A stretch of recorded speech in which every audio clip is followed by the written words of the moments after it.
Bird Books presents Girl Taken, a Detective Kaitlyn Carr mystery. A novel by Kate Gable. Narrated by Madison Gilpin. Copyright 2022. 1. The sun filters through the window as I let myself wake up slowly.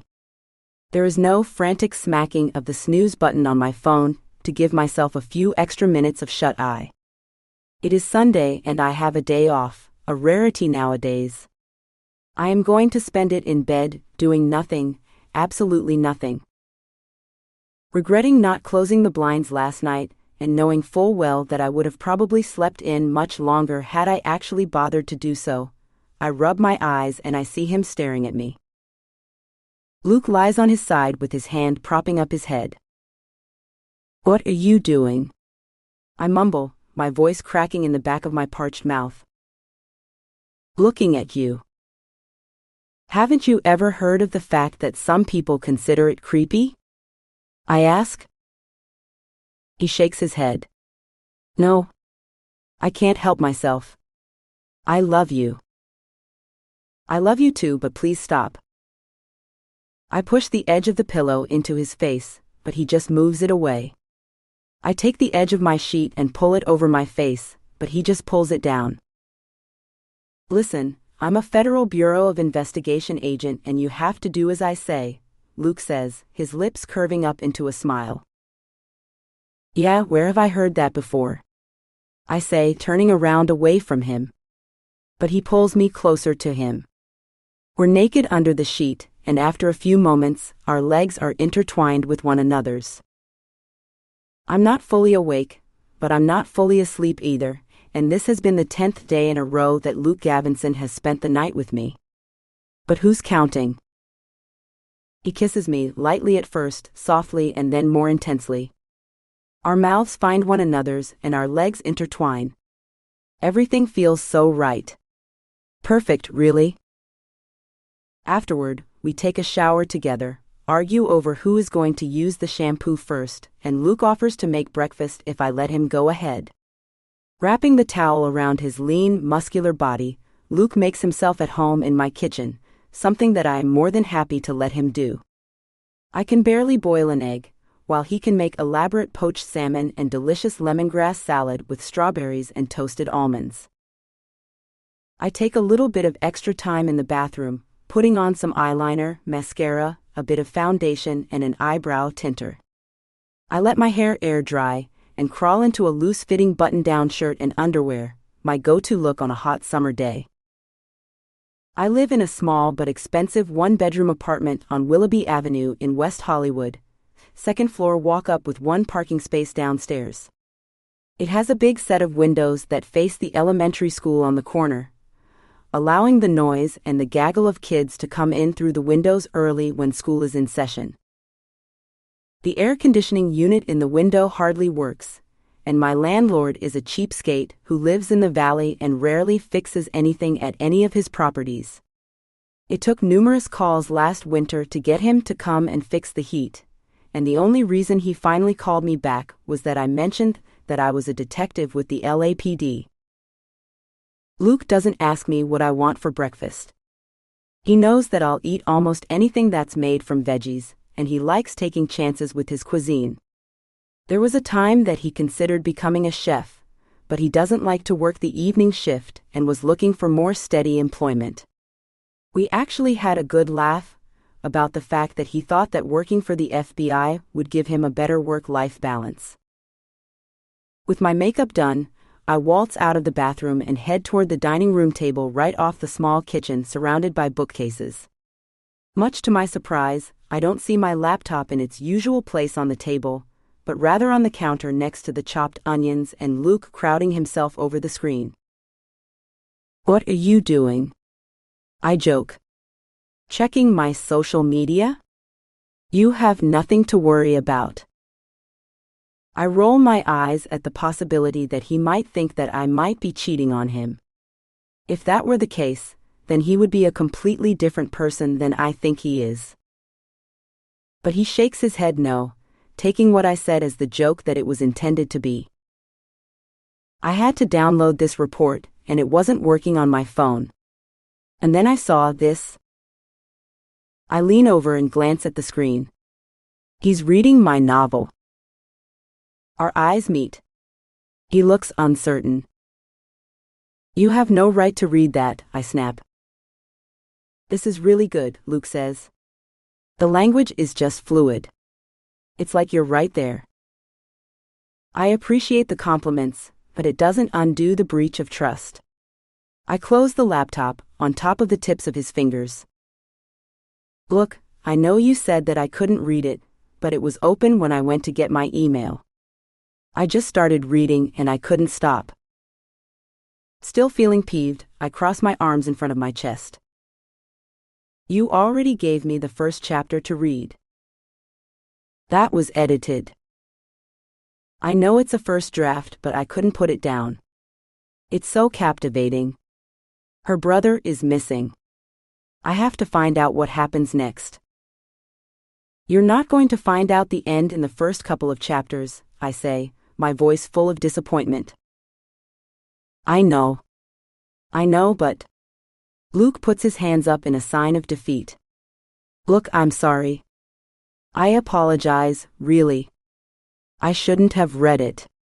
He tilts his head to one side and then takes my hand and pulls me close. Do you forgive me? I hesitate. I'm not really mad. I want him to think that I am, but I'm not. I did give him the prologue and the first chapter to read, and that's because I went through them with a fine-tooth comb, checking for every single mismatched comma and dangling modifier. I guess someone has to read it, right? If I were to ever put it out there. You should. I mean, you have a definitive voice. The story is very easy to follow. It makes it hard to stop reading. I shrug, taking a deep breath, uncertain as to where to go from here.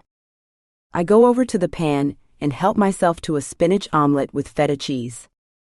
We sit across from each other at my 4-person dining room table from IKEA and eat in silence. Luke brings over a pot of coffee, milk, and sugar, and I help myself to that as well. Look, I'm not really mad. I finally come clean. I don't know. I guess it's a natural thing or something, but I've never let anyone read my work before, so I want it to be perfect. I have been going over it way too much, over-editing, and it is sort of getting crappier with each version. Yeah, I've heard of that happening. Luke nods. You should stop. Put it away for a while, work on something else. I'm not done with it. I don't have an ending. He knows that I've been working on the novel obsessively in all of my time off. There's something about being in Luke's presence that has filled my well, so to speak. It's like I have extra energy. We spend a lot of time together, but it's enough just to be in his presence. We can be doing other things. Besides, working on this project has helped me make more sense of Violet's disappearance. Violet Carr is the elephant in the room. It has been months since my sister has disappeared coming home from a friend's house, and no one knows where she is. Another girl, her friend, has gone missing too, under similar circumstances, and Luke and the FBI were called in to help find the missing girls, without much success. How much of Violet's story did you include? Luke asks, finishing the food on his plate and taking a big gulp of coffee. At first, hardly any. But with every additional edit, I just kept putting in more and more details in, and at this point, it's just this big, jumbled mess of things that only partly make sense. Look, I know that you're trying to work out what happened to her through fiction, but this story is a different story. You have to think of its own ending. I know. I want to. I want to write more of these books. It was really cathartic and a good experience. It kind of made me make sense of my life a little more. But I can't write an ending. If this character's brother is found dead, it's like I'm wishing Violet dead as well.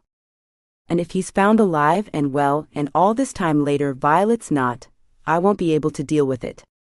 I don't know. It just feels wrong either way, I say. I know. Luke nods and reaches for my hand. Our fingers intertwine, and he pulls me closer, giving me a small kiss on my palm. My phone rings. I glance at the screen, and know immediately it's the department. It's my day off, and they're only supposed to call me if there's some emergency that no one else can handle. I'm tempted to let it go to voicemail, but I know that I can't. I'm also in need of an escape from this conversation with Luke. Answer it, he says, nudging me gently along. It's Captain Medville. We've had a couple of calls about a missing couple. Did a welfare check, but nothing seems to check out. Need you to get in touch. Can't someone else do that? I ask, and there's a short pause on the other end, and I realize that I've made a mistake. Everyone's busy, but the family's very concerned. The couple rented an apartment not too far away from you. Should be a quick trip. He hangs up, knowing that I don't have much of a choice, one way or another. 2. I arrive at the 4-story apartment building, half an hour later. It was built in the 1920s and located in the heart of Hollywood, quite an unlikely place for a soon-to-be retired couple in their early 60s to move to. This is just supposed to be another welfare check, but a nervous young man meets me downstairs, pacing back and forth and smoking one cigarette after another. He introduces himself. Terry Islington, son of Deacon and Ruth Islington. Terry is in his 30s, dressed in a leather jacket and heavy pants for such a warm day. When he follows me upstairs, we knock on the door, and no one answers. I was already up there, he says. I tried last night and this morning, nothing, and I haven't been able to get in touch with them for 3 days already. I make a note of that in my notebook, and double-check the spelling of his name. We head downstairs, and I see the sign on the door for the building manager, who also doesn't answer. I'm not sure what we can do. I make my way downstairs, getting more details from Terry. He has a crew cut and a nervous kind of energy, where he keeps cracking his knuckles as he talks. And as soon as we step outside, he grabs for a cigarette. Everyone always wants the police officer on the case to pay the most attention, to be alert, to be present. Who wouldn't want that? But I'm anything but that today. I'm annoyed, distracted, and frustrated that it's me here doing this welfare check rather than some uniformed cop.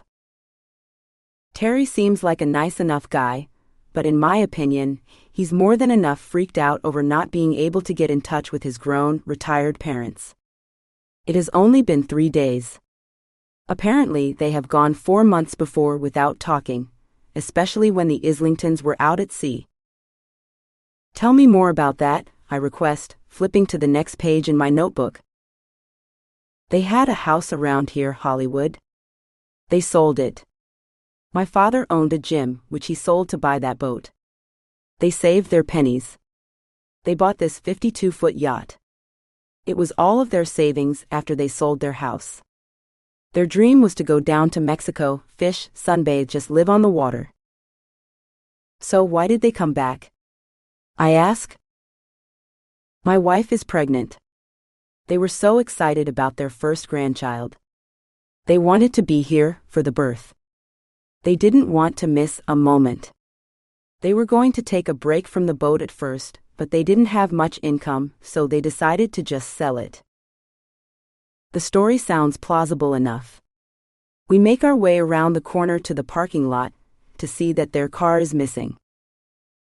They just rented this apartment a week ago, Terry continues. It was supposed to be a temporary thing until they found something better and figured out where they really wanted to live. We kept pushing them to move to Burbank with us, but they love this area. They like being able to walk everywhere, and they have all their friends here. I nod, taking another look around the building. It's a 1920s construction with a yellowish facade, peeling in many parts. It has a grand lobby, like a lot of older buildings do, with tall ceilings and beautiful trim all around. The elevator is minuscule. It has narrow double doors and an antique gate that you have to pull over prior to pushing the giant 100-year-old buttons. When was the last time you saw them? I ask. I helped them move in, Terry says. A week ago, exactly. They didn't have much in terms of stuff, since they did live on the boat for a while. They were going to thrift a few chairs, and we were going to give them our old couch and dining room table. They wanted to buy a house after the sale of the boat went through. So they were selling it? I ask. Yeah, they have the boat parked out in Marina del Rey. They got a good deal on a slip from someone, but they thought that having it there, they'd be able to sell it for a good price, be able to buy a place of their own. Just at that moment, I notice that a neighbor comes out downstairs and gives him a dismissive look. Terry looks slightly embarrassed. We make our way back inside, and walking past the property manager's apartment, I knock again. This time, he opens. He is in his 40s with a receding hairline and a potbelly, with a beer in his hand. A daytime talk show is blaring on the television in the background. I introduce myself and he takes us upstairs, letting us in using a key to open the door. When Terry said that the apartment was temporary, I was still expecting a little bit of furniture. But it's bare. It's a studio with big, wide, 1920s-era single-pane windows looking out at the neighborhood below. There's a king-size bed on the floor, neatly covered in a nice quality blanket. In addition to regular pillows, there are also decorative pillows, which are lovingly propped up by someone who really cares about the place. The floors are spotless. There's a brand new vacuum cleaner, along with some cleaning supplies in the corner. In another corner there's a small desk and chair, both from the cheaper line of IKEA furniture, the kind that doesn't even come painted. I know because I own the exact same set. What do you think could have happened to them? Terry asks, nervously walking around the apartment. He checks the bathroom, including the medicine cabinet, which is full of supplies, not unpacked, but rather in small little baggies, as if someone had just moved in. In the closet I find 3 suitcases. How was all their stuff when you helped them move in? I ask. Did they have it in these suitcases, or was it in bags? He shakes his head. Ruth, my stepmother, is very meticulous. She likes everything just so. But where is everything? His shoulders slope down, and he continues to crack his knuckles in the most annoying way. Any chance that they changed their minds? Maybe didn't want to sell the boat after all? No. They had to sell it. He shakes his head again. That was the only way they were going to be able to get a house and move back and be involved grandparents. I walk around the empty studio apartment, trying to think of what could have happened to the Islingtons. I check the cupboards, and in the hallway leading up to the bathroom, I find another closet. When I open it, the mystery of the missing clothes is solved. They are all neatly hung up on hangers, and others are folded into a dresser underneath. How long is this going to take? The property manager asks, looking at his phone. He's been watching a YouTube video the whole time we've been here, clearly uninterested and unbothered by his tenant's disappearance. Did you get to know the Islingtons? I ask him. No, not really. He shrugs and burps, but doesn't bother with an apology. They signed a lease for a month, and I doubted they would be here any longer than that. Why is that? Terry and I ask almost simultaneously. This is kind of a transient building, so we don't bother making friends. People come and go. It's a good place to stay if you're on the way to something else, but long-term, I'd probably look elsewhere. We follow him out to the hallway and downstairs, and I manage to give him my card before he disappears into his apartment. I get the sense that police presence is a pretty common occurrence here, so I doubt that I would get a call back even if he were to see the Islingtons again. Where do you think they are? Terry asks me. When our eyes meet, I know that he's terrified of what the answer might be. 3. I get back in my car with more questions than answers. This isn't uncommon, and in fact, I'm quite used to it. I don't know what's going to happen. I don't know if this is a case at all. The couple might be found. The couple might have gone on another boat trip and didn't get in touch. Relationships between adult children and their parents are complicated and frayed, and it's not unusual for weeks or months to go by without either party getting involved. But the concern that I see on Terry's face gives me pause. His family doesn't seem to be the type to simply disappear or leave for a long period of time. I stop at a red light and stare at the Tesla in front of me. It's gray with nice curves, and I've seen them accelerate with great ease, much unlike my own Prius. I've never had a thing for cars, not like many in the department. I don't like the sound of their engines. I don't like looking at cars that I don't particularly like driving. Of course, I prefer to be the driver over the passenger. At least I have autonomy as to where I'm going. That was the one thing that really gave me some trepidation about this job in the first place. The amount of time that I'd have to spend in a vehicle, and over the years I have gotten used to it. My car has become my second home. It's a place where I have a change of clothes, a book, my laptop, and even a little tray for eating on the go. I yawn and quickly try to push it away, but it somehow builds momentum and I feel more tired afterward. I should follow up and go check out the boat in Marina del Rey, but this is my day off and I'm not in the mood. I've been getting up at 3 a.m. for days, hardly getting any sleep at all. Of course, Luke and I have been spending more than a considerable amount of time together, but I'm entitled to have a private life, right? A large tow truck drives past me, leaning into the horn, and I realize that someone ahead of him cut him off. My thoughts return to Luke and how effortless our time together has been. Our relationship exists in pockets of air around both of our work schedules, but the time that we do get together, we just make the most of it. He likes to cook, and has been showing off his prowess in the kitchen and making all sorts of dishes that are completely lost on me. I'm someone who can have an apple and some cereal for dinner and call it a day, but I do enjoy sushi and different types of vegetables and salads, and once he figured that out, he's been indulging me despite how much I've told him that there really is no need. A couple of days ago, I introduced him to Sydney, my closest friend and colleague, and he even managed to get her seal of approval, and she's kind of a tough read. She knows my history with men, let alone men in law enforcement, and has little patience for the games that many of them like to play. In particular, the man that shall remain nameless, Thomas Abrams. He was an abusive and mean liar and cheater, and no one at work knows about him except for Sydney and Catherine Harris, the assistant district attorney. I also shared the details with Luke, who of course had a few choice words for a loser like that, his words, not mine, and all other men who would raise their hands to a woman. I've always prided myself on being a strong woman, capable of taking care of myself.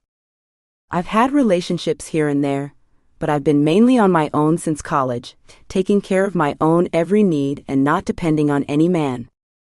Things were no different when Thomas came into my life, except that I liked him, his dry sense of humor and his charm.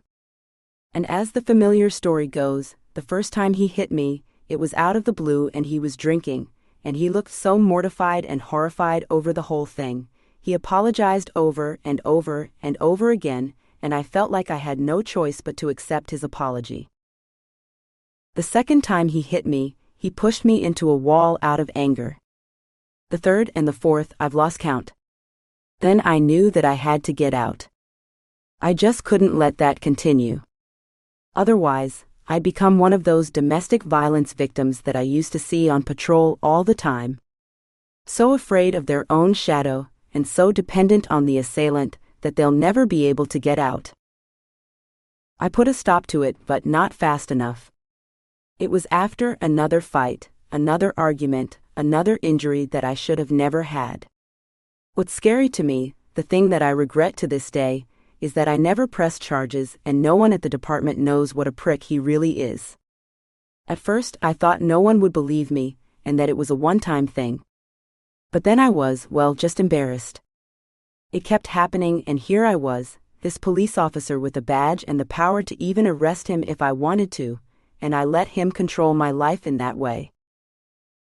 The night that I told Luke about it, I had buried my head in his shoulder and cried, and he held me close and told me that it was going to be all right.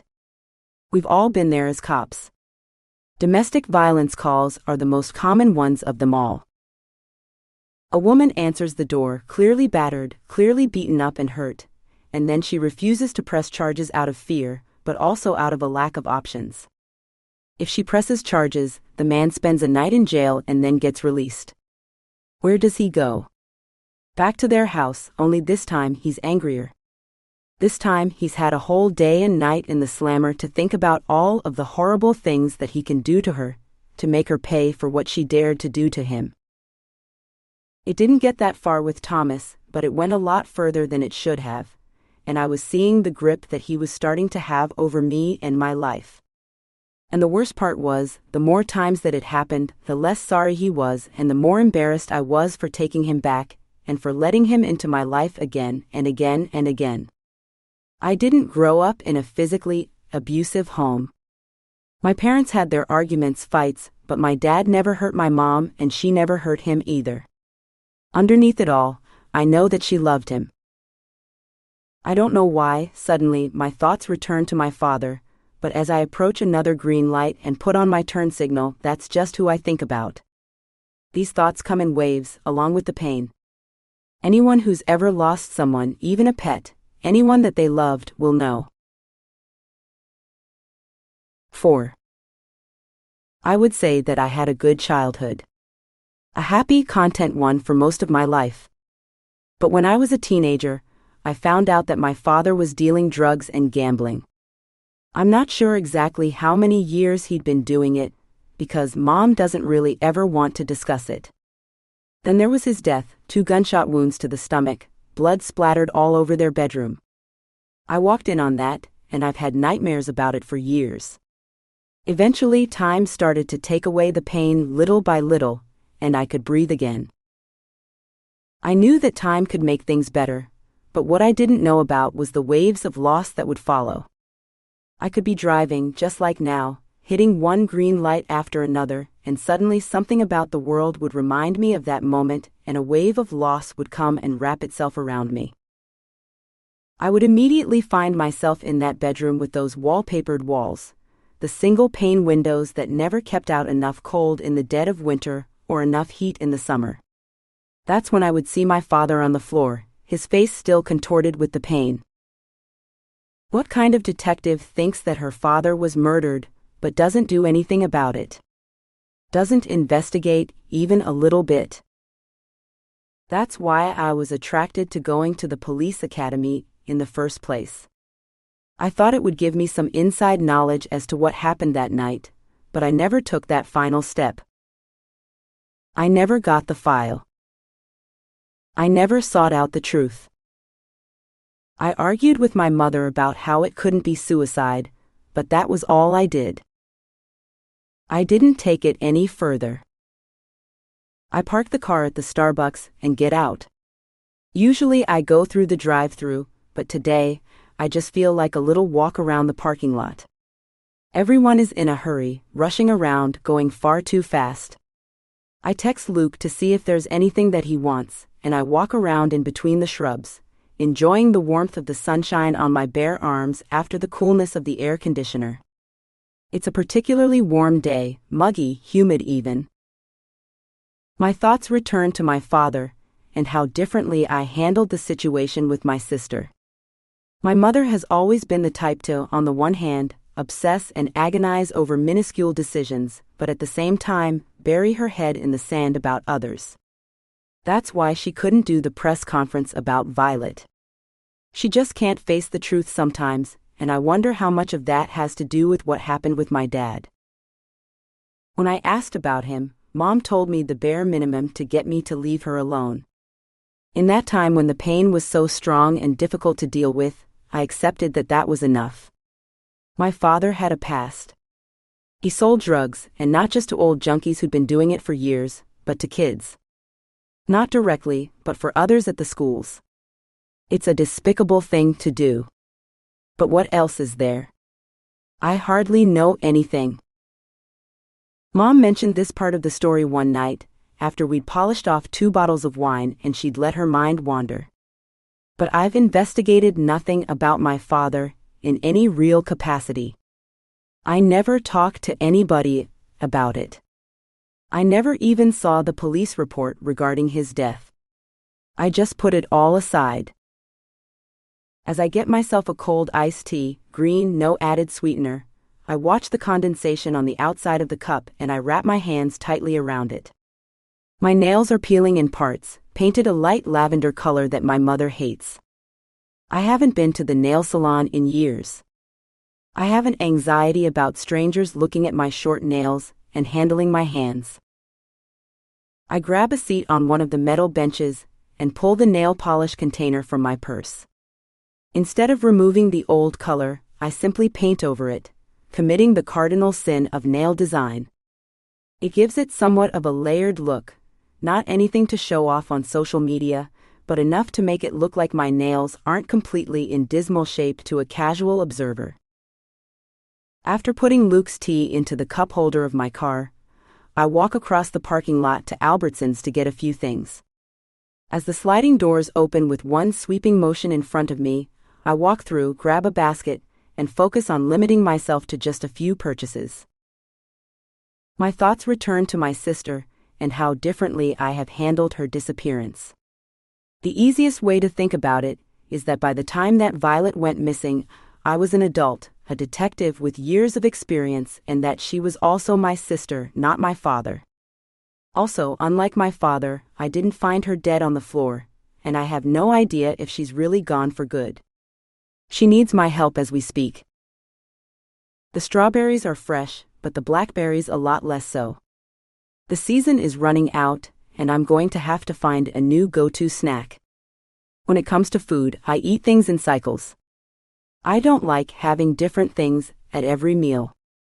Instead, I prefer to eat similar foods all the time until I get sick of it or the season changes. Usually I spend the summers gorging on watermelon. If not every meal, then almost every one. And by the time the season comes to an end, I'm pleasantly sick of it and start looking forward to something else. I walk past the packs of pretzels and potato chips, knowing full well that there's no way that I could have just one. No matter how much I tell myself that it would be nice to eat just a few, no harm done, I know that it will only open the floodgates. I can never have just a little bit of either. My thoughts return to Violet and exactly how much she hated going to grocery stores. I remember how much she would beg Mom to just let her hang out in the magazine aisle. Mom used to let me do that all the time when I was a kid, but we have a big age gap and times have changed. Mom watched true crime shows and didn't feel safe letting Violet do that, and Violet put up quite a fight. I haven't been to Albertsons in ages, and I lose myself in the non-food aisles, looking at all the tchotchkes, the plastic mugs, the balloons. In the card aisle, I'm reminded of the fact that no one in my family ever really wrote cards. I've met others that take card giving to another level. I've always thought of cards as being a little lame. How long do you really hold on to them after you receive them? But as I got older, I now wish that my family had exchanged cards more. I wish I had written and told Violet how I felt on her birthdays and holidays, and I know she would have kept mine, and I definitely would have kept hers. 5. On the drive home, my mind goes in circles. I try to decide whether I really believe that my father committed suicide as my mom thinks, or was he killed, murdered by someone else. My thoughts and concerns about my father were always something that I put on the back burner, partly because I was young and inexperienced, but mostly because it was just too difficult to deal with. I have made it my life's mission to find justice for other people. We call it that because we provide answers, but the truth is that justice is elusive. We bring the criminal, the perpetrator, to justice. If we're lucky, they get time in prison and are taken away from society, so they can't do that to anyone else again. But in reality, I don't know how much justice the family of the loved ones actually get. They don't have that person with them anymore. There will always be a void, and nothing will ever change that. When I get to the red light and stop to wait, a tear runs down my cheek. It's all the way to my jaw before I really notice. I bite my lower lip slightly, out of habit. But then I bite it a little bit harder, actually inflicting pain to try to make the tears go away. When the light turns green, my thoughts return to Violet. My father's death has a lot of unanswered questions, but Violet's disappearance keeps me up at night. Who could have taken her? What could have happened to her? What terrible things are they still doing to her? 13-year-old girls don't just disappear. Some run away, I guess, but then bad things tend to happen to those as well. That's just how the world is out there when you don't have a family or money to get through. At this point, Violet has spent many days and nights on her own.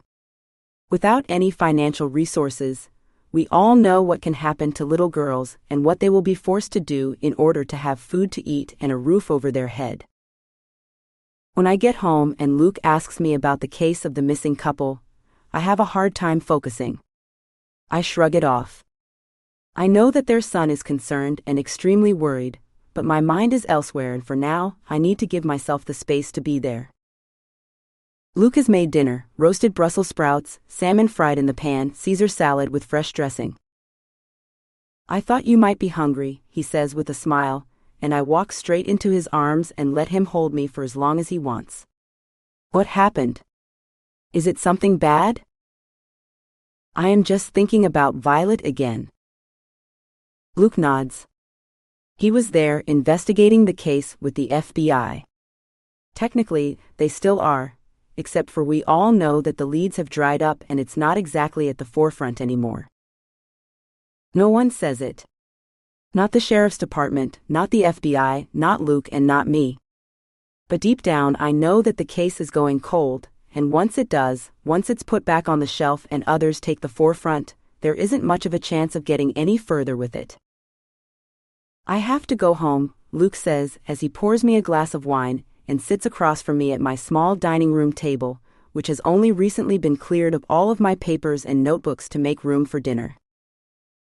Typically, we have dinner on the couch, but Luke has gone all out, even as far as setting up 2 candles and the placemats. So, a TV dinner doesn't seem appropriate. "Just for a visit?" I ask. "Yeah. Well, my mom's having some health issues. Her shoulder's been really acting up. She called today, said that she tried to get some decorations up from storage and she pulled it pretty badly and she's sitting with a big ice pack. Met with her doctor, and they're pushing the shoulder surgery up. It was supposed to be in 2 months, but now it's going to be sooner, since the doctor has some travel coming up." "Oh wow," I say. "Yeah, so I've got to go to Wichita." I nod with a casual shrug, trying to be the understanding girlfriend that I should be. I'm going to help her after the surgery, since she won't be able to move around much and do stuff for herself. I was wondering if maybe you'd want to come with me for part of the time." "Oh, really?" "Yeah. I'd like you to meet her and the rest of the family. You could visit, I could show you where I grew up." "In Wichita?" I don't know why I repeat the name of the city like that, elongating the last bit. I'm not trying to be mocking, it's just a funny-sounding name. "Yeah, it's not my favorite place, but it's got a lot of memories. Any chance you could come?" I think about it for a moment. I do have a number of saved-up vacation days. I don't know. I mean, with my sister in this new case, if it's even a case. Well, you know how work is. It's always there, and you do have to take some time for yourself. Luke pushes, leaning over to me, raising one eyebrow. This whole time he has been incredibly supportive, and unlike, well, almost any other guy they first have dated. He's never asked me for anything. Maybe a trip for us to get away wouldn't be the worst idea. Except, of course, Wichita is not exactly what I had in mind. I was thinking more along the lines of a tropical beach, warm waves, and drinks with little straw hats. Think about it, okay? I'd really like you to come, Luke says, squeezing my hand. 6. All throughout dinner, Luke talks about Wichita. He had an average middle-class upbringing, his words, with 2 parents who came home after work. He's talked about his work schedule a number of times, and how it has left him wanting more in his personal life. He hasn't come right out and said anything to me directly, not about getting married or taking our relationship to the so-called next level, but he has talked about children in that theoretical sense to let me know that it's definitely something that he wants in his life. Don't get me wrong. There were, of course, lots of things I didn't like about my family. I have a rather dysfunctional relationship with my siblings, friendly, but not at all close. But in general, I think I was a happy-go-lucky kid, and I think that my future kids will be the same way if I'm home more. So how would that work exactly? I ask. I mean, you have your career, you travel a lot. You work crazy hours. I don't bring myself into the conversation, not quite yet, but he does. Well, I was thinking if we're talking about the 2 of us, then something would have to give. Otherwise, our kids would spend forever in daycare and with nannies, if we can even afford that. Shivers run up my spine. Our kids. I've never been the type of woman who actually imagined having kids.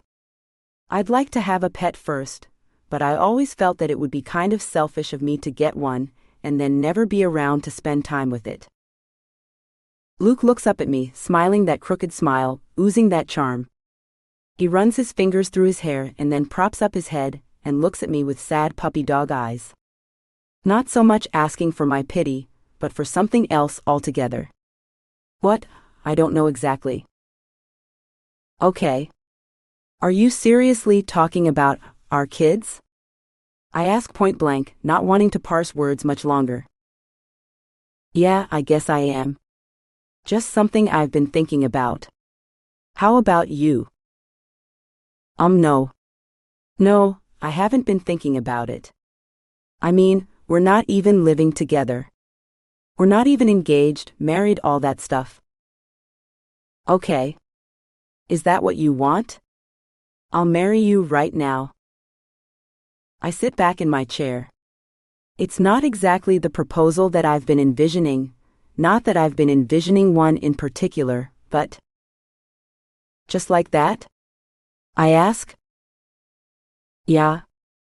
I love you. I want to be with you. I want to have children with you. What more is there to think about? What about the fact that this might not be the best thing?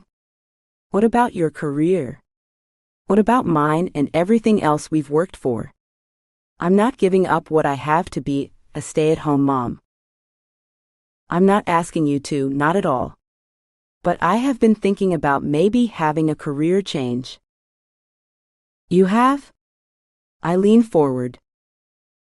The FBI has a lot of issues. I don't like the bureaucracy. I don't like the hours. It was good for a while, but I want to be home more. I want to have time for you, for a hobby, I don't know, anything. And personally, I'd like to do something else. Do something more positive with my life. I wouldn't say that you don't do positive things now. Well, maybe that's the wrong way of putting it.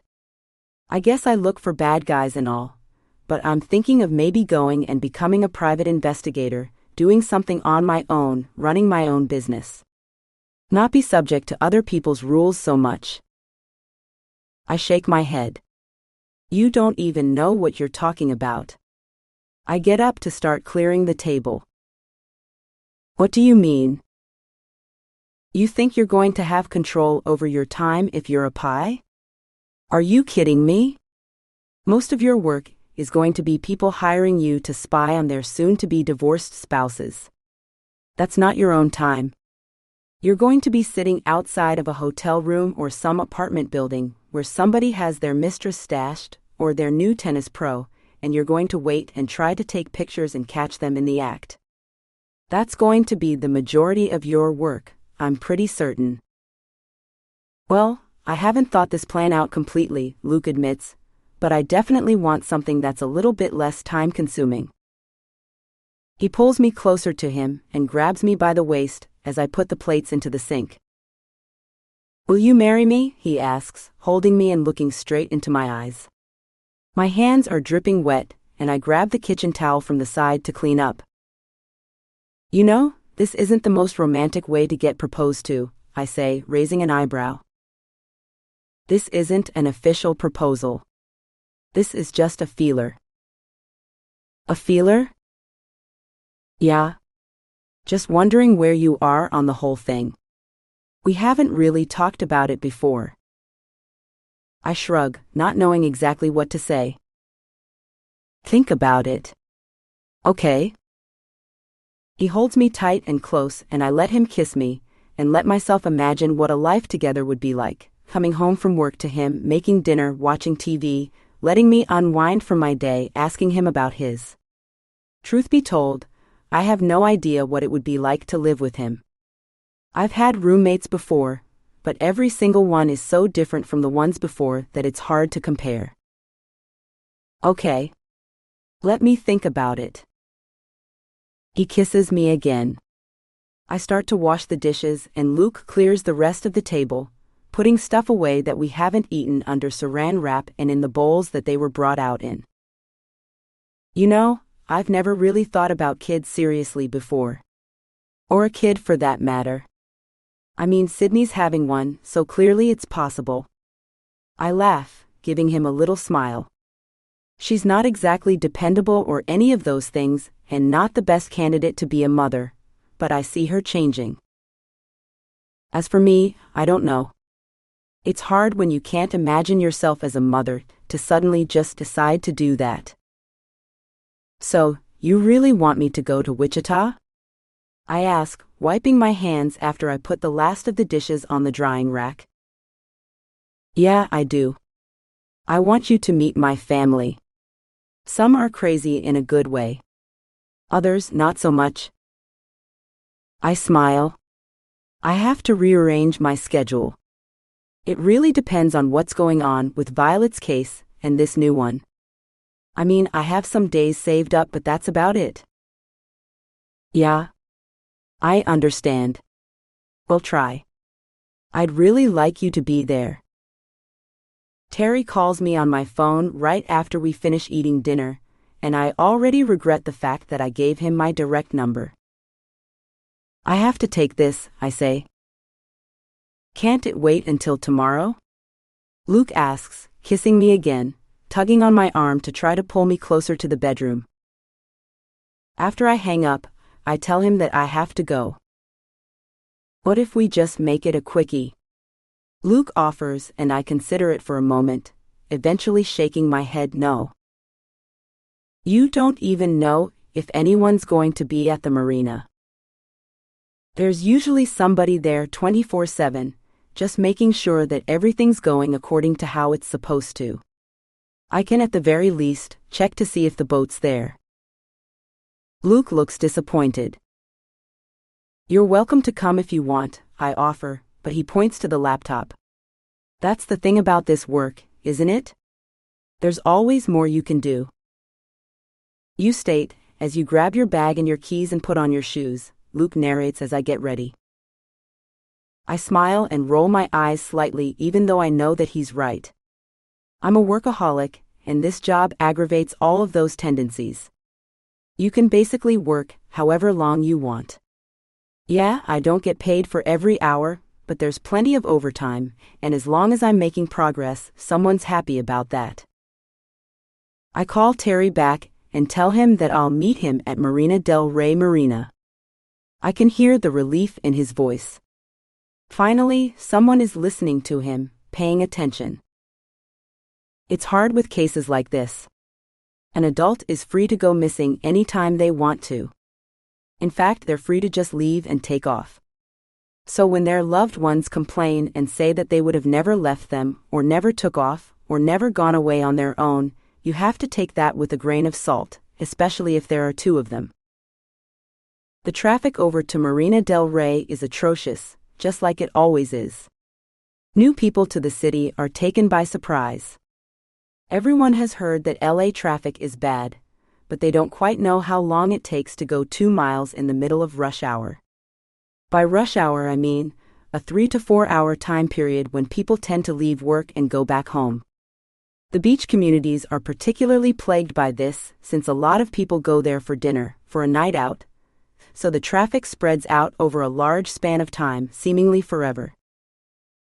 After all the years of living here and all the years that I've spent in my car, not so much commuting, but actually working, I feel at home in it. I have my coffee and my water. I have my audiobooks and podcasts. Recently, I've been experimenting with just listening to nothing, thinking, letting this time be a time to reflect on my life, about my cases, and obsess over what could have happened to my sister. I think of all the things that I should have said, I should have done. Maybe if she had come out to live with me like she wanted to a year ago, none of this would have happened. Something else could have happened, but she definitely wouldn't have gone missing in Big Bear. I had looked into getting financial aid for the private school she wanted to go to and getting guardianship, but Mom was completely against giving me even partial custody. I was willing to take out the student loans. I knew that Violet was suffering living up there, feeling as claustrophobic and unhappy as I was when I was a teenager, but Mom wouldn't hear of it. I guess I can see why. Violet was only 13, and I work crazy hours and I'm rarely home, and all of my promises to work less can only go so far. Still, I have regrets, and those regrets continue to plague and haunt me, especially when I don't fill the car with someone else's voices and chatter. 7. When I get to Marina del Rey, I see Terry in the parking lot, and I gather my thoughts, trying to focus on this and nothing else.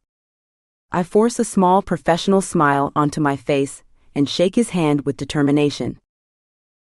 A thick crevasse of a line goes straight across his forehead, making him look much older than his 35 years. I take out my small vegan leather notebook, the one that fits in the palm of my hand, with the pages that the ink doesn't bleed through. It contains notes from my impressions of the apartment. Turning the page, I write down the license plate of Terry's 2017 Honda CR-V in silver. It's an old habit of mine, dating back to the first sergeant I ever had. He always told us in class to take a note of everything, no matter how insignificant.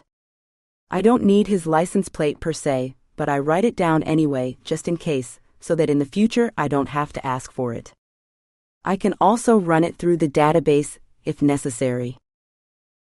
Terry's hand is skinny and clammy, and as jumpy as he appears. He tells me about his wife, who is expecting their first baby. He then tells me about how excited his stepmother Ruth was about the pregnancy, and that Ruth had been like a mother to him, raising him from the age of 6. Deacon, his father, retired from owning a gym, and was a bodybuilder most of his adult life. He competed professionally, won some money, but mainly he just loved lifting weights and training others. I know what you're thinking. Why don't I look like that, right? Terry says, tilting his head and pulling his baseball hat over his eyes. It's not something I've ever been interested in. My brother John, on the other hand, is like 270 pounds. He loves all of that. What is it that you do, Terry? I'm a software engineer, he says. I used to work with Microsoft and Google, but now I'm working on something on my own. It's an app. Aha. I nod. And that requires money, or is it already profitable? No, not yet. Actually, Ruth and Dad invested quite a bit in it. Oh, really? I say. Money is one of those things that breaks families apart, breaks relationships. If you have a fracture in something, money is surely going to bring it to the end. Yeah. Maureen and I had a nice nest egg saved, but we bought the house in Burbank, and Dad knew how much this meant to me. What about your brother? I ask. What do you mean? Was he upset that they invested in you? Or did they give him money as well? I know where you're going with this. Terry narrows his eyes. My family wasn't like that. I mean, Dad and Ruth didn't have that much money. They were comfortable, but we weren't wealthy, if that's what you think. You saw their apartment, right? Yes, I did. That's what made me wonder why or how they had enough money to invest in your business. It was $75,000. I mean, it's a lot, but it was a loan. I haven't spent most of it. It was just to bankroll setting up the app, hiring a few engineers to do certain things. And what kind of app is this? I ask, pressing my pen to the notepad and noticing just how much ink pools around as I wait for him to speak. It's a banking app, probably one of the hardest ones to put together without connections. But it's basically a competitor to Venmo and PayPal, but small, more social media based, using coins instead money. It's a little bit difficult to explain. I don't have everything worked out yet. I nod, not very convinced of how effective or how prudent this investment was going to be. I feel bad. Generally, if the CEO of the company can't explain what it is, it's going to be somewhat of a hard sell. But then again, I'm not an expert, just a consumer of way too many digital products. We make our way down the marina, the largest man-made small craft harbor in North America. Tall sailboats and power yachts fill the slips, which go for $2 to $5 grand a month. Someone walks up to us and introduces himself as the yacht master. After I show him my badge and Terry introduces himself, he shows us to the slip. This all used to be marshland, you know, Terry says. Until the 1950s, when Eisenhower dredged it up and had the government build this. Didn't know that. What kind of boat do your parents have? We walk up to a magnificent towering power boat, sparkling clean. It's a 52-foot marquee, Terry says. The name on the side written in cursive says The Good Life. How much did this cost? I ask. $600,000. Wow, that's a lot, I say, raising my eyebrows. Once they sold their house and Dad sold the gym to my brother, they put it all into this. Isn't she a beauty? I examine the sleek curves, modern stylish design. It's luxurious in every sense of the word. The yacht master doesn't let us inside because we don't have a warrant, but Terry pulls out his phone and shows me the interior. It has 3 staterooms, 2 heads on the lower deck, a salon, forward dinette, and a galley to starboard on the main deck. He rattles off the details. There's a separate stairway from the salon to both the cockpit and the flying bridge, which has an L-shaped settee, wet bar, and of course a helm station with 2 helm seats. Helm station? I ask. A wheel, tiller, and the whole apparatus that's used to steer the boat, Terry says. The other terms like settee, starboard, and flying bridge also go over my head, but I don't ask for clarification. There is also a washer and dryer, and cameras, hydraulic swim platform with the dinghy, Terry continues. It is beautiful. $600,000? Are you sure about the price? No, not exactly. They were a little bit cagey about it. It might have been more.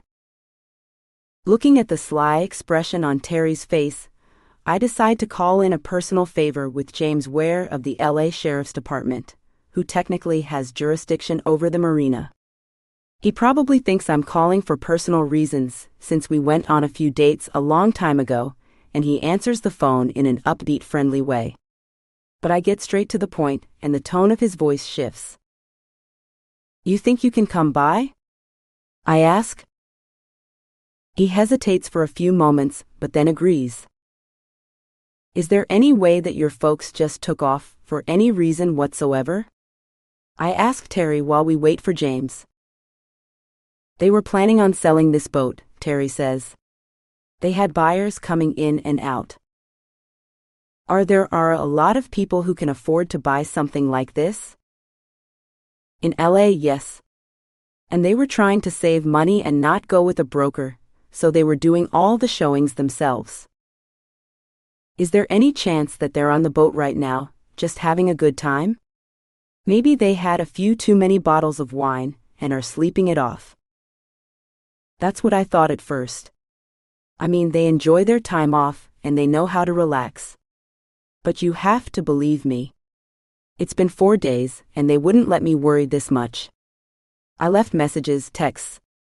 I reached out on social media. I really think something is wrong. Terry paces back and forth, cracking his knuckles. I look him up and down. He looks genuinely concerned, upset. He doesn't appear to be someone who is making any of this up. But I've been in this line of work long enough to know that I should expect the unexpected.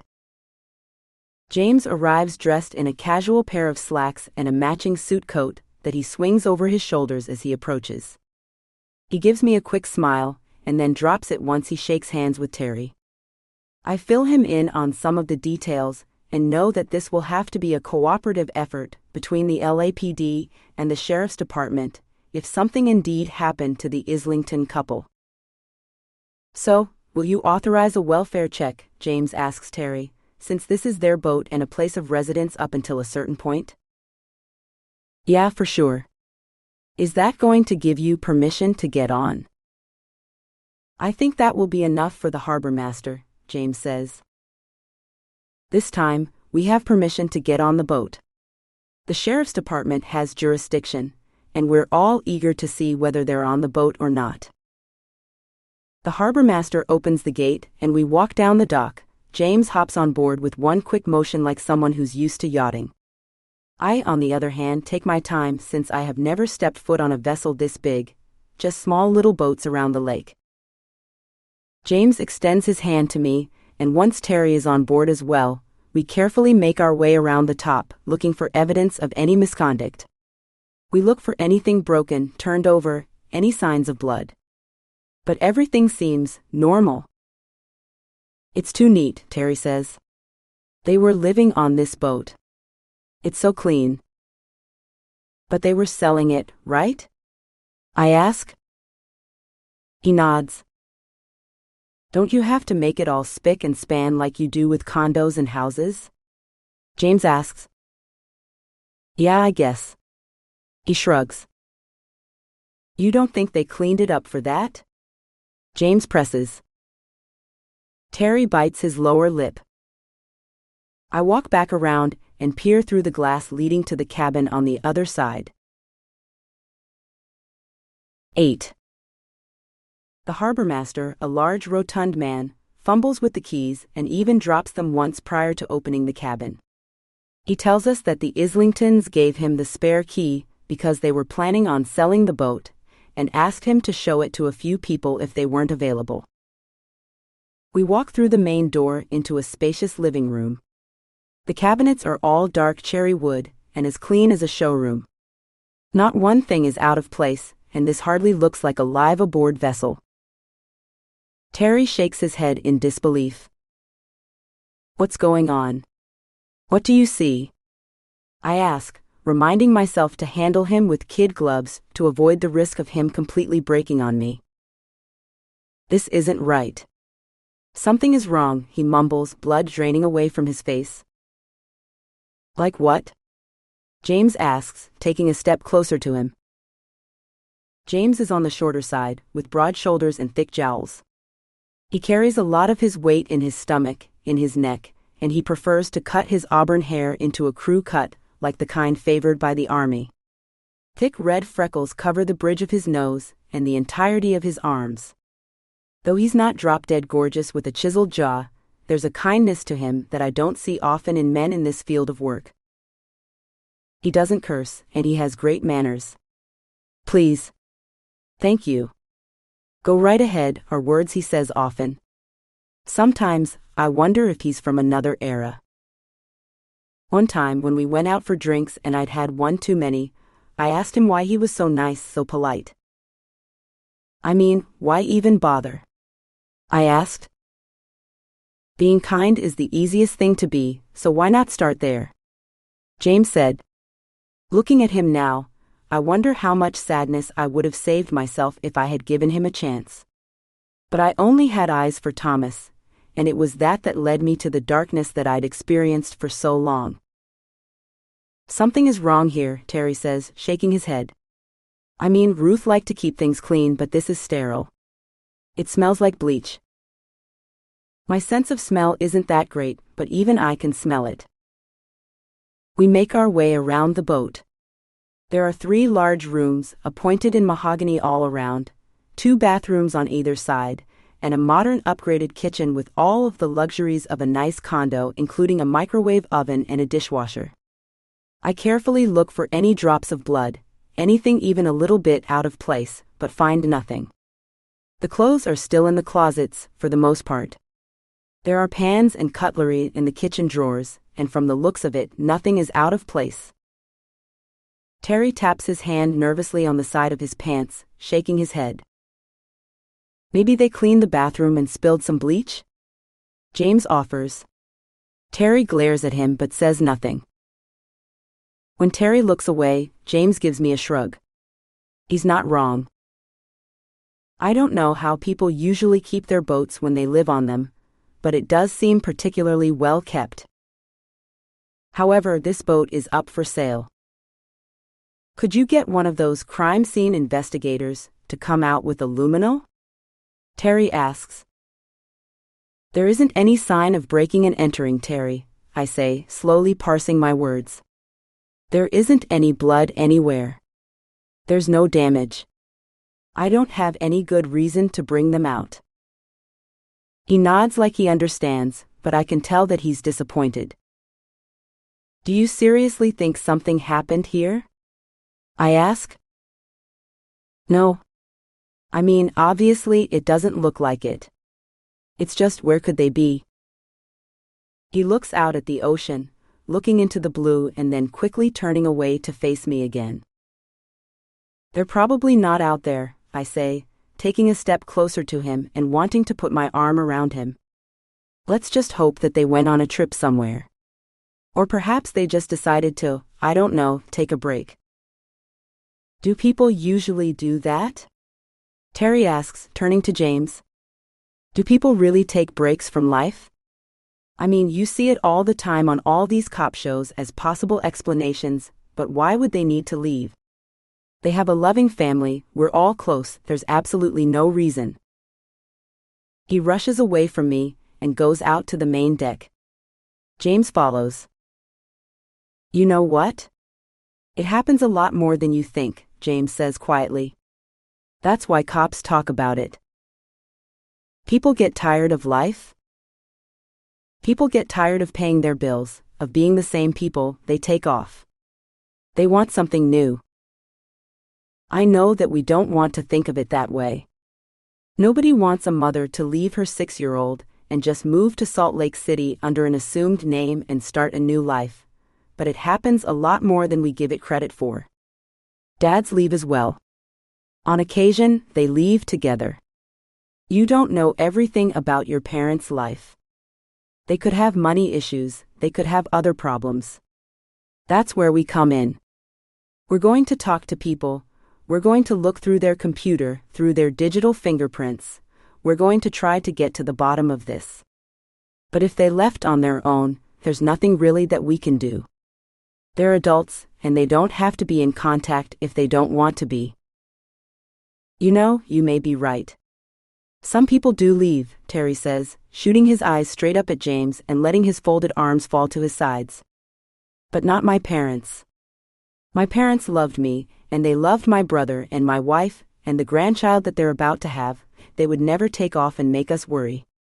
Something terrible has happened to them, and I expect you, both of you, to find out what that is. He walks away and gets off the boat, disappearing down the dark street. James and First exchange looks and take another look around the boat. We wear gloves and touch very few things. What do you think? I ask. I have no idea. Terry seems to be on it though, I say. I mean, he's certain that his parents wouldn't leave. Yeah, but that's the thing, he doesn't know all the pressures they are under. What are you talking about? I ask. It's like I told him. We have to dig deeper. Who are the Islingtons? Do they like to gamble? Do they like to drink? What are their vices? The people that they present to their children, that may not be who they really are. What were they doing in Mexico really? Were they just celebrating their retirement, or was it more than that? And if it was just a retirement, why did they suddenly come back? He's talking out loud to me, or rather at me, and I let my mind wander about everything that we can't possibly know about the people that we call our family. My own family is no different. I thought that my mother and my sister and I were close, especially after the death of my father, but we all kept secrets. We were always on our best behavior around each other, and there's so much about my mother that I never understood, and I'm not sure if I ever will. My throat closes up. The more days that pass, the more it feels like I'm never going to see my sister again. The worst part is that she never even got to live, not really. Who would I be if I had stopped my life at 13? I would have never become a detective. I'd never have become this adult woman that I am now. I want that for my sister. I want her to live a full life full of joy and sorrow and fun. She deserves that, and I know that I have to find her no matter what. Did you happen to find any laptops in their apartment? James asks, breaking my concentration. They didn't have much furniture. Apparently they just moved in, but a laptop was there. Good.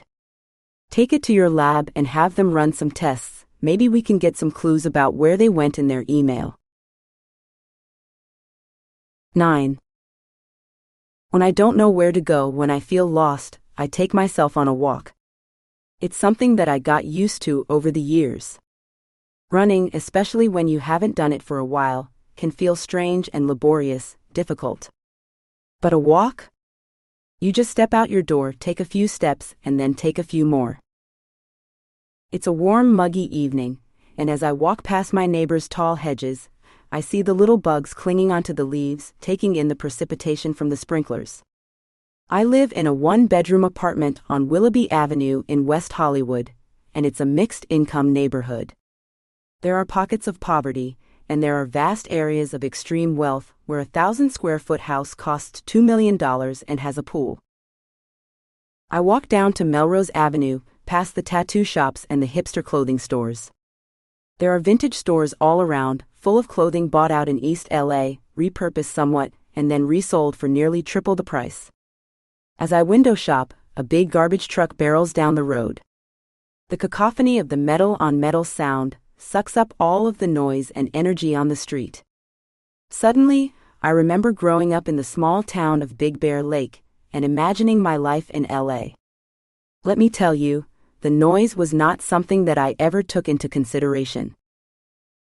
One of the main reasons I live so close to Melrose Avenue is because of the show Melrose Place. I spent summers watching reruns, getting pulled in by the friendships and the drama, along with millions of other viewers. As an impressionable teenager, I watched something like that and I thought, I wonder if my life could be that way. I wonder what my life will be like when I finally get to make decisions about where I can live and who I can be. All of those teen shows were what the YouTube generation would call aspirational content. You consume it because you like to imagine yourself living that life.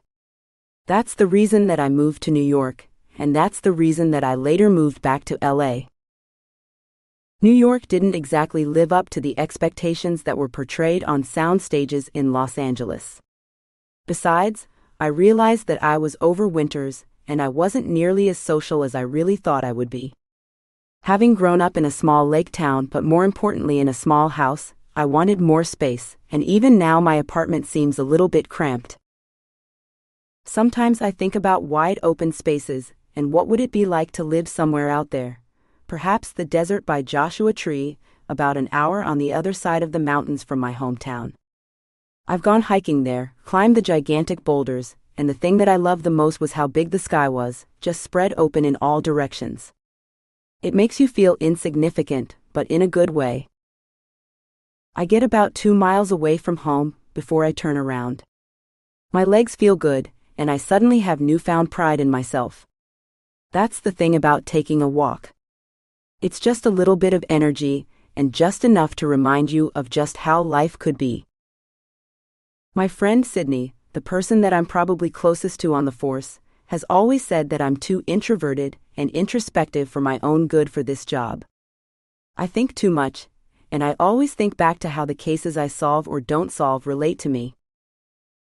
If you keep it up, she likes to joke, you'll end up a drunk, the stereotype of the lost detective seeking answers to questions that cannot be answered. She might be right, but I can't very well control my nature or my need to seek answers. So what I do instead is try to avoid alcohol. I get back home and Luke is gone, and my thoughts return to my sweet, innocent, missing sister, and all of the unanswered questions about her missing friend as well. Who took her? Who took them? Why? Are they still alive? Will I ever see her again? I shouldn't have bought the rosé at Trader Joe's when I did this week's grocery shopping. The rose gold bottle with cursive text on the front calls to me, and I can't make myself look away. I can't not pour myself a glass. After I finish the first, the second one is much harder to resist, and with the third, I don't even bother. My eyelids grow heavy along with all of my limbs, and I recline on the couch and let myself drift off, waking up a few hours later with a pounding headache. The following morning, I have plans to meet with Sydney at our usual spot. Coffee Break is a small tea and coffee stand, which just popped up a few months ago, and it has the most delicious drink concoctions rivaling those produced by Starbucks. We are supposed to meet at 10, when we both like to take a little mid-morning break. She's 6 months pregnant and has been put on desk duty. Wanting to be in the field, Sydney first fought the department on this, but when the nausea and the tiredness got to be too much, she gave in and is genuinely enjoying it. Of course, she would never admit that, not to any of our coworkers around here, but we have been close friends for years. Sydney got her master's degree from UCLA, and recently she has been thinking about pursuing a PhD in criminology. She likes being a detective, but she's getting more and more into other aspects of the job as well. After ordering both of our drinks, I grab one of the little tables that Coffee Break has just put out. I greatly appreciate this new development, because otherwise we'd have to return back inside and sit on the bench. Pregnancy is really taking it out of Sydney, and she needs to rest at practically every opportunity she can get. She's not here yet, so I scroll through my phone. After a little bit of social media, I open the reading app and try to focus on one of the many books that I have started in the last couple of months and have yet to finish. I used to be a prolific reader. It used to be the only thing I would do in my spare time, more than even watch television, but then things changed. Suddenly an idea pops into my head. I took a writing class where we did a series of prompts, just describing the world around us. The concept was that you position yourself as theoretically the character in this world, and you start to describe what you see. Let's say, you look down at your coffee cup and notice the way that the little bit of dew rolls down the cardboard sleeve, and the way that it tastes tart with just a little bit of bitterness and a hint of sweetness. You put yourself in this place, just like your character would be. You describe what you see, and after that you can go from there. Who is this person who is seeing this? Why are they here? What do they want? I open my phone and pull up the Pages app where I have the bit of the outline of my book. I have a lot of it written, but I've gotten in the groove of writing at my dining room table in front of a laptop with a carefully curated list of things around me. A lit candle, a clock, something yummy to eat, not really breakfast but a fig bar or scone or bagel, but now I just begin to type, my thumbs moving feverishly as if I'm texting. One paragraph becomes another and another as I describe the coffee shop, the police station, and everything else around me. My character, not surprisingly, is waiting for her friend to show up who is running late. When I see Sydney walking around the corner, her bump protruding, I continue to type, finishing my thought, but then going on and including the details of her wobble, and exactly how she moves and how tired she looks. That's the last thing I type before standing up and wrapping my arms around her, and telling her that she looks beautiful. Thanks. That's kind of you to say, she mumbles with a shrug and melts onto the chair. Definitely don't feel like it. 10. I tell Sydney how great she looks and she just rolls her eyes, but I can tell that she appreciates the sentiment. I'm just tired all the time, she says. The nausea's kind of gone away now, but I'm just exhausted. Like, taking a shower is exhausting. I don't even know what's going to happen after I have this baby. I mean, how am I going to take care of it when I physically can't even get out of bed? I'm sure that's going to go away. That's just your hormones, I promise her, even though I'm not really sure. From what I read briefly online, it's really the ATG hormone that makes you feel really tired and nauseous, depending on what kind of pregnancy you're having.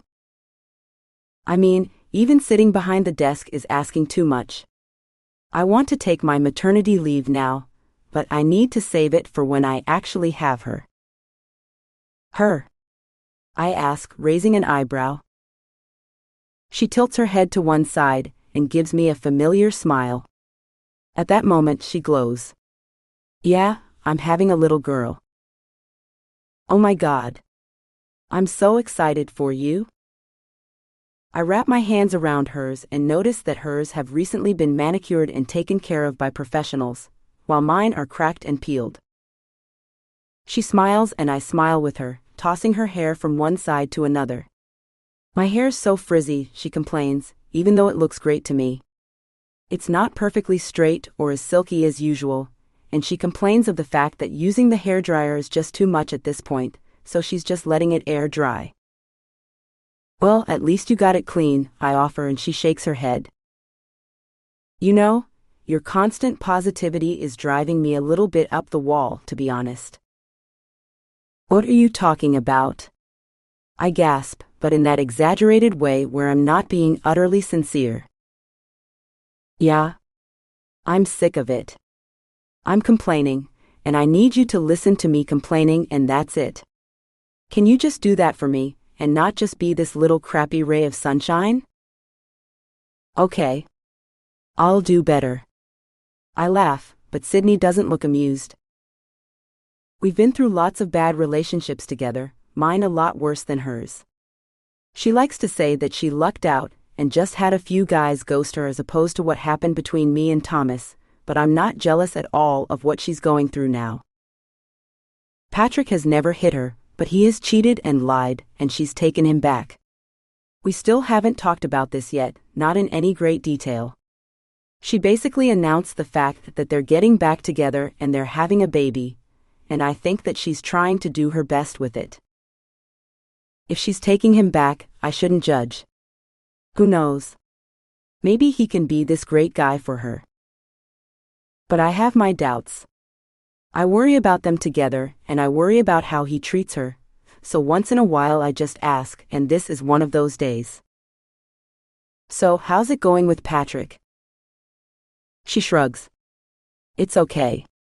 I mean, he's being really understanding about the pregnancy. Understanding about the pregnancy? What does that mean exactly? I ask. Well, you know how I'm so tired and not exactly being the best girlfriend. I furrow my brow. You're having a baby. His baby. He should be trying to take care of your every need. Yeah, I know, and he is. I just misspoke. You don't have to be a detective to know that she's covering up for him, but I still don't know how to get through to her. When I press her harder, she closes off. She doesn't want to talk.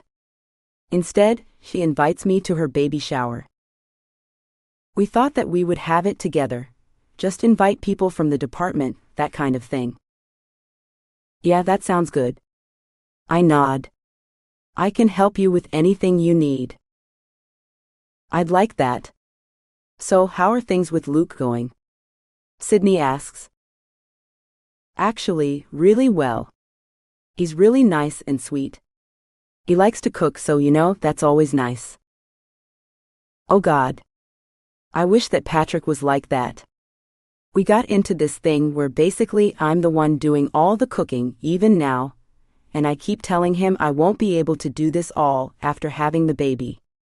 I mean, I'll have to really prioritize that.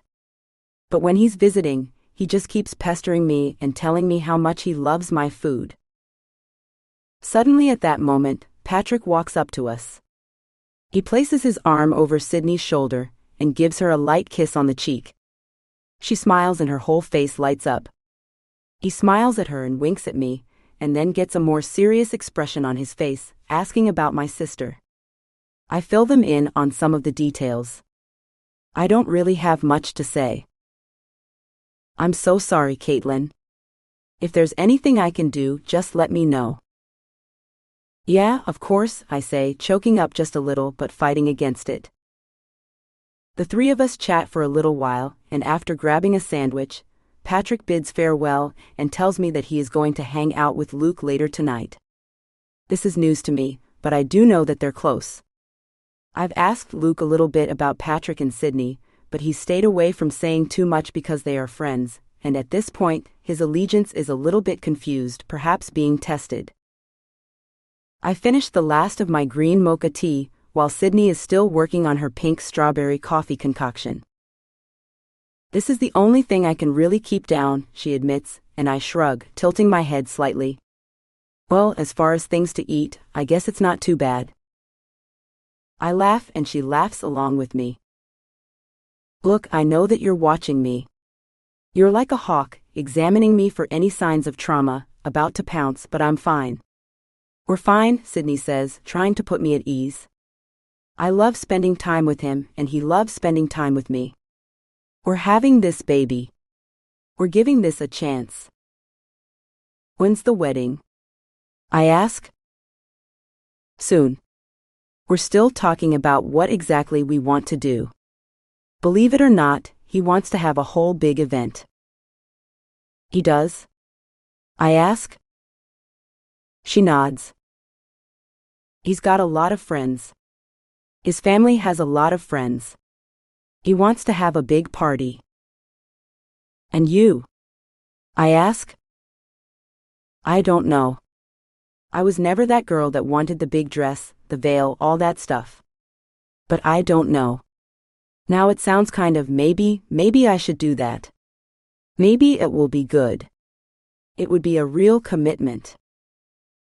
But is that what you want? I ask. Do you want to marry him? Sydney looks up at me and pauses for a moment. Yes, I do.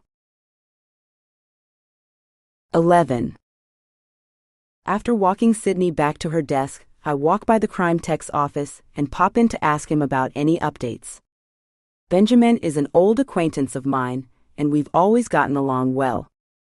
He's easygoing and casual, and someone who Thomas always hated. Hey, your hair's growing out. I laugh, pointing to the curls that are just starting to come in. He smiles at me and gives me a wink. We chat a little bit, of neither this nor that, nothing in particular, and then I finally get to the point. Did you find anything on the laptop? Yeah, it's a treasure trove, Benjamin says. Unfortunately, too much. What do you mean? Well, they posted about their boat on Craigslist and Facebook Marketplace and a bunch of boat sites like Boat Trader. So, they've been getting messages about everything all the time. You'll have your work cut out for you. Benjamin duplicates the files and sends me all of the emails and everything else that I need. The Islingtons have been in contact with a lot of people. They've been trying to sell the boat for a couple of months, without much luck. It's expensive and the right buyer takes time to find. A couple of hours pass as I parse through all of the correspondence on my laptop, looking for possible people to contact. I should probably start at the beginning, but there are at least 50 names. Captain Medville calls me into his office to ask me what I'm working on, and I give him a brief update. "You really think they're gone?" Captain asks, without looking away from his computer. "I have no idea," I shake my head, "but they're not at their apartment and they're not on their boat, and it didn't seem like they had that much extra cash to spend on hotel rooms. Plus, according to the Sun, they were always involved, always present. They aren't the type to just take off." "And what about the boat?" "The boat was very clean. The Sun was adamant about the fact that it was too clean, but you know how it is. People put something up for sale. They want it to look nicer than when they were living in it." "Yeah, tell me about it." "We're in the process of selling our home, and I've never seen it so spotless," the captain says. "Spent all weekend clearing out clutter, and now it looks so nice I don't even know whether it's worth moving." I look around his office, at his kids' drawings all over the walls behind him. There are 5 framed pictures of his kids, wife, and all of them together, facing his computer. They're not there for the visitor to look at. They're not there for show. I chuckle. I've been there myself numerous times. Get tired of living in one apartment, decide you need more space, start going through all your junk, downsizing, minimizing, and then bam, suddenly the place isn't so bad after all. And you wonder, do I even want to go? Captain Medville asks about my sister the way that people usually do. They know that there are no updates, otherwise they'd hear about it, but I appreciate the effort. "It's been sort of quiet here, so I was just going to say if you need to make a run up the hill to visit your mom, you can do that." "Yeah, maybe I will," I say, not being definitive about it one way or another. The truth is that I've interviewed a lot of people already, and I've hit a lot of dead ends. There are so many unanswered questions, and yet, I feel like I'm going around in circles but getting nowhere. The last time I was up there, I was so certain that my conversation with Lynn Weasel and her mom, Mindy, was going to give us answers. Lynn was in Violet's art class, and she had so much information about her secret Instagram page, and all the art that she was putting out. She knew all about how Violet tried to find an apprenticeship at a tattoo shop without much luck, getting turned down for being underage, before finally connecting with this one in Big Bear City, which was owned by a friend of hers from school. Their father, my old chemistry teacher, Mr. Shapinski, had helped his son open that shop, I guess being supportive despite the odds. But soon after that, Cameron was found dead. He had lied to the FBI about knowing Kaitlyn, but he lied to them because he was using drugs. He had overdosed on a concoction of fentanyl and cocaine. I was so certain that I was on the right track. Finally, I was finding out all of this stuff about Violet's secret life, and that had to lead to answers about her disappearance. It just had to, right? Mr. Shapinski was in a grief spiral. He knew something was wrong. He came to talk to the FBI. He went to the cops, and then they found his son's body in a known flophouse on the outskirts of town. His death was tragic but also commonplace. It happens every day. The few people who did agree to talk to me didn't have much to say, and after that, I hate to say this, but I started to give up. I go over some of these details with Captain Talarico, who listens actively by nodding his head. When I'm done, he sucks down a few big gulps of Coca-Cola. I glance over and look at the painting hanging by a bookshelf. A few weeks ago, we went out with the whole group to a local bar to shoot the breeze and talk about anything but work. After the other guys went home, I bought Captain Talarico the last round, and he admitted to me that he had painted that picture himself, taking up painting as a way to relax himself. That's when I opened up to him more about Violet, and my fear that I'll never see her again. I don't know if I ever told you this, but my brother was found murdered many years ago and the guy was never caught, he said, drinking the last of his whiskey. I asked him for more details, but he threw his hand up and said that he had already said too much. I painted that picture for my brother, Captain Talarico said.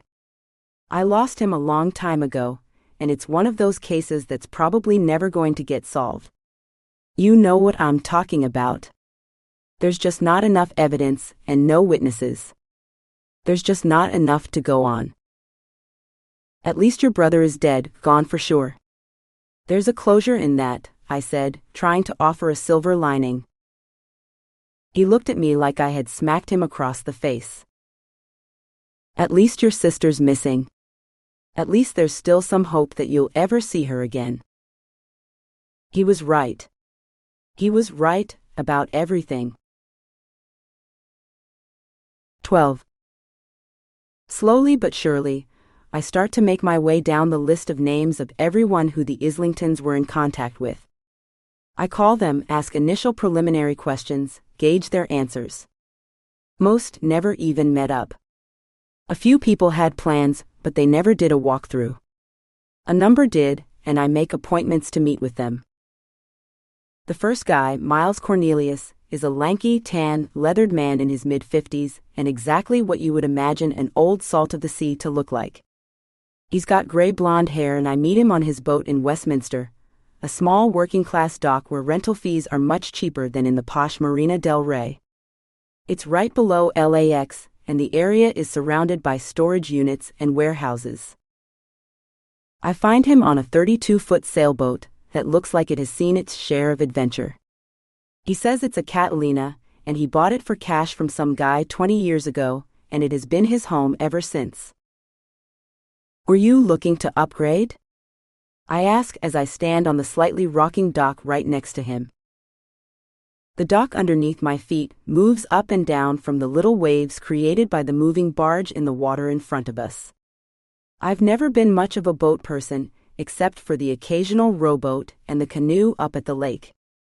Given how modest his accommodations seem, I find it hard to believe that he would be looking to purchase a 52-foot powerboat like the Islingtons were selling. Miles takes off his baseball cap, soiled and drenched in sweat, and rubs the back of his arm across his forehead. He has a nice, friendly smile without any pompousness, self-indulgence, or arrogance. He's the kind of person that you wouldn't mind sharing a table with at Starbucks, knowing full well that he wouldn't bother you by trying to strike up an unwanted conversation. I saw the ad, he says. It sounded like a perfect boat that a buddy of mine would be interested in purchasing. He's in real estate, and he just loves being on the water. He's looking for a boat, and kind of hired me to be his unofficial broker. Wants to save on the fees and all that. So you reached out to them? I ask, asking for his name to write down in my notebook. I'd rather not share, he says, suddenly becoming standoffish. Besides, it doesn't matter, I never met up with them. You didn't? Well, that's not true. I met up with them, but I never saw the boat. Miles shifts his weight from one foot to another. He could be lying. I try to assess the likelihood of that being the case. I answered the ad. They sent me more videos and stuff to look over. I met up with them in Santa Monica, and I had plans to go do a walkthrough, and Deacon said that he'd forgotten his keys back at the apartment, so it never happened. How long ago was this? About 2 weeks. I couldn't wait for them to go back and get them, so we made plans to meet up some other time, but they weren't exactly concrete plans, so nothing ever happened. Okay. I write that down, putting a little star in the corner to indicate that there's a possibility that he's lying. I developed a little bit of a bullet journal approach to interviewing suspects. There are ones that I write off and dismiss right off the bat, and there are ones that leave me with lingering questions. Others give me with the feeling that they're lying. Some cops call this listening to their gut. But it's really just a feeling that we get. Is someone being honest? Are they telling the truth? You really have to be a student of human nature to decipher all of that, and even then you're likely to be wrong. But in this case, Miles gives me a sense that I'm not getting the full story. I decide to change tactics, get him to talk a little bit more about his life. Someone can have an unusual affect and seem closed off, but that could just be their personality, not because they're not coming forward with what you want them to tell you. So, how did you end up here? I ask, trying to be as casual as possible. I grew up on a farm in Illinois, about as far from the ocean as you can imagine. But I read books, magazines, and that's what brought me out to the coast, Miles says. I just knew that it was something that I had to do. You get the idea and you let it fester, and if you forget about it, then maybe this lifestyle is not for you. But if you don't, you might be just the perfect kind of crazy to take it up. We chat for a little more about the quality of sailing in different parts of the world. Something I know nothing about, but something that he is enjoying sharing. So, tell me about your boat. Where did you go with it? All around. Mexico, the Caribbean, Europe for a while. And how do you pay for all of those travels? Well, I live on the boat to save money. I help people with boats, fix them up. You'd be surprised how little help there is for owners at marinas. I know plumbing, and you can hardly ever find a plumber on land, let alone at sea. The hours are good, meaning I decide when I work. The pay is even better, $100, $200 an hour, you can really charge almost anything. Oh wow. Yeah. There's a real shortage, so people pay what you ask, he says. Do you want something to drink? I have some cold iced tea that I just brewed. It's delicious. Sure, I say after a quick hesitation and then climb on board. I didn't tell anyone that I was coming here. Something makes me feel a little bit uneasy, but I go ahead anyway. The boat is cramped, the complete opposite of the Islington's boat. It's a sailboat for one, with a narrow doorway going down into a dark hull. There are portholes, but they hardly provide enough light. The inside is weathered wood, dark cherry, and at one point you can tell it looked pretty nice, but at this point it looks used up, old, and hardly a place you'd want to call home. Miles is also not exactly a homemaker. A single man living on his own in an apartment can get a little sterile and yet messy, but this is a whole other thing. The walls are covered in stickers and postcards from places he has been, but everything is rather haphazard. There are also boxes and boxes of knickknacks everywhere. Miles moves a few over to the cabin, and through the doorway, I see the piles of newspapers reaching practically to the top of the ceiling. Sorry it's so messy. I'm kind of trying to start a business. What kind of business? I ask. Selling things on eBay. The problem is that you go to those vintage shops, you buy up all the stuff, and then you try to sell it at a profit, but in the meantime you've got to store it somewhere. I got all those old National Geographics, newspapers and magazines. Who knows if I'll ever make a cent doing it. And what about the plumbing? Well, the thing about that is people will pay whatever, but I got to advertise, and with me moving around from port to port, not everyone knows about my skills and what I'm capable of. Besides, I want a little bit more passive income. I thought this way I could pop into different thrift stores, pick up stuff, sell it, maybe build up a reputation of having cool antiques. I want to tell him that you probably have to specialize in one thing or another if you want to do something like that, but decide to keep that to myself. Miles pours me a tall glass of a fresh iced tea from the little fridge in the kitchen, something he refers to as a galley, and I sit down behind the round maple table. How long are you planning on staying in this marina? For a while. I like Southern California. I've been here for about a year, getting tired of moving around. Making some friends, hopefully the plumbing business will grow, but living in the slip is pretty nice. So, what did you think about the Islingtons? I ask. I thought they were a friendly couple. They said that they went down to Mexico, went fishing, showed me pictures. They lived on that boat for what? Year or 2 years? Something like that. I nod.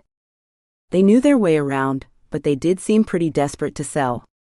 So what happened with your real estate friend? What was his name again?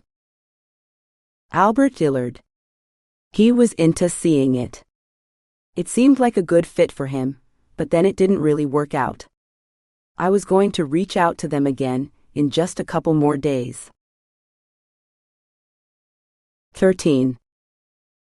I interview about 5 more people after Miles Cornelius. They all have similar stories.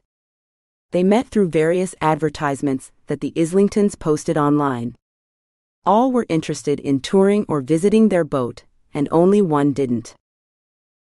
Most were couples of retired age, but none of them actually pulled the cord and put down any money. They felt uncomfortable not going through an official broker, but the Islingtons were trying to save money. When I asked about the cleanliness of the boat, they all said that it was almost showroom clean. It became clear to me that Terry either hasn't been on the boat since his parents were trying to sell it, or they were taking extra care to keep it very clean in order to actually make the sale. In addition to talking to people that they connected with online, I also stopped by a local brokerage place in Marina del Rey and interviewed Matthew Cochran, a 30-something yacht salesman, for some background information. There are so many places where a sale can fall through: price, personality, or just being two of them, he says, speaking at an easy, confident pace. Eager to tell me about his business, Matthew seems like the kind of guy who could convince anyone that a boat is the answer to all of their problems. If one party thinks that the other party is trying to gouge them or being unfair at all in the price, the deal falls through, he says, adjusting the fit of his open collar shirt and picking lint off his designer pair of jeans. Of course, both parties want to make as much as possible and pay as little as possible, so problems pop up. When I show him the Islingtons' boat, he is quite impressed and says that they have a fair asking price. If they were selling without a broker, they were probably expecting people to buy on their first visit or after the trial sea voyage. But it doesn't work that way, Matthew says. Buyers have to be finessed. They need time. With an expensive purchase like this, there's a lot of hand-holding that's required, and the owner is just not equipped to do that.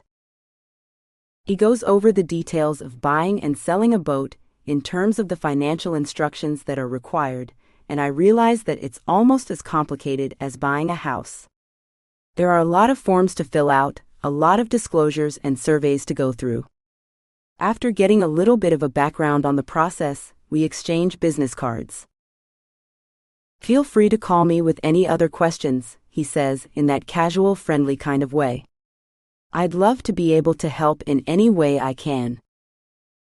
At the end of the day, just as I'm about to pick up the phone to call Terry with an update, he surprises me by showing up at the precinct.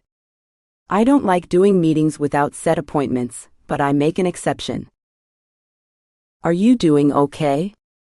I ask, noticing the paleness of his skin and the fact that he looks like he has lost 5 pounds since I last saw him. I've always been kind of an insomniac, Terry says, running his fingers through his curls, but I haven't been able to sleep at all recently. Just keep thinking about what could have happened to them, you know? I walk over to the vending machine where he grabs a coffee, additional caffeine that he doesn't need, and I buy an iced tea in a bottle. Back at my desk, I fill him in on all the details, everyone I interviewed and what they said. I'm sorry, I don't have more for you at this point, I add, but I'm going to be going through all the names that we have from the laptop and everyone that they met with. Do you think it has something to do with the sale of the boat? Terry asks, tapping his long fingers on the edge of my desk. Frankly, I have no idea. It's the only lead I have at this point. My wife's due date is next week. He nods, trying to hold back tears. I was just so certain that Dad and Ruth would be here for that. I mean, they are so excited. It is going to be their first grandchild. I know, and I'm going to do everything in my power to find them. They would never miss that birth, he says, never. If they aren't here, if something really bad happened and they can't get in touch with us, you know what that means, right? I bite the inside of my mouth, but in a way that wouldn't be obvious to him. I don't want to show him that I'm nervous or having any hesitation about anything at all, but this does make me worry. I realize now that there's probably a great likelihood that something bad did happen to them.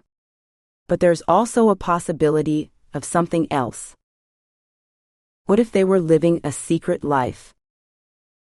What if they were doing something illegal, gone missing on purpose, but are alive and well? I decide to keep this to myself. I don't have any proof, and I don't want to give Terry any false hope. I still have a lot of emails to go through. Terry, I need to have a serious conversation with you about something, I say, clearing my throat and moving my chair a little bit closer to him. He looks up at me, his eyes as big as saucers, his skin sallow. He looks like he hasn't gotten any sun in months. So, the thing is that I want to ask you if there's any chance that your parents were involved in anything illegal? He shakes his head no. Please think about it before you answer. They were going down to Mexico, they had a boat. What are you trying to say? That they were working for a cartel? No, I'm not saying that at all. I'm just trying to get some information. I know that they were retired and that they were fishing, but retirees need money too. They had money from savings and from their retirement plan. But do you think there's any chance that they were involved in anything illegal? I press. I'm not going to bust them for it. This will just help me figure out a way to investigate this crime further. When people are involved in the drug trade or any other illegal activities, those crimes get investigated. If someone hurt them because of that, we're still going to keep them accountable and bring them to justice. I'm not saying that just because your parents weren't saints doesn't mean that we won't find them, or that we won't look for them, or that they'll get in trouble. I choose my words carefully. I need him to know that I'm on his side. People whose loved ones are involved in some illegal activity are hesitant to come forward about that. I had previously investigated a case of a sex worker. They're at risk for all sorts of assault and other crimes, including murder. But just because they do sex work doesn't mean that their perpetrators can do anything they want and that they're not victims. In this case, I need Terry to know that even if his parents were involved in drug running or any other illegal activity, that I still care about what happened to them and I'm going to find out the truth. You have to talk to my brother, but no, as far as I know, they weren't involved in anything like that. They just went to Mexico to retire, to live the good life on their boat, to fish, to hang out with other retirees. That's it. You have to believe me. I do, I say, nodding. A quick pause passes between us, and then another. I can tell that with each meeting, Terry's trusting me more and more. And I also get the sense that he's telling me the truth about them, or as far as he is concerned. Do you think there's any particular reason why your brother, John, didn't contact us? No, not really, he says, shaking his head. I told him that I reached out and what we've talked about. Well, if you don't mind, could you give me his number so I can chat with him as well? 14. I meet with Sydney at the bridal shop. She has always been a bit of a tomboy, so I'm surprised at how much she revels in being attended to, and handed a glass of non-alcoholic champagne while she waits to try on her wedding gown. She becomes giddy and excited, just like a little kid. I'm the first one of her friends to arrive. Her cousins and sister from East Los Angeles come a little later, complaining about traffic in Koreatown. I show them around a bit, since I've already had the pleasure of sitting here for over 45 minutes. As I walk, I'm careful with my glass of water to make sure that I don't spill it on any of the thousands of dollars worth of dresses. Nevertheless, one of the attendants watches over me carefully, probably quick on her feet to run over in case I do trip. I joined Sydney, and everyone except me and Sydney are having champagne. I'm going to work soon after to interview Terry's brother, and I can't drink while on duty. The bridal boutique is located in West Los Angeles, in a nondescript shopping plaza. It actually has a nice collection of dresses at a reasonable rate. There are, of course, the high-end shops in Beverly Hills and Santa Monica, but being on a budget, Sydney steers clear of them. I haven't talked to her about the total cost of a wedding yet, but she has been complaining about how expensive everything is. If it's for a wedding, it's double or triple the price. I actually looked into making my own centerpieces, she says as we wait for the attendant to pull a couple of mermaid-style dresses that she had requested. No, you can't do that. Miranda, her cousin, shakes her head. That is so tacky. She's a tall, plump woman who works as a kindergarten teacher and has already notified me that she has placed a deposit on a church in Pasadena that has a 2-year waiting list, even though she's not even dating anyone. I made the mistake of laughing, which made Miranda toss her jet black hair to one side and turn demonstratively to Carol, her sister. To say that her family was less than pleased that she went into law enforcement would be a big understatement. Everyone tried to talk her out of it. They pled and then threatened. Cousins she had never spoken to called her and told her what a terrible mistake she was making. Her mother didn't talk to her for almost 2 years. The bride can't make the centerpieces. I mean, it's just going to look so cheesy. No, not necessarily, Sydney insists. Look at this. She pulls out her phone and shows a few saved websites of do-it-yourself brides who are on a budget. I know that some people are just very crafty and will make anything, and I'm not really like that, so these look pretty easy. She shows one with azaleas in round glasses.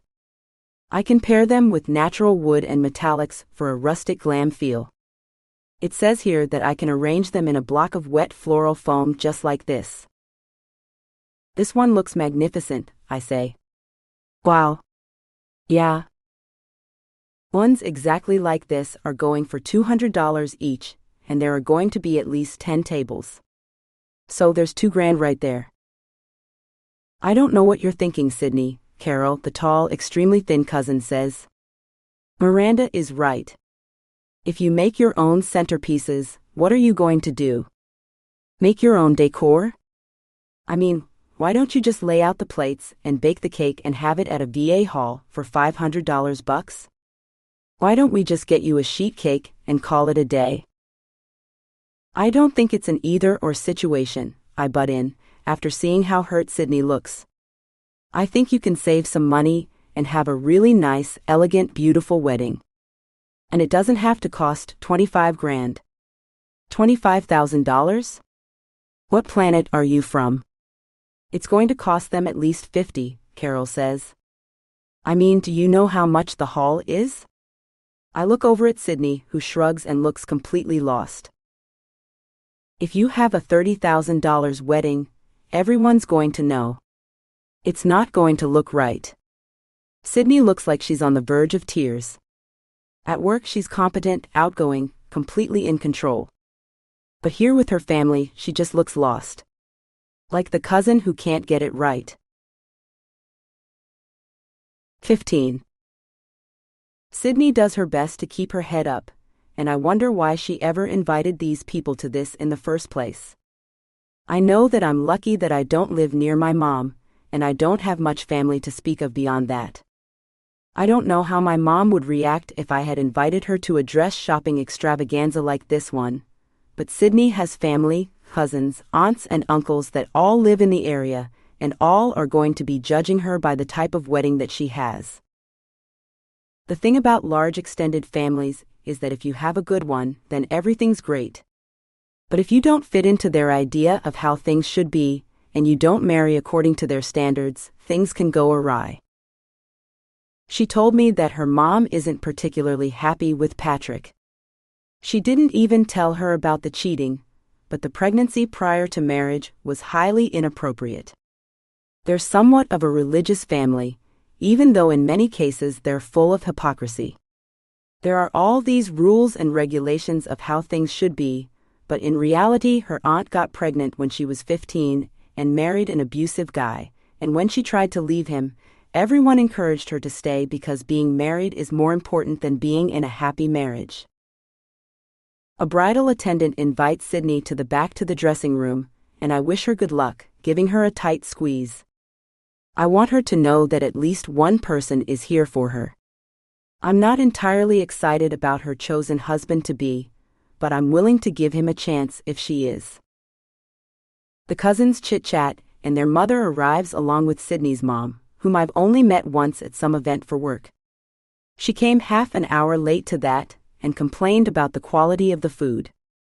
Marilyn had Sydney at 20 and is trim and energetic. They look so much alike, they could be sisters. Same almond eyes, same high cheekbones and olive skin, only Sydney's mother's hair is cut short. She wears a little bit of jewelry and is dressed in a suit. She works as a realtor, focusing on immigrants getting into their first homes. She's a first-generation Korean American who came here when she was young and has no accent whatsoever. Her nails are polished, her makeup is flawless, and she looks just like any other realtor anywhere in California, very well put together and camera-ready at all times. In the company of these women, I feel severely underdressed. Since my shift at work hasn't started yet, I'm wearing jeans, flip-flops, and a casual t-shirt with cold shoulder sleeves. Everyone in Sydney's family gives me the exact same look the first time they see me, probably thinking, of course she doesn't know how to dress. She's a cop. My problem with shopping is not due to my career choice, but because I don't like it. Once I find clothes that I enjoy the feel of, I tend to wear them until they wear out. I've mentioned this to the therapist at work, and told her that I've felt this way about clothes since I was a kid. She said that I might have what they call sensory sensitivity, meaning I have heightened sensitivity to the touch and feel of things. That made a lot of sense, especially thinking back to the dreadfully uncomfortable dresses and shoes that my mom used to make me wear. They always pinched my calves and toes. Minutes move like hours while I sit here wedged in between her family members, and Sydney can't come out fast enough. The bridal assistant comes out first with a big smile on her face. "Are you guys ready?" she asks with a hop in her step. I give her a little clap of encouragement, but everyone else seems a lot less impressed. Sydney comes out looking radiant.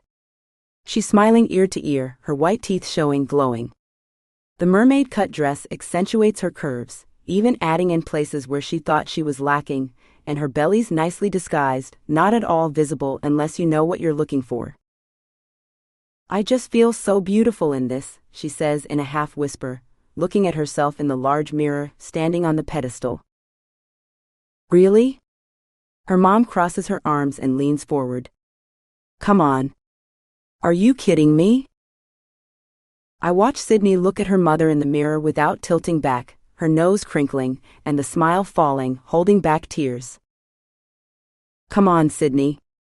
Let's be serious. You cannot get married in this. How much does it cost anyway?" $2,500. "No, absolutely not," Marilyn says. "That's way too much for something like this, and you're showing.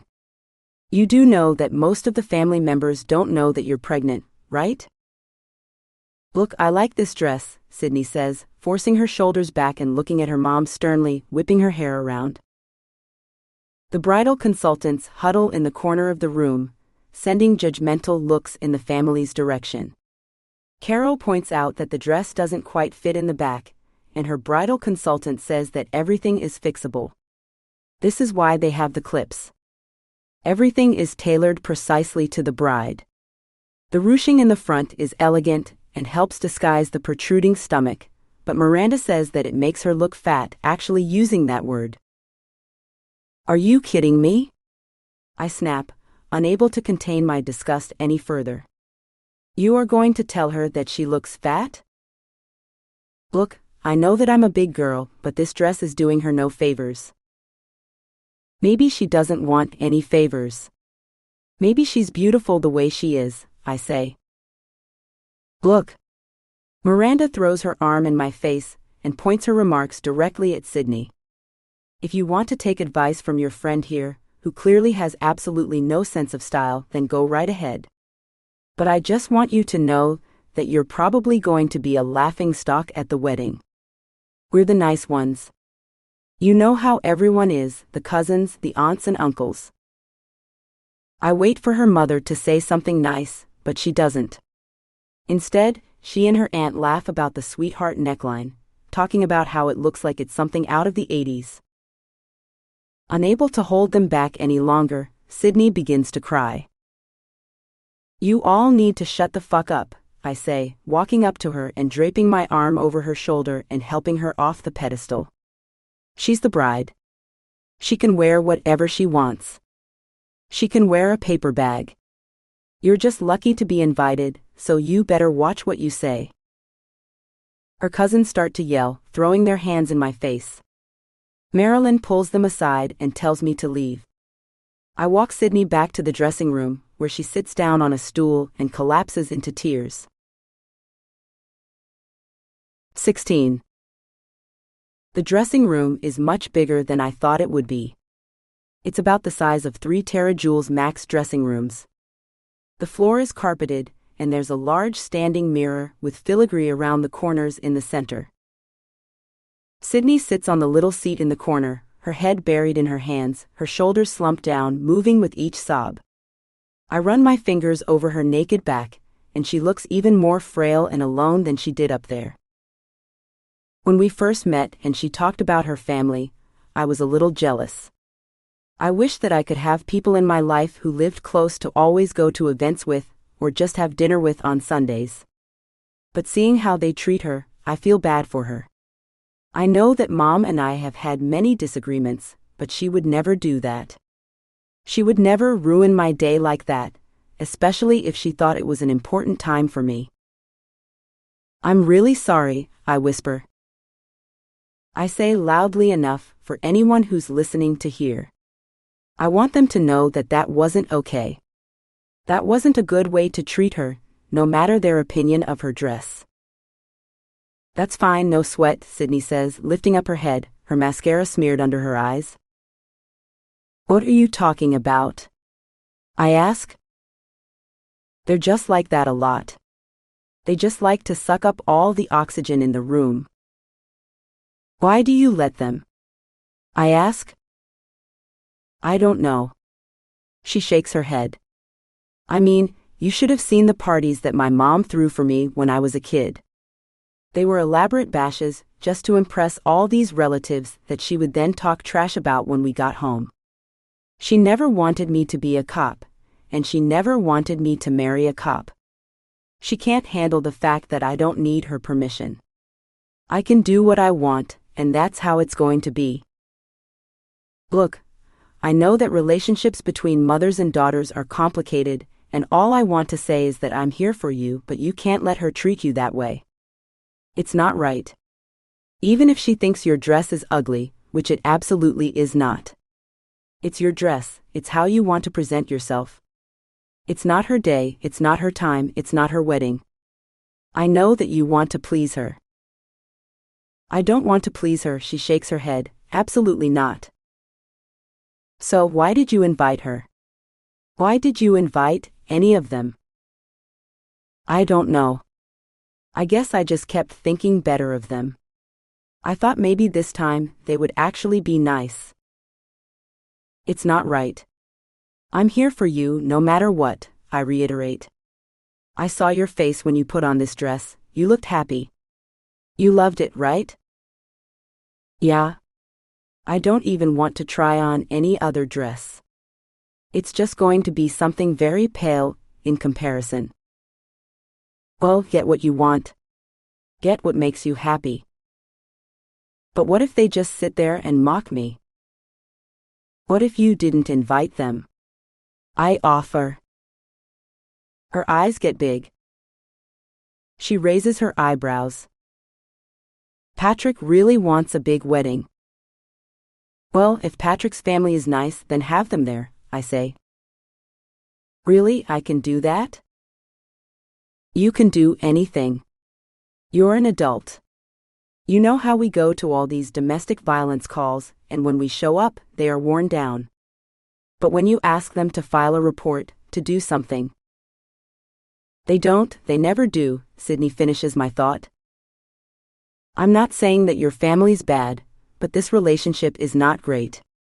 If you want them to behave better and you want them to treat you better, you should create boundaries. Easier said than done. Yes, absolutely. I agree wholeheartedly, and I struggled with that myself. I want to let Luke in more, but I'm just so worried about him hurting me that I put up these walls. Besides you, I don't really have many friends. I'd love to, but it's just hard. It's hard to put up those boundaries and really keep them there and not feel insecure and uncomfortable. All I'm trying to say is that I'm here for you, whatever you want to do. There's a knock at the door. I'm sorry to bother you. I just wanted to see if you would like me to pull any other dresses, the quiet voice on the other end says. I know that she's biding her time, and we're taking up a lot of it. What do you want to do? I ask, and Sydney gives me a nod. Standing up, I extend my hand to help her to her feet. 17. I want to stay here longer and help Sydney with her family, but I have to go. John is waiting, and if I don't leave now, I'll be late.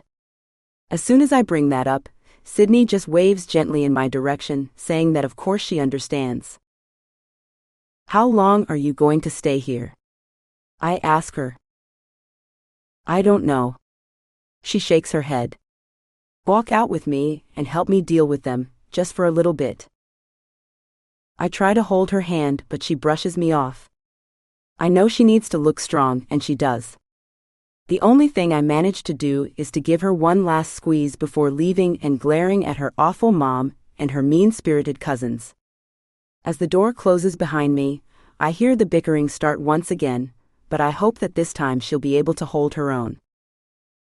On the drive over to John's house, I'm tempted to call my mom and tell her how much I love her, but she might have a heart attack and assume that we have found Violet's body or something morbid like that. We're not exactly a touchy-feely family. I drive over to Burbank where John, Harry's brother, Ruth and Deacon Islington's oldest son runs a gym. Back when Terry mentioned it, I had assumed it was going to be something like 24-hour fitness, women in leggings on the ellipticals, men lifting free weights. But it's anything but that. This is a bodybuilding gym, the kind that I have only seen on television. In addition to that, there's a large boxing ring in the middle, and an old man straight out of Rocky, yelling something in the face of a young 18-year-old who looks more than a little annoyed. No one approaches me and there's no front desk, so I walk around before approaching the least intimidating-looking man in the place, a young 10-year-old kid who actually curses. Well, thanks for nothing, I say. A tall man with the widest shoulders I've ever seen, rivaling those of The Rock or Arnold Schwarzenegger, approaches me. He's drenched in sweat but has a nice smile. Just ignore that guy. He thinks he's the best thing in the world since sliced bread. But you know how 14-year-olds are. Never met one like that before, I admit. He's won a couple of titles. Thinks he's going to be the next Evander Holyfield. I feign a smile, pretending I know who he's talking about. Listen, I'm looking for John Islington. Is he around anywhere? The owner, he asks. What's this about? I introduce myself and give him my card. He tells me to call him Lenore and gives me a card with just that name on it and a phone number on the back. Is this a first name or last? I ask. It's a nickname, he says without offering any other info. I don't know if you've heard, but John's parents are missing. His brother is very concerned, and I'm here to talk to John. Deacon? Are you serious? Lenore glares at me, his olive skin getting even shinier, glistening even brighter under the fluorescent lights. You know him? I ask. Of course. He's a legend. He ran this place before John. Just an awesome guy. Aren't they in Mexico? Well, that's the thing. He was in Mexico, but they came back. They got an apartment in West Hollywood. That's how I got on the case, but they're not there. What about their boat? What about it? I ask. Is there something you can tell me? No. I mean, they talked about possibly coming back and retiring, but I know that Terry and Maureen are having a baby, and Deacon and Ruth, they were just over the moon by that, but that was about it. Did they actually decide to give up their dream life? Yeah, it looks like it. I nod.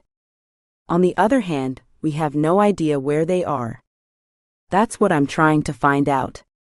Is there any chance that you think they could have gone somewhere else? Taken off?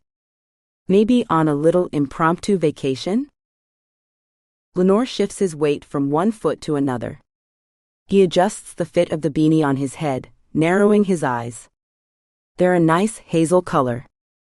With anyone else, I would say yeah, they could have taken off, but the Islingtons? No way. Why is that? They'd never miss being there for the baby. Ruth was just over the moon about being a grandmother. She was going to take care of that baby any time they needed. She was going to be Nana extraordinaire. I give him a slight nod, writing everything down in my notebook. I write down a few impressions from the gym as well. There's a distinct sweaty smell to the place, mixed in with bleach and detergent as everyone sprays down their stations. The door at the far end swings open and bright light streams in. The view goes straight to the parking lot. A tall man, who seems to be almost as wide as the doorway itself, walks in. Lenore calls him over and introduces me to John Islington. John is dressed in a tank top, his muscles bulging out of it.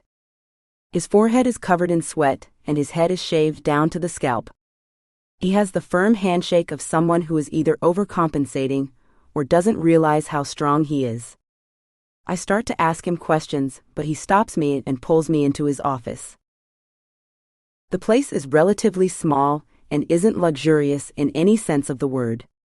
There's a desk covered in tons of papers, a laptop, a small printer, and hundreds of empty Amazon boxes, stacked one on top of the other haphazardly. He moves a huge chunk of them away, clearing out a chair that appears out of nowhere. I take a seat, trying to avoid the big stain on one side. I ask John the same questions I asked Lenore, and he doesn't tell me anything of much significance. He has no idea where they are. He hasn't talked to them since before Terry did. What is noticeable is his annoyance when I bring up his brother's name. His eyes flicker a little bit. He shifts in his seat, looking slightly uncomfortable. Terry seemed very concerned about them. He said that there is no way that they would just take off, go on a trip somewhere without telling anyone in the family. Is that true? Again, he shifts a little. I make a mental note to repeat Terry's name at every opportunity, just to press his buttons. Look, Dad and I got into a little tiff. Oh, really? I ask. It's nothing. We argue a lot. We butt heads. We're very similar. He seems to think that Terry's app, his so-called company, is going places. I don't. Terry doesn't have the business mind to make anything like that work. He's going to be a great father, don't get me wrong. But that's it. And it's not a bad thing. I tilt my head slightly. Look, I'm not saying that to be mean, John continues. It's not a bad thing. Being a great father? Well, that's all we can really aspire to. Right? But the company? He can't call anyone. He can't get investors. He can't get customers. He's just not that kind of person. You talk to him, he just makes you feel uncomfortable. Who would want to invest in someone like that? He's right, in that Terry is a little bit standoffish, but I also found him incredibly sincere about worrying about his parents.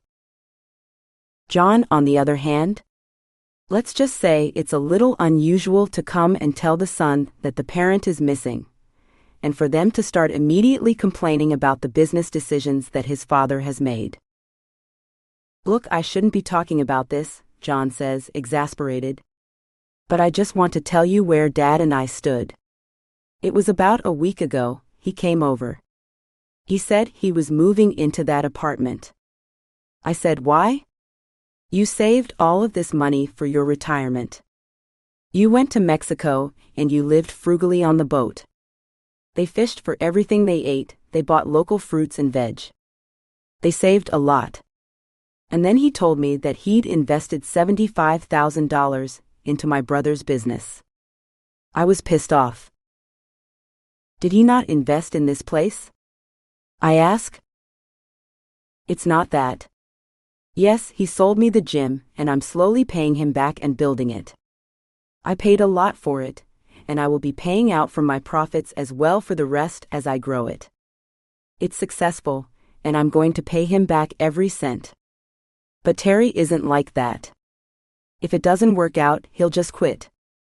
And then he'll say sorry. He'll just apologize, get all torn up. But that will be it. I just didn't want Dad and Ruth to lose so much. I mean, did you see the apartment that they got? It's something that people in college live in. They deserve a house. They worked really hard all their lives, and they shouldn't just throw it away and give it to my brother. My opinion of John begins to shift. The more he talks, the more sincere he appears to be, aggravated and upset by the fact that he feels like his parents were taken advantage of. What about what's going on now? What about the fact that they're missing? I say. What are your thoughts about that? I don't know. Frankly, I don't really have many thoughts about it. I hope that they took off somewhere, went to Vegas, are having a grand time, but I'm not sure that they would or could do that. They were too responsible. And yeah, I'm worried about where they are. Can you tell me anything about the people that were trying to buy the boat? Did they tell you anything about them? I ask. Come to think of it, there was this one couple. They showed the boat for a bit, and they had a number of sales that sort of didn't go through, and they were getting discouraged. They were thinking of lowering the price, even though they knew what it was worth, but they were getting impatient. So what happened? I ask. Well, that day when we met up for lunch, when Dad and I got into the argument, he mentioned that there was this couple coming to see the boat. They were going to give them a tour.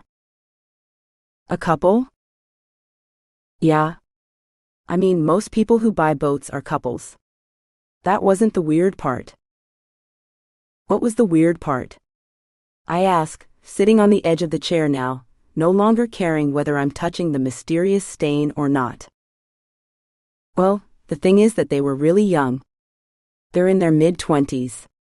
They answered the ad, and that afternoon, they were planning on taking them out on a cruise to kind of show them the ropes, show them how everything worked. A trial run? I ask. He nods. That's why we couldn't finish talking. Dad was rushing. They had to get lunch and do some final preparations. They really wanted them to buy it. And you didn't think that they were good buyers? Well, if they have the money, what do I care, right? But what 25-year-olds can afford a $600,000 boat? I mean, it was just nuts. Well, this is Southern California. People have a lot of money. Yeah. I know that. That's what I kept telling myself. But I asked him if he ran any sort of credit check or asked for proof of funds in their bank account. And he said he was going to do that after the sale. He didn't want to spook them off. What was their story about having the money? I ask. The guy said that he was a child actor. Was on some show when he was a kid. The money was put into a trust, and he had it now. He was bringing his pregnant wife along. I remember Dad saying that he just felt so comfortable with them. He just really hoped that this was going to work out. John stops talking and looks away from me, trying to hold back his emotions. What is it? I ask. I'm just so pissed at my brother. John takes a deep breath. I mean, if he hadn't taken their money, they wouldn't be so desperate to sell their boat. They loved that thing. It was their home. It was just their favorite place to be, out there on the ocean. I look deeper into his eyes, and he focuses somewhere behind me. He shifts his gaze a little bit from side to side. I know that he's nervous to let himself think about where his parents are now, and what could have happened to them. Do you know the name of this couple? I ask. No. Wait, I can't be sure, but I think he said the woman's name was Trish. He just referred to them as the couple. Okay. That's good. At least that's something to go on. I hand him my card and tell him to call me night or day if anything comes up or if he hears from his parents. He nods and forces a smile, and I walk away with a heavy heart. 18. I get in touch with Benjamin from the crime lab and ask him to look for any names associated with Trish. A few hours later, he gets back to me. There's a Patricia Carlson who was mentioned in an email, along with her husband Derek, and they had set up a meeting over emails to meet up at the marina. Is there anything else? I ask. What did they talk about? There were only those 2 emails back and forth. I guess they were using their phones after that. The cell phones were nowhere to be found, and I told Terry that we are currently assuming that they have them with them, but they're turned off. Their mailboxes are full, and we have not received information from the companies yet about tracking their location. Honestly, it's almost like they have vanished into thin air, Michael says. It's like they turned off their phones and buried them deep underground. Let's hope not, I say, and he smiles. I do my own research on the names at my desk and then grab some lunch with Luke. The case up in California City actually ended up being nothing. The 3 boys were found, taken by their addict mother up north to some cabin. He's still in town working on another case, and the fact that he's no longer in Big Bear is something that weighs heavily on us. Anyone else would say that he's just not doing his job, but I know better. Sometimes cases reach a dead end. There's nowhere to go. Everyone who need to be interviewed was interviewed. Their stories aren't changing, and there's no more evidence to collect. We have lunch a couple of times a week when both of us are free, and it's nice. It feels homey. Now I think about him as my boyfriend, and we're in that place in our relationship where everything is good, comfortable, at peace. We haven't talked too much about the possibility of getting married again, but were he to ask me, I would find it difficult to say no. What are your plans for the afternoon? Luke asks, taking a bite of his Caesar salad. His pasta arrives, and he takes a big gulp of his lemonade. Neither of us are drinking, because we are on duty. I'm going to head out and talk to Patricia and Derek. They were the ones that met up with Deacon to take a look at his boat. It's probably my best bet right now. I'm fine with just a salad, and I joke a little bit about the amount of food that Luke is consuming. He likes to have his biggest meal in the middle of the day, 2-3 courses if he can get it, and then basically eat hardly anything for dinner or breakfast.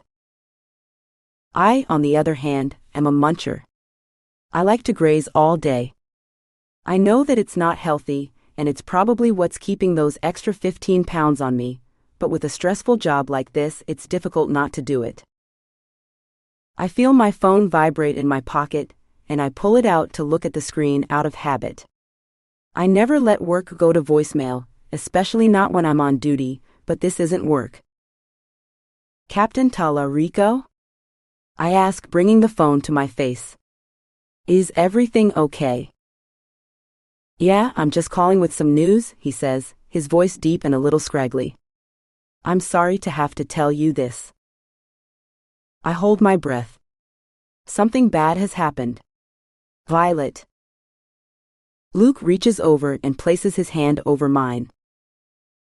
It's okay, he whispers in a barely audible whisper.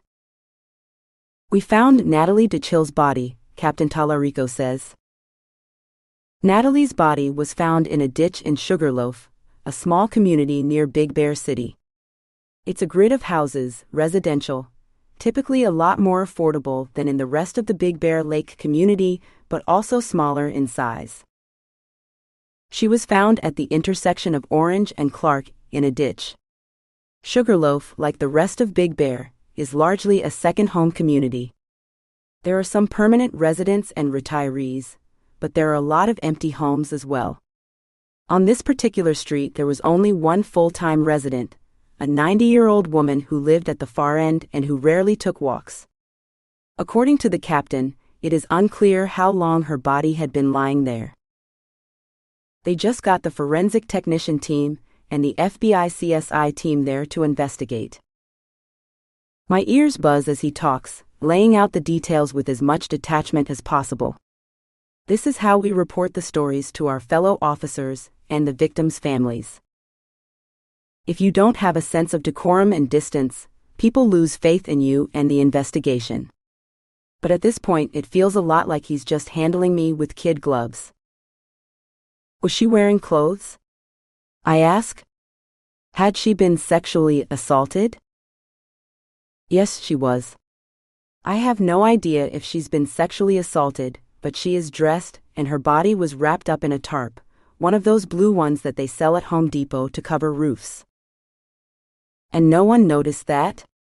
They're so bright.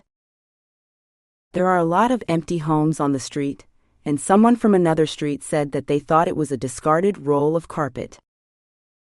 People always say that. I thought it was just some trash. The way I think about it is that if I see a roll of carpet in the middle of the street, it's probably likely that it's a body rather than a roll of flooring. But hey, that's just me. I keep my thoughts to myself and thank him for giving me a call. I'll be there as soon as I can. I have to do another interview. I'm on a new case. Yes, I understand. Take your time. We have a lot of people working on this. When I hang up, Luke's phone rings and now it's his turn to talk. It's his supervisor, and from what I hear, he's getting sent back to Big Bear as well, to investigate this case further. When the conversation's over, Luke looks at me, and we both know that it's time to go back. I didn't ask him how she was killed. It suddenly occurs to me. I bring my hand up to my head. Of course, how could I be so stupid? He probably doesn't know yet. They have to do a lot of testing. He won't know for sure. I feel like a fool. I can't believe they pay me to do this for a living, and I can't ask a simple question like that. What an amateur. This is your sister we're talking about, and her friend. You're distraught, you're worried, Luke says to make me feel better. A waiter comes over to ask us if our lunch is okay, and I mumble something, but Luke is much nicer and polite about it. I guess waiters have a sixth sense about these things, because in order to be a good one, you have to know when to walk away, and when to keep to yourself and to give people privacy. Luke continues to hold my hand, and I only notice that when I look down and see his fingers wrapped around mine. My thoughts are back in Big Bear, back with Violet and Natalie, and all of these terrible things that could have happened to them. Somehow we pay the bill and we leave and life around us moves on. People go about their days. They continue to talk and laugh and make plans for the future, as my sister's friend lies in a ditch somewhere, and then the morgue, waiting to be cut up and autopsied so that we can have a clue as to what happened. I have no idea where she is, and I have no idea whether finding out what happened to Natalie is going to bring me any closer. Darkness descends around me. 19. I'm tempted to cancel my visit to Patricia's house. It's a surprise one, so I'm the only one that knows anything about it. I'm tempted to drive straight to Big Bear. But I find myself a little bit at a loss. I talk to Luke, and he tells me that I need to clear my head before I go up there and deal with all of this. This conversation with the Carlsons needs to happen, since they were the last ones to see the Islingtons. They're the only ones with the answers, and if they're a dead end, then this will help the investigation progress, or at least provide some answers for Terry and John. Luke talks to me about all of this. He's measured in his approach, quiet, solid. That's what I like about him. Whenever I start to freak out, he calms me down, he puts me at ease. Nothing seems to faze him. Nothing seems to worry him. He has plans to go to Wichita, Kansas, next week, but neither of us talk about what will happen to those plans now. That's the thing about our jobs, work pops up and you just have to do what you have to do. You get paid overtime, so you should be happy, but occasionally it throws your private life into upheaval. Since I am feeling a little out of sorts, I turn toward Luke as he walks me back to my car and ask about his trip to Kansas. I'm going to postpone it if necessary, but we have almost 10 days until then. I nod, trying to make this make sense. Look, finding your sister is of utmost importance to me. I thought that the case might be going cold, but he trails off. Things keep happening. I fill in the blank. It could be nothing. Violet and Natalie's disappearances could be completely unrelated. Yes, that's true, but it's more likely than not that they are connected. They were friends, they disappeared under very similar circumstances. Their clothes were found wrapped up in a plastic bag. Despite my protestations, Luke encourages me to go and talk to Patricia to at least clear my head and get some distance from what I'm about to encounter back home. He wants to drive up together in a few hours after he gets packed. We will take separate cars in case I need to get back. Tandem driving is not something I've ever been a big fan of. It always requires one person to go too fast or too slow. But with Luke, it sounds like it could be fun, or at least not awful. I'm in no mood to talk to anyone, let alone a potential witness. But if I go to Big Bear now, and I start dealing with Natalie's death, I know that Terry will have to wait a lot longer to find out the truth about his parents, and who knows what kind of evidence might be lost and what that might result in. Instead of a bright blue sky, the clouds have blown in. They look like marshmallow fluffs that someone painted. I stare at them for so long as I drive, that I almost run into the back of a Toyota RAV4. I stop short, my brakes squealing. When it speeds up and turns at a red light, I follow close behind, which is a mistake, because a huge dump truck rushes out in front of me and I nearly T-bone it. My mind isn't there, and by all accounts, I should probably stay home and not talk to anyone at all, but that's not an option. I focus as hard as I can to drive to Patricia's address without incident, and tell myself that it's just a preliminary interview. If God is at all on my side, she won't be home, and I can postpone this in good faith. I'm surprised to find her in a nice residential neighborhood, a 2-story, somewhat newer construction at the end of a cul-de-sac. Can this really be the address?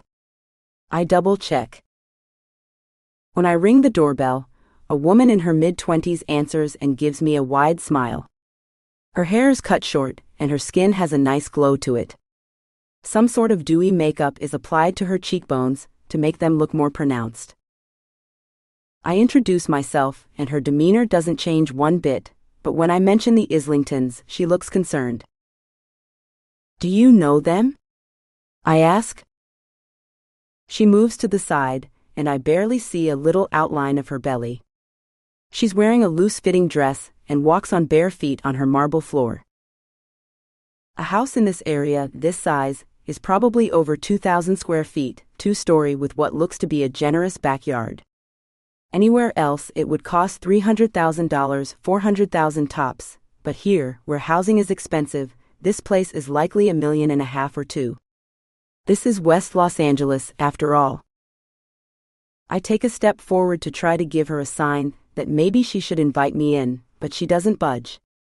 Yet she remains friendly and polite, and I stand on her front porch and tell her that the Islingtons are missing.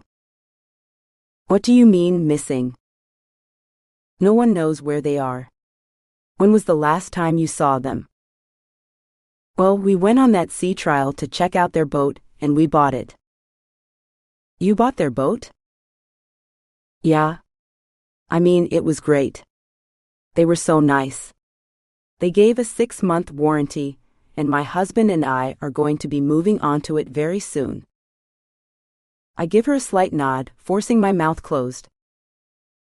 I see someone coming in and out of view down the long hallway, by what looks to be the kitchen. I wave hello, and a woman who looks like an older version of Patricia, who told me to call her Trish, walks over.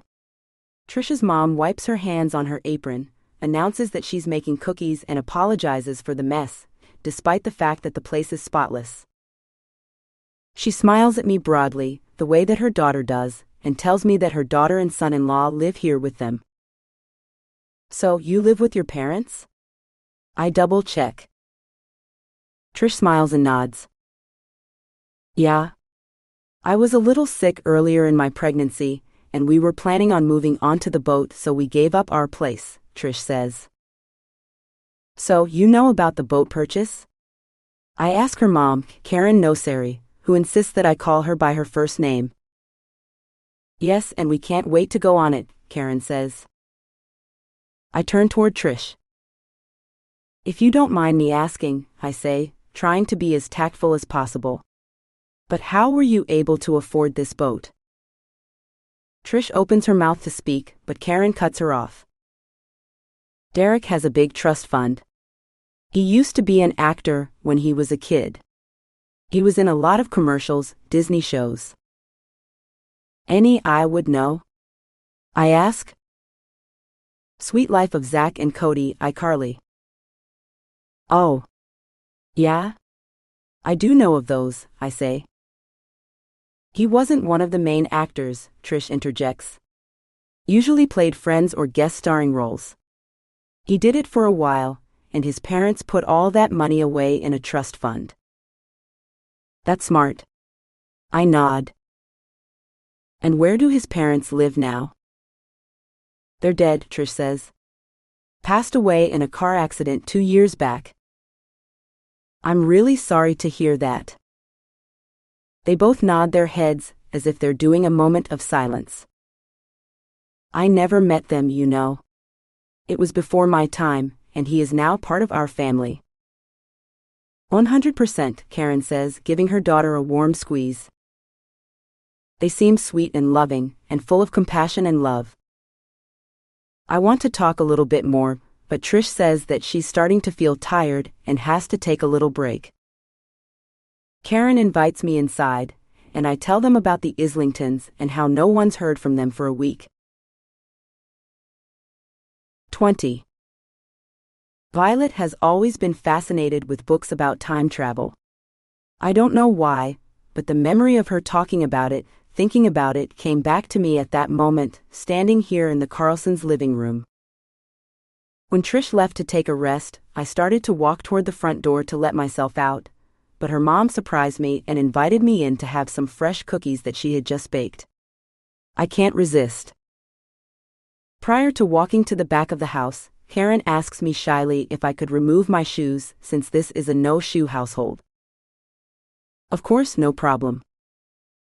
As I bend down, I have a moment of déjà vu, me doing the exact same thing in my old home in Big Bear Lake.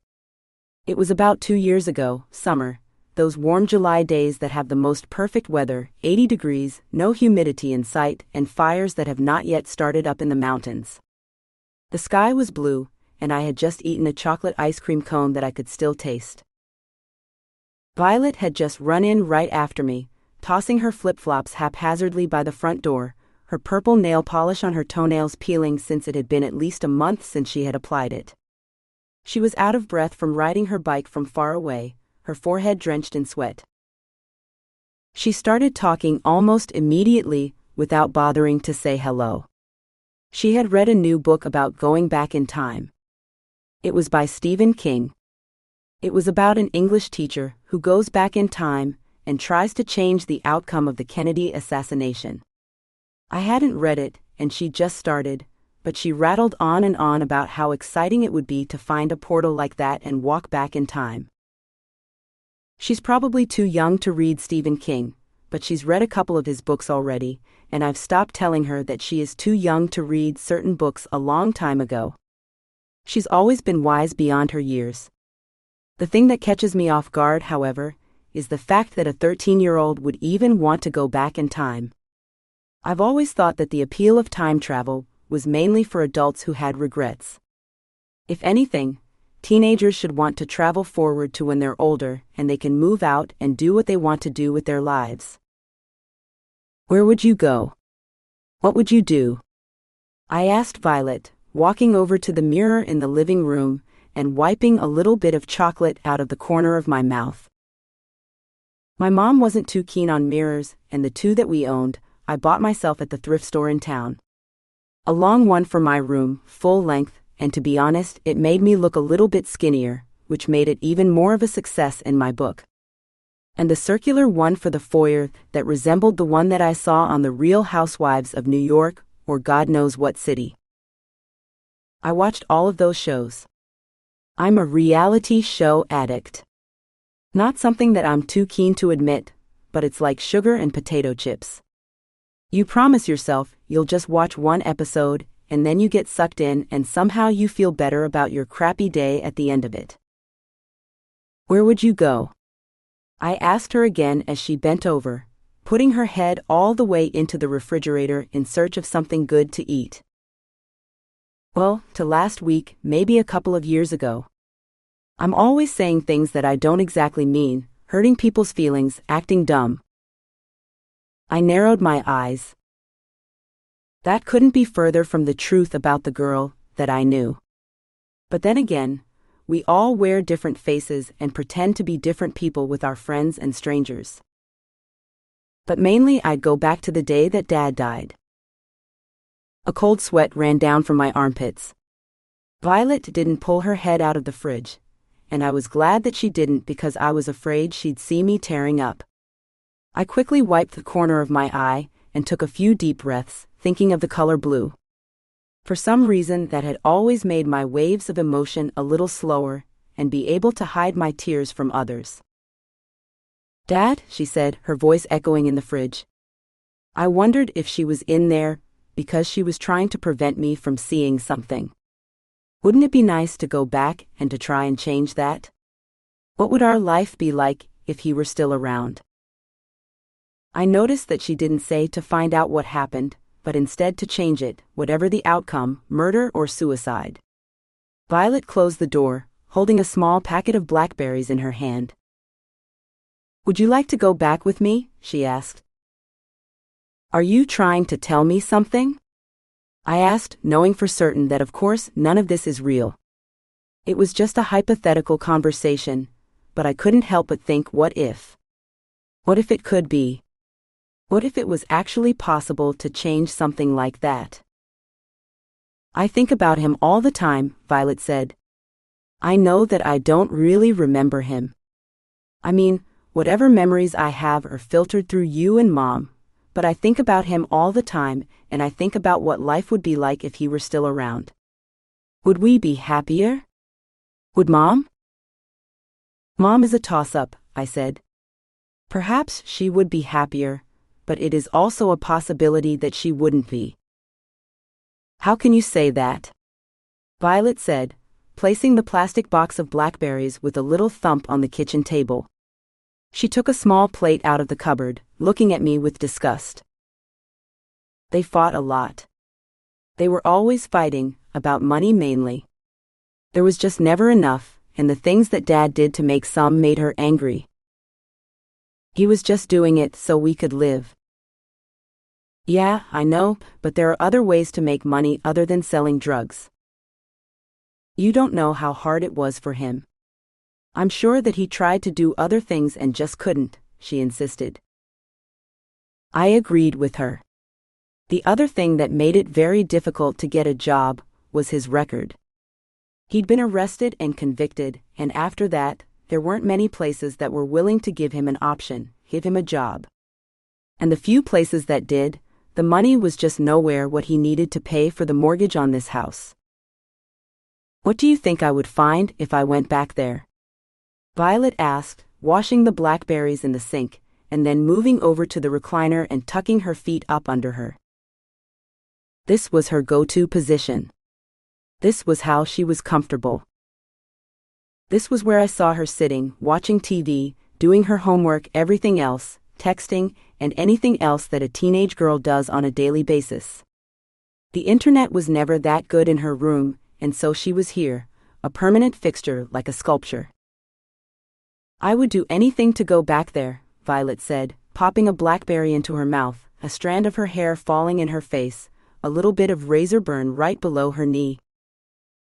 She just started shaving her legs against Mom's wishes, and if Dad were here, definitely against his. I told her how much he yelled at me when he found out that I shaved my legs. It was an unexpected thing. The nails and hair color, I knew that he wouldn't like. So I hid it, along with eyeliner and everything else that I did on the bus on the way to school. But shaving my legs, it never occurred to me that he would mind, but he did. That was the kind of thing that Violet didn't know about him. Are you trying to make him seem like a bad guy? She snapped at me, her eyes wide, and her left hand grabbing onto the recliner with such force that her knuckles were white. No, not at all. I'm just trying to make him real. Whatever, she said, leaning back in the chair, her body relaxing just a little bit. She wanted to know more. She didn't want to leave, but she didn't want to get hurt either. Sometimes it was better to have an idea of who someone was, rather than the truth. But if she wanted to know, I'd tell her what I did know. No elaborations. No secrets. No lies. He saw that I had shaved my legs, mainly because I was rubbing them and touching how soft they were. I was a little bit younger than you, and he got pissed off. He threw a plate across the room. I thought he was so angry with me, but when I got older, I realized that 90% of what parents do has something to do with what's going on in their lives. It doesn't really have anything to do with me. My shaved legs were just an excuse. It was a tipping point. But with him, there were a lot of tipping points.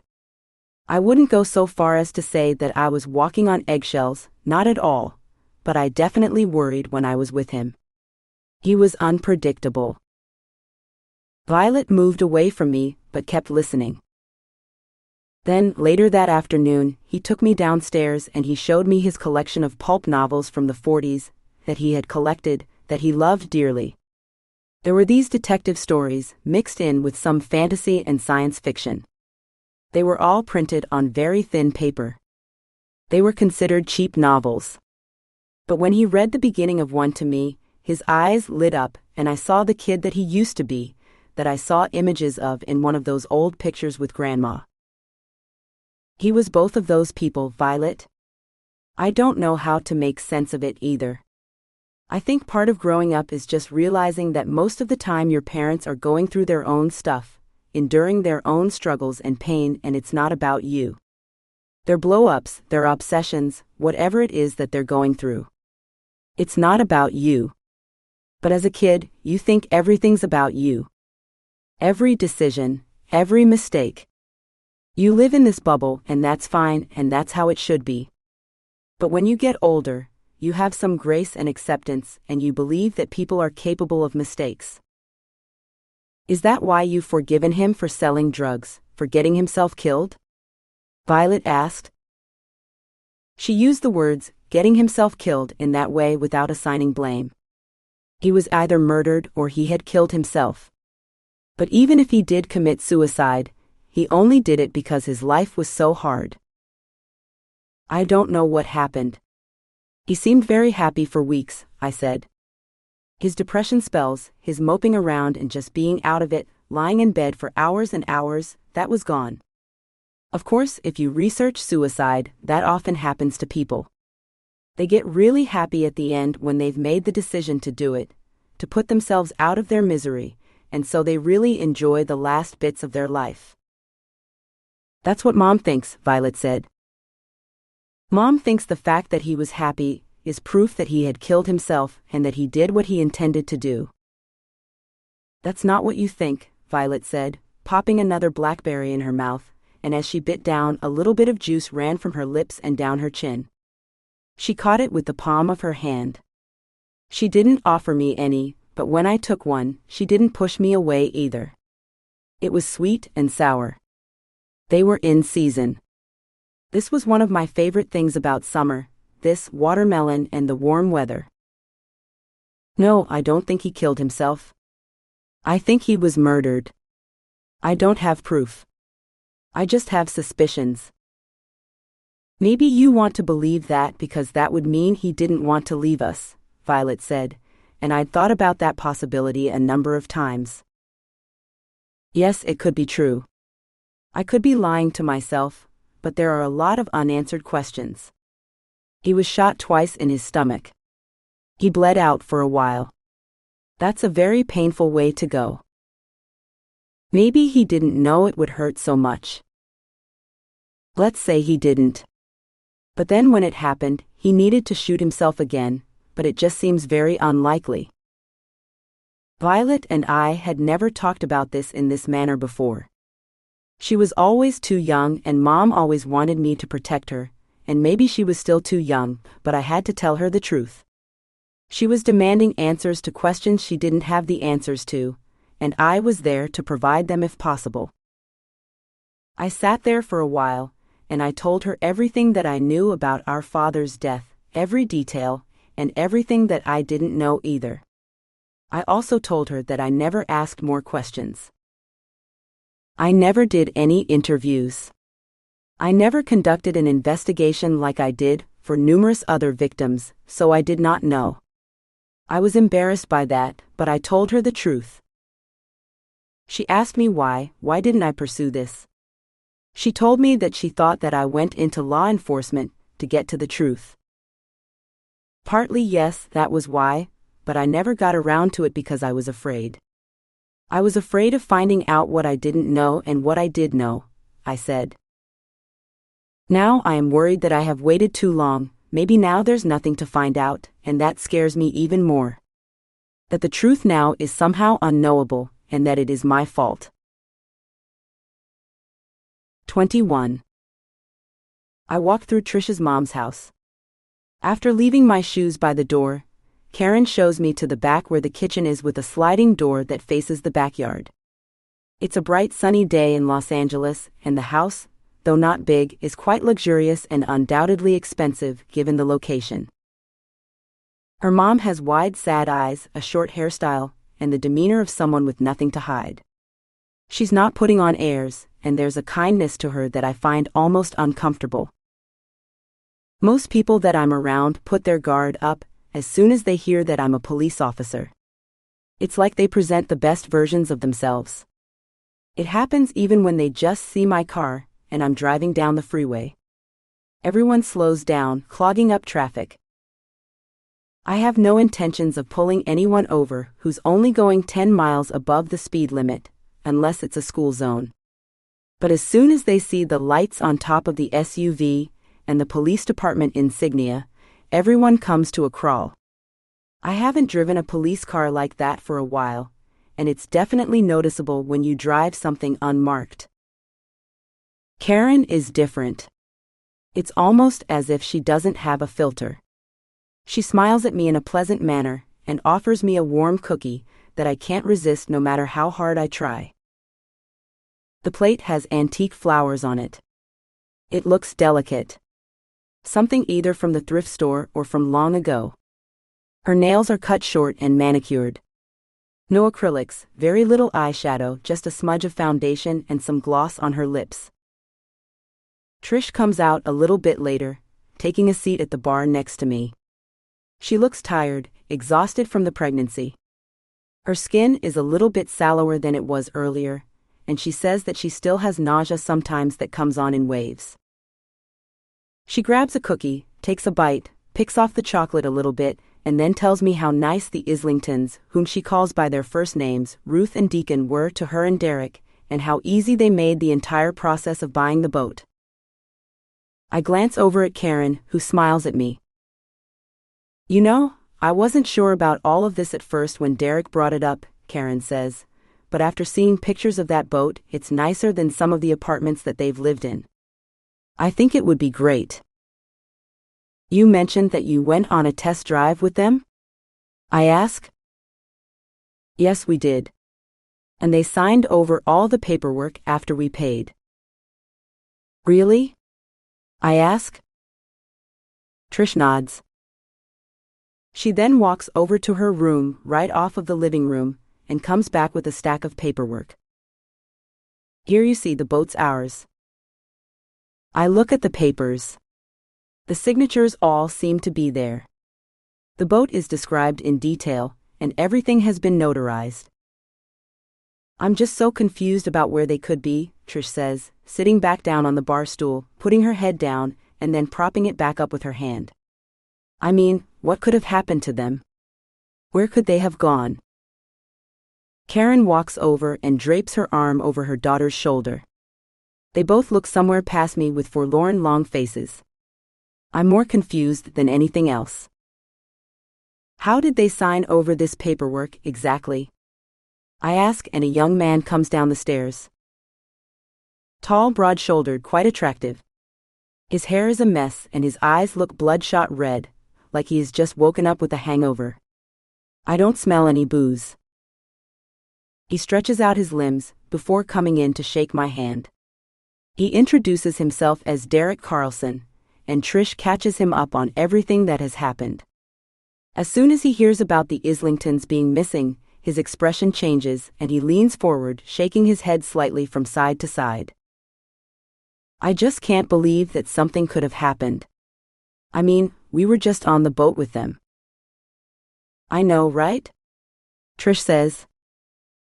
She had gotten up when he came out, but then cradling her belly again, she sits down on the bar stool. He moves a little to give her space. I ask my question again about signing over the paperwork, when and where it was done. Trish and her mom look over at Derek, who just shrugs. Well, we have the cash. And after the sea trial, we just decided to go for it. The boat looked like it was in great working order, and we trusted them when they said everything was in working order. They promised that if something broke in 6 months, they'd fix it. And did they put that in writing? I ask. He shakes his head no. I'm sure they would have done it, Trish says. I mean, they were really trustworthy. It just reminded me so much of my mom. I'm certain that if they said that they would fix it, they would fix it. The earnestness on her face is hard to disbelieve. And what about the survey? I ask. I mean, you didn't want to have a mechanic or someone who was experienced with boats check it out? Well, I'm pretty knowledgeable, Derek says. I've been on more than a few, some friends, family members. And when we did the sea trial, it ran really well. And I guess when it came down to it, I just trusted them. They mentioned that they'll fix anything. So we figured why not just do it there. Karen comes around and offers us some fresh-made iced tea, which after the sweetness of the cookie is hard to reject. She had added a little bit of salt on top, which made the chocolate taste more pronounced and the second one harder to resist. I grab another one and wash it down with a couple of gulps of the tea. I ask if I can take the paperwork with me. No, we'd really like to keep it, Derek says. That's the only thing we have to prove that the boat is ours. You did send this off to the DMV, right? I ask. He nods. Yes, but just in case they come back with any issues. I nod. I understand. I ask if I can take pictures of the pages. They hesitate for a moment, but then Trish says, sure, why not? Derek doesn't have a reaction. I look for one, but his face is blank, and I don't know him well enough to read much into it. After taking pictures of all the formal documents, I go through them to make sure that everything is clear, and then ask the Carlsons for the number of the notary that they used. Trish pulls out her phone and gives me her name and number. She asks more questions about the Islingtons and about their sons and how they're holding up. I realize that these two couples got to know each other pretty well during the process. Despite how much I want to suspect the Carlsons, I leave their house thinking that it's probably highly unlikely they had anything to do with this. Chapter 22. Violet. Violet, before the disappearance. Mom has always told me that there was something inherently bad about lying, that an untruth was something that would hurt both me and the person that I told it to. She's a romantic in that way, but also a staunch realist. When I used to think back to all the things that she told me when I was a kid, younger than I am now, I wonder how I wasn't even more messed up than I was. The only thing I ever wanted to know was about my dad, the truth, anything and everything. And that's what she kept from me. My life growing up was full of lies and secrets. I would hear my mom and sister whispering at night, loud whispers, the kind that get away from you when you really just want to yell and scream, but a little kid is sleeping in the next room with paper-thin walls.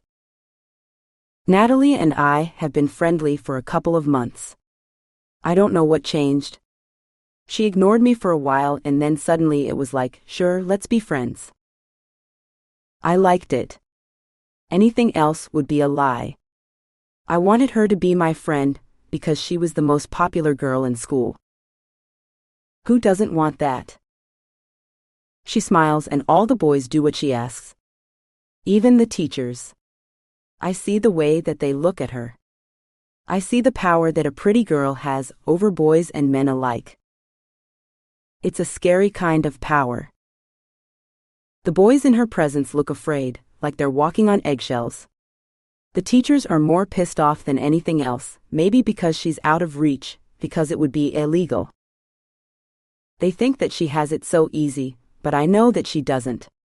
She wields this power uneasily. Heavy is the crown, so to speak. She doesn't know how to use it exactly. I don't know why she took me under her wing. She doesn't seem like the kind to feel sorry for anyone. When we were in art class and I made a joke about Dawson's Creek, an old show that I only watched because of my sister, Natalie's eyes got wide and big and she said that she knows that show and it's one of her favorites as well. We bonded over it. We gushed, and I think for a little bit, she forgot that she wasn't supposed to be nice to someone like me, and I forgot that I was supposed to think that she was stupid just because she was pretty and popular. She wasn't either of those things, and I wasn't ugly. That was just a shell that I was putting on the way that teenage girls do, or perhaps everyone does when they feel insecure, when they aren't sure about the right thing to do. I like to go to the library on Friday afternoons. It's something that I started doing back when Mom and I were on good terms, and it's something that I refuse to give up just because she's there. Mom usually doesn't work on Friday afternoons. I say hi to her colleagues and then disappear into the stacks. Today, Natalie joins me. She's never been to the library, if you can believe that. She has a vague idea of the Dewey Decimal System, which is alive and well despite the internet. She doesn't even know what kind of books she would like. I like anything young adult. If the character's my age, I will read it. I tend toward fantasy, but some of the real ones set in real high schools also catch my attention. Natalie giggles as I show her toward the back and point to a few black covers with what passes for romance. Mom refused to show me these books or even tell me about them, but I found them out on my own. I do have an internet connection, after all. The library carries few real romances like the ones I read on Amazon, but these are pretty interesting as well. Since I know that she likes Dawson's Creek, I know Natalie will love and appreciate anything about relationships. Because what else is there, right? We're defined by the people whose company we keep. We become our best and worst selves based on who's around us. Or maybe that's not true at all. Just something I've read in some book that's made up by a writer with too few friends. In those books, I'm reminded of the fact that I'm just a kid. I'm a kid, and I get to make mistakes, and I get to be this 13-year-old with dreams and possibilities, but also with short-term goals, like going to a party on a Friday night. With my other friends, we had get-togethers, but we never had alcohol, let alone drugs. It was just a way to get together and talk, watch TV, usually shows that were sarcastic and full of so-called wit that I only pretended to understand. None of them wanted to watch the type of shows that really spoke to me. Natalie's different. Natalie lives in the moment. She sneaks out a wine cooler and pulls that out of her backpack and shows it to me. I've tried a little bit of beer with my sister when I was 7 or 8, but it was a joke, just a taste, nothing serious. And then Kaitlyn told me that she'd kill me if she caught me drinking, reiterating the statements that Mom made. But with Natalie, it seems fun. I take a sip, and then another, and I start to loosen up. Natalie smiles and laughs, and our voices get louder, and I know that we have to be quiet, otherwise the librarian will catch on to us.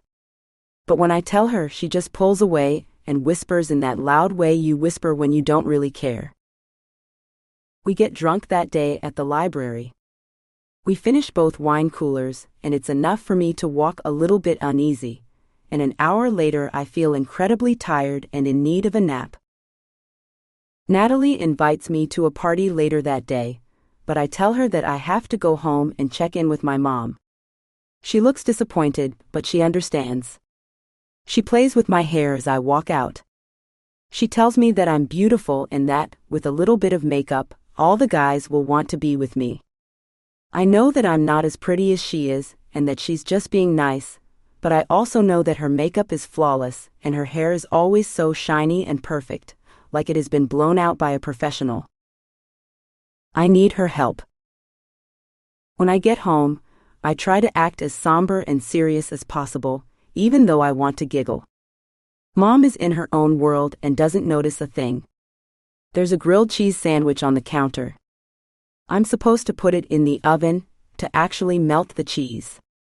Mom goes to her room, taking her Kindle and her iPad with her. We're together but apart, as always. Mom checks out. She's not here, and when she is, she asks me inane questions and bothers me. This is better. I know that I should probably try harder, but why should it be me?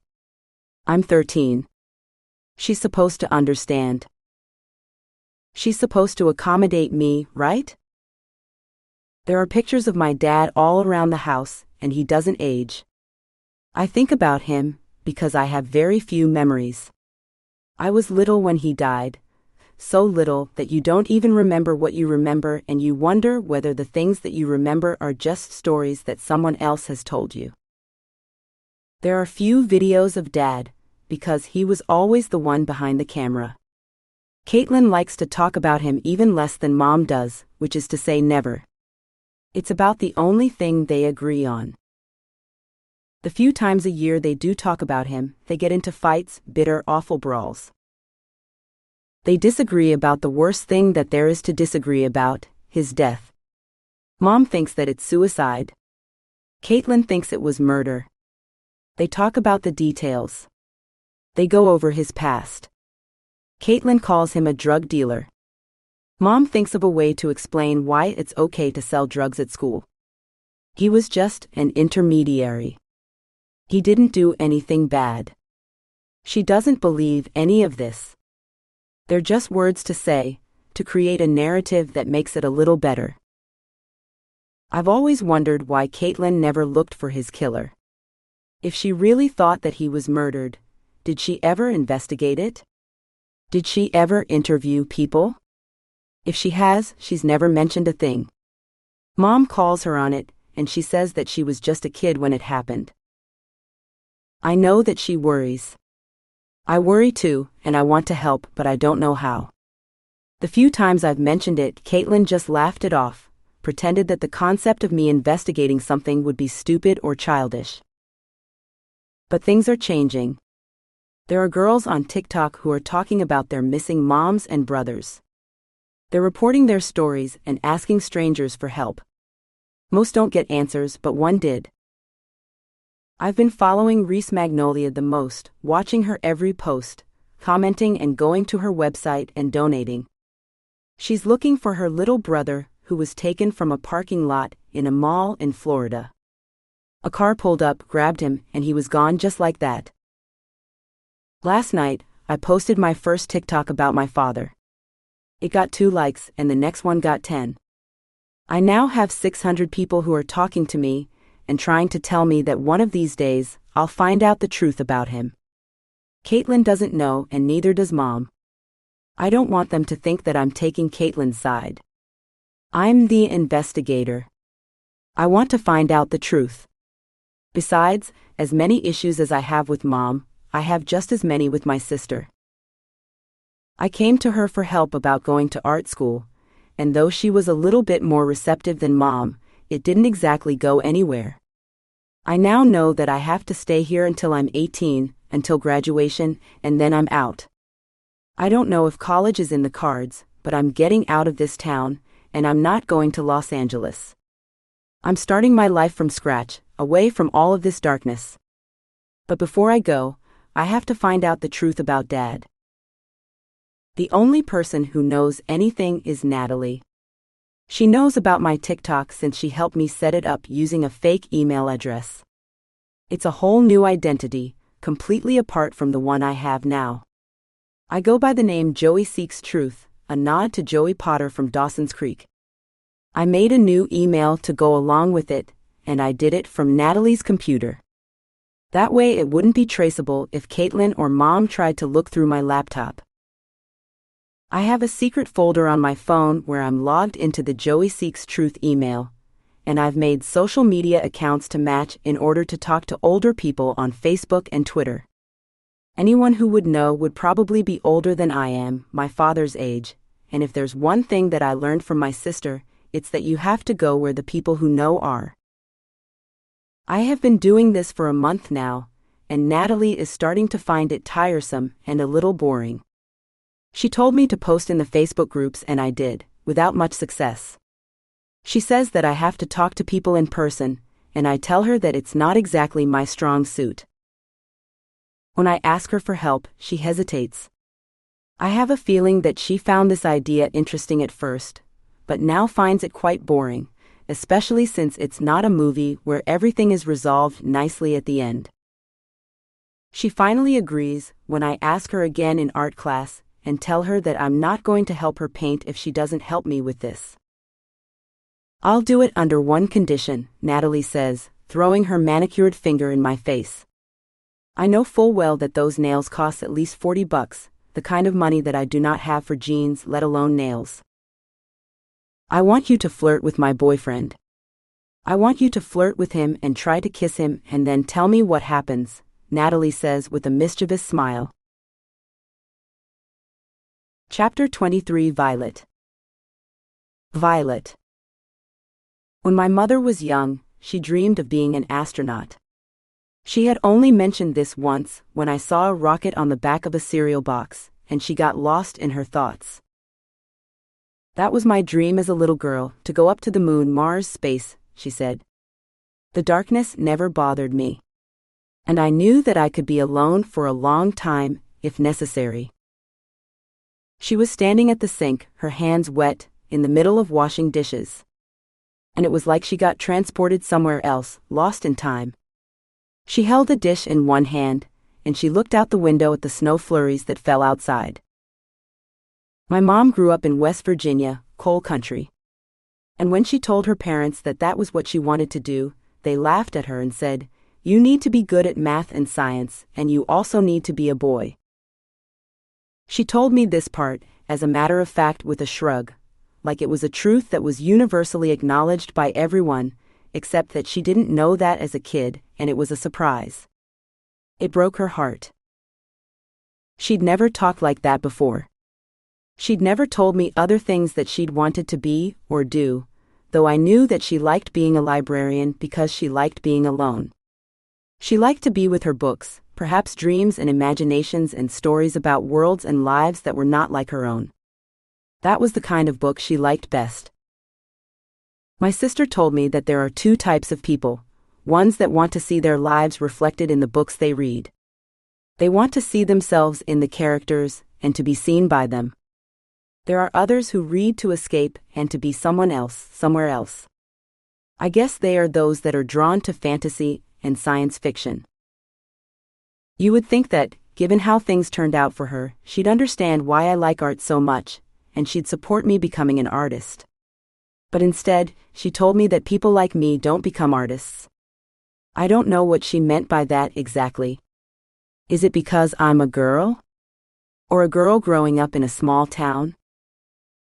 When Mom turned 18, she moved away. Her parents refused to pay for college, so she took a Greyhound bus to California because things had to be better out west. She moved to Los Angeles and worked as a waitress for a while and then met my dad, who loved snow and the Four Seasons, and he owned a house that he'd inherited from his grandfather in Big Bear Lake. Mom loved it at first. They came in the beginning of summer, and summers are glorious here, bright blue skies, warm dry weather. Days were filled with swimming in the lake and going on a boat. That was a long time ago, when there weren't too many visitors. It was a special little piece of paradise, and they had it all to themselves. The first snow came right after Christmas. The temperature was in the 60s and 70s, and sunny until then. The house was just enough for the two of them.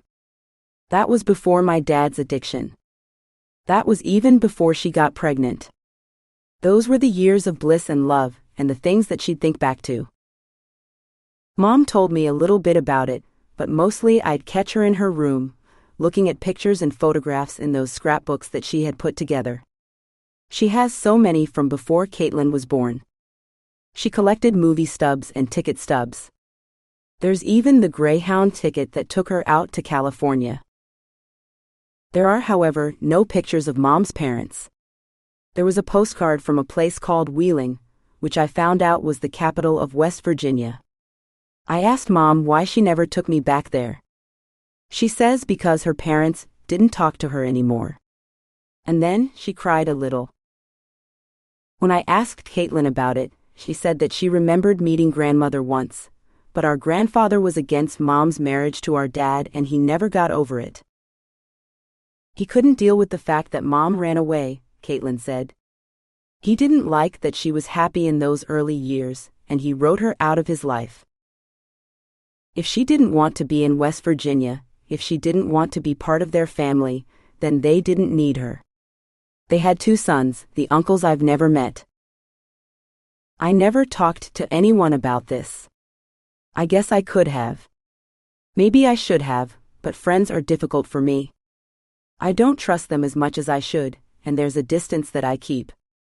Kaitlyn is someone I can really talk to about this, but she seems miles away. When I meet up with Natalie again, after school at her house, I sit on her bed as she brushes her hair in front of her freestanding mirror. She never comes over to my place. Natalie's hair is straight and lustrous, like it has been blown out by a professional. Mine, on the other hand, is air-dried and slept on, so it's a bit frizzy at the ends and oily at the roots. Natalie wants me to flirt with her boyfriend, Neil Goss.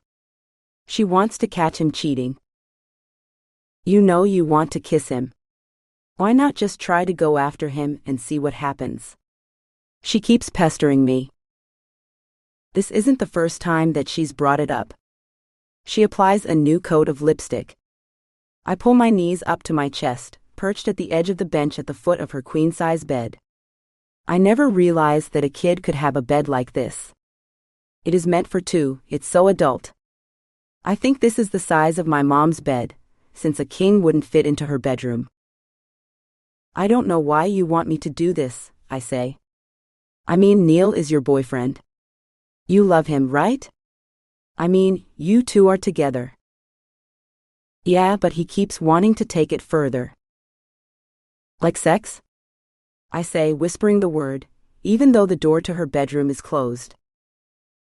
Natalie looks at me and rolls her eyes. You're so immature, she says, and I bite my lower lip. I get off the bench and sit down next to the huge mirror next to her. She makes room, and I look through her makeup bag, applying a little bit of eyeshadow. No, no, no, Natalie says, grabbing the brush out of my hand and dipping it into the dark blue shade, the one that she never wears. This will really bring out your eyes, she insists, putting on a heavy dose on each lid. I look kind of cheap, I say, wiping a bit off, pulling at my eyelid. Don't do that. You're going to get wrinkles. I don't care, I say, but it doesn't really come off. It's waterproof. You have to use one of the pads in my bathroom. She points to the ensuite behind her. Back home, not even my mom has an ensuite. We all share one small bathroom and shower. My sister's not home anymore and it's not really a big deal, but I wonder what it'd be like to have the privacy of your own place, in your own room, and how liberating and adult it would be. My mom always talks about the charm of old homes, and I guess they are romantic. But there's something really nice about a new place, with everything fresh, the paint, the crown molding, the design, tall ceilings, new toilet, ample heating.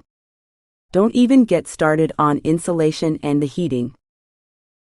You have to at least try, Natalie begs me.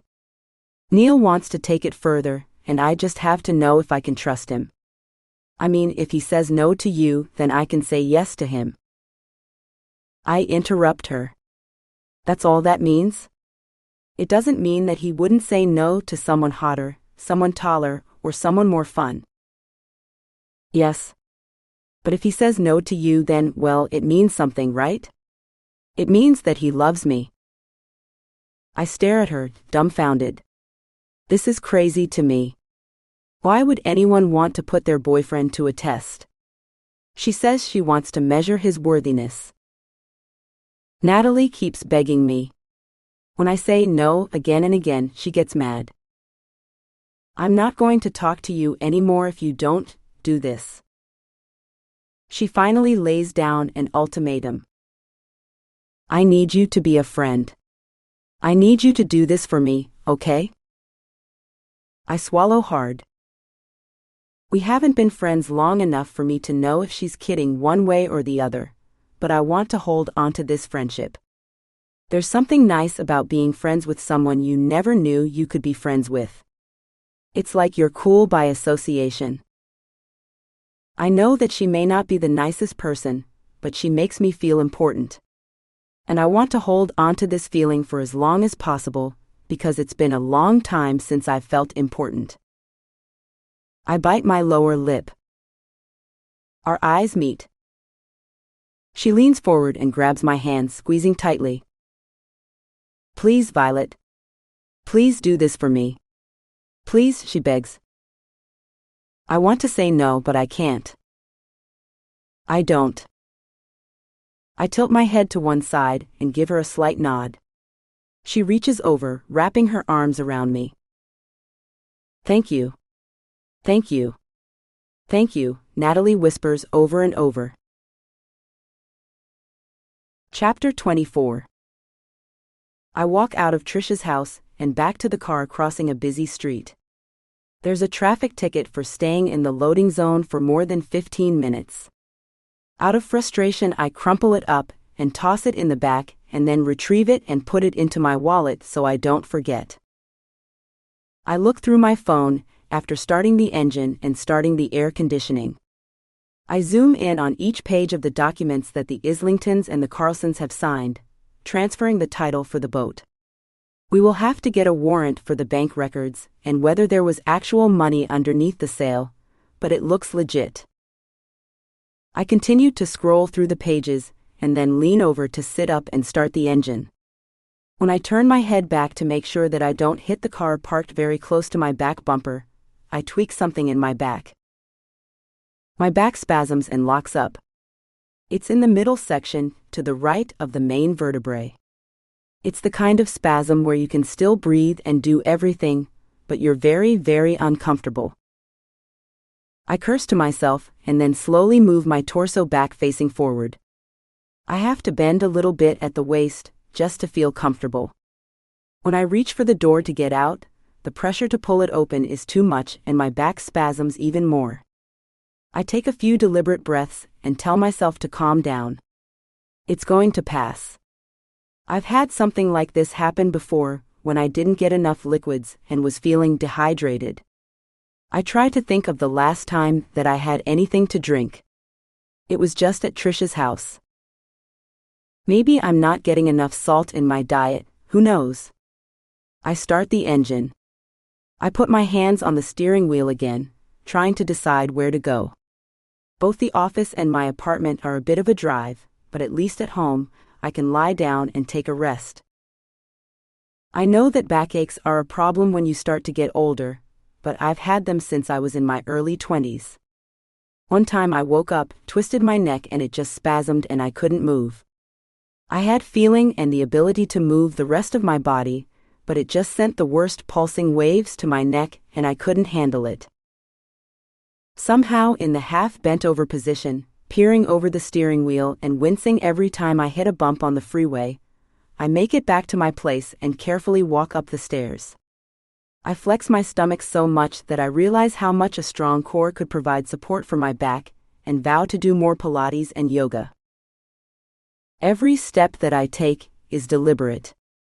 For some reason, turning right is easier and less painful than turning left. I flex my stomach, holding my breath, and move my whole body all at once as I walk up my stairs. My next-door neighbor, Cynthia Callie, who usually opens her front window to chat when I walk by, isn't there, probably taking her golden retriever on a walk. After closing the front door, I plan everything 5 steps ahead. I want to have some water with salt and a lemon to try to get my electrolytes up. I want to take some Advil. I need to charge my phone. When I get everything ready, I place it on the coffee table and then bring over a pillow as well. I sit on the couch, put my feet up, and lean into the corner. The pain gets worse, so I make my way to the other side. I can't figure out if I should lie down flat, or sit up straight, or do something in between. I wince my way around as I try to make it right. Finally, I find myself with my feet up on the couch, my knees folded to the right side with my phone cord extended. I can reach my water, my iPad and phone, and I let out a brief sigh of relief. And then, I remember about the Advil. I flex my stomach, beating myself up for why I don't do more sit-ups and core exercises. I lean into the couch and push myself up with my legs, and much to my surprise, no pain originates. Okay. It's going to be fine, I say quietly, trying to convince myself of the impossible, but then it is. I walk over to the medicine cabinet in the bathroom. The only time that I feel the acute force of the pain is when I struggle to open the bottle. After that, flexing my stomach helps a bit. After downing 3 pills, I make my way back to the couch and carefully sit down, putting my feet up in the exact same position. There's a numbness that starts to form around my back, but it's not too bad. The pain is still there, not like before, it's duller now. When Luke calls, I tell him what happened and he sympathizes, asking me if there's anything he can do. I don't want to take any opioids, but I need to have some relief. So, he offers to bring me over a bottle of anti-inflammatory prescription, stronger pills than Advil. I can't say no. Luke comes over a few hours later, as we try to decide what to do about Big Bear. I call into work, let them know what I've done and what to expect in my report, but also tell them that I can't make it in the rest of the day due to this back pain. Captain Medville calls me back after getting the message, and I repeat everything I just said. He asks about Big Bear, and I tell him that I had plans to go up later today. But now, I'm not sure that I can sit in the car for that long. I can almost see him nodding his head, giving me one of his understanding looks. He tells me to just keep him updated no matter what happens.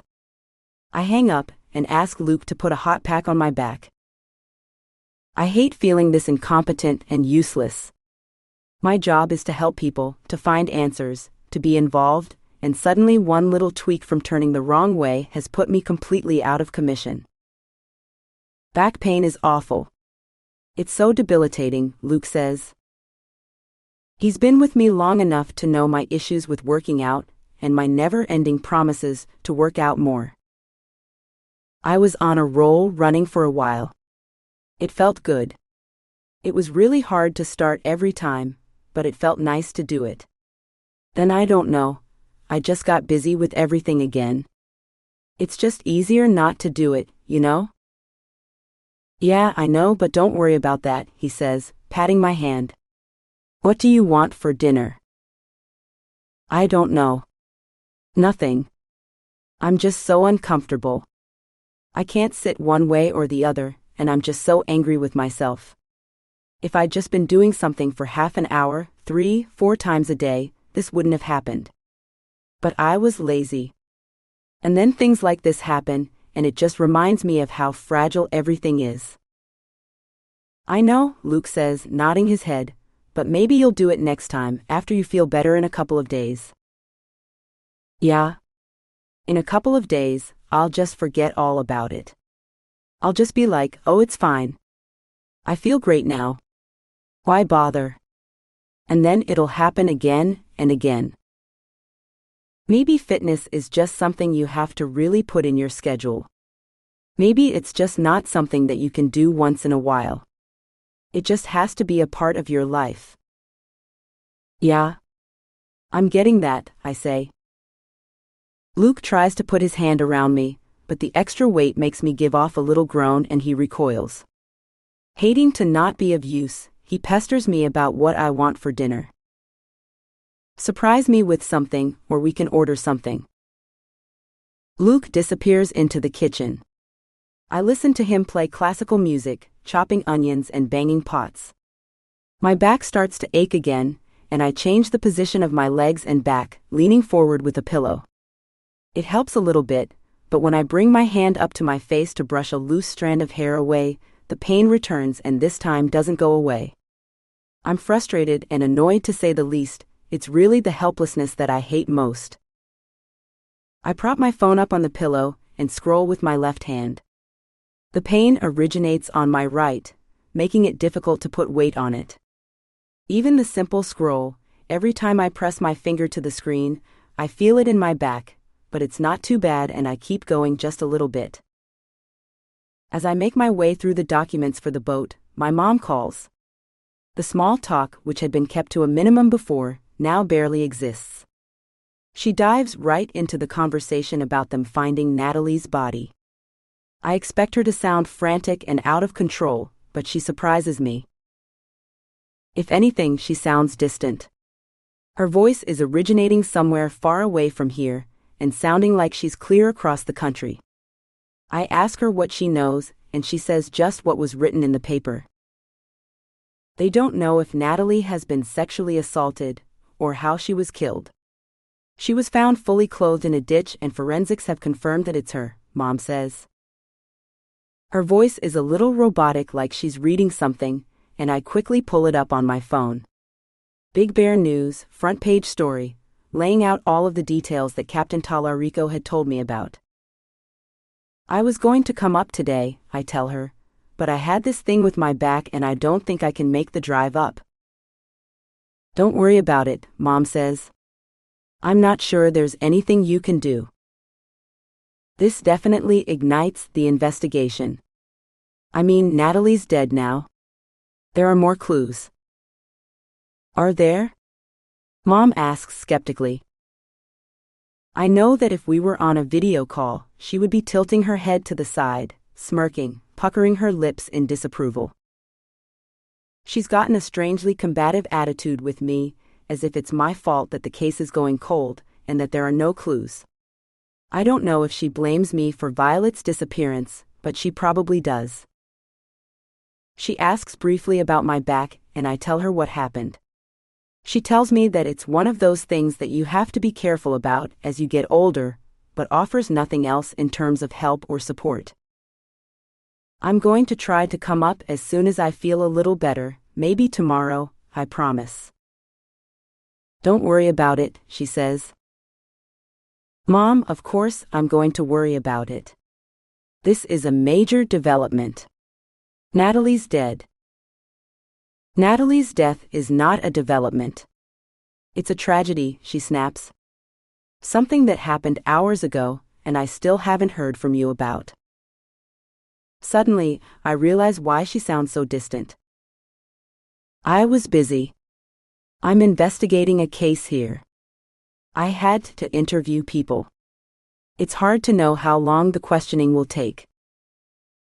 You couldn't call, she asks. All this time passed. What if they'd found your sister? You think that you would have ignored that too? I'm not ignoring you, Mom. I'm not ignoring anything. Captain Talarico told me what happened, but I wanted to talk to you when I had more information. How are you going to have more information if you aren't up here? You don't care about this. Don't you see? I'm the only one who does. Her voice breaks. I can practically see the tears rolling down her cheeks as she gasps for air. I know that this isn't about me. She's in pain and she wants to hurt me to feel better. But when she hurls these insults, I just want to run to my room and shut the door like I used to do as a kid. The more I talk to her, the more the pain in my back acts up, becoming unbearable. When Luke comes out of the kitchen, he sees me curled in half on the couch, my body wrapped around the pillow, trying desperately to stretch out the pain in my back, much to no avail. Mrs. Carr. He takes the phone out of my hand. This is Luke Gavinson. I just want to let you know that Kaitlyn is in a lot of pain right now, so I'm going to hang up and try to help her with her back. Okay? We probably won't call you back until tomorrow or later. Before she can respond, he hangs up, and I don't think I've ever loved him more than in this moment right now. Chapter 25. My back continues to hurt all evening, but I manage to get a few stretches in. Luke has a massager gun in his trunk, and he uses it on my back. I fall asleep in a very peculiar position, my legs folded to one side, back perfectly straight, propped up by pillows, and manage to get some sleep. In the morning I feel sore but better. My body is still twisted up, but mainly it's the memory of having the pain that is the worst. What's going to happen to your trip to Kansas? I ask. I'm not sure if I can make it. Don't worry about it. I had to postpone. I'm being sent up to Big Bear to help with the Natalie Ditchill investigation. Hopefully there are some clues that will lead us to your sister, but you know how these things go.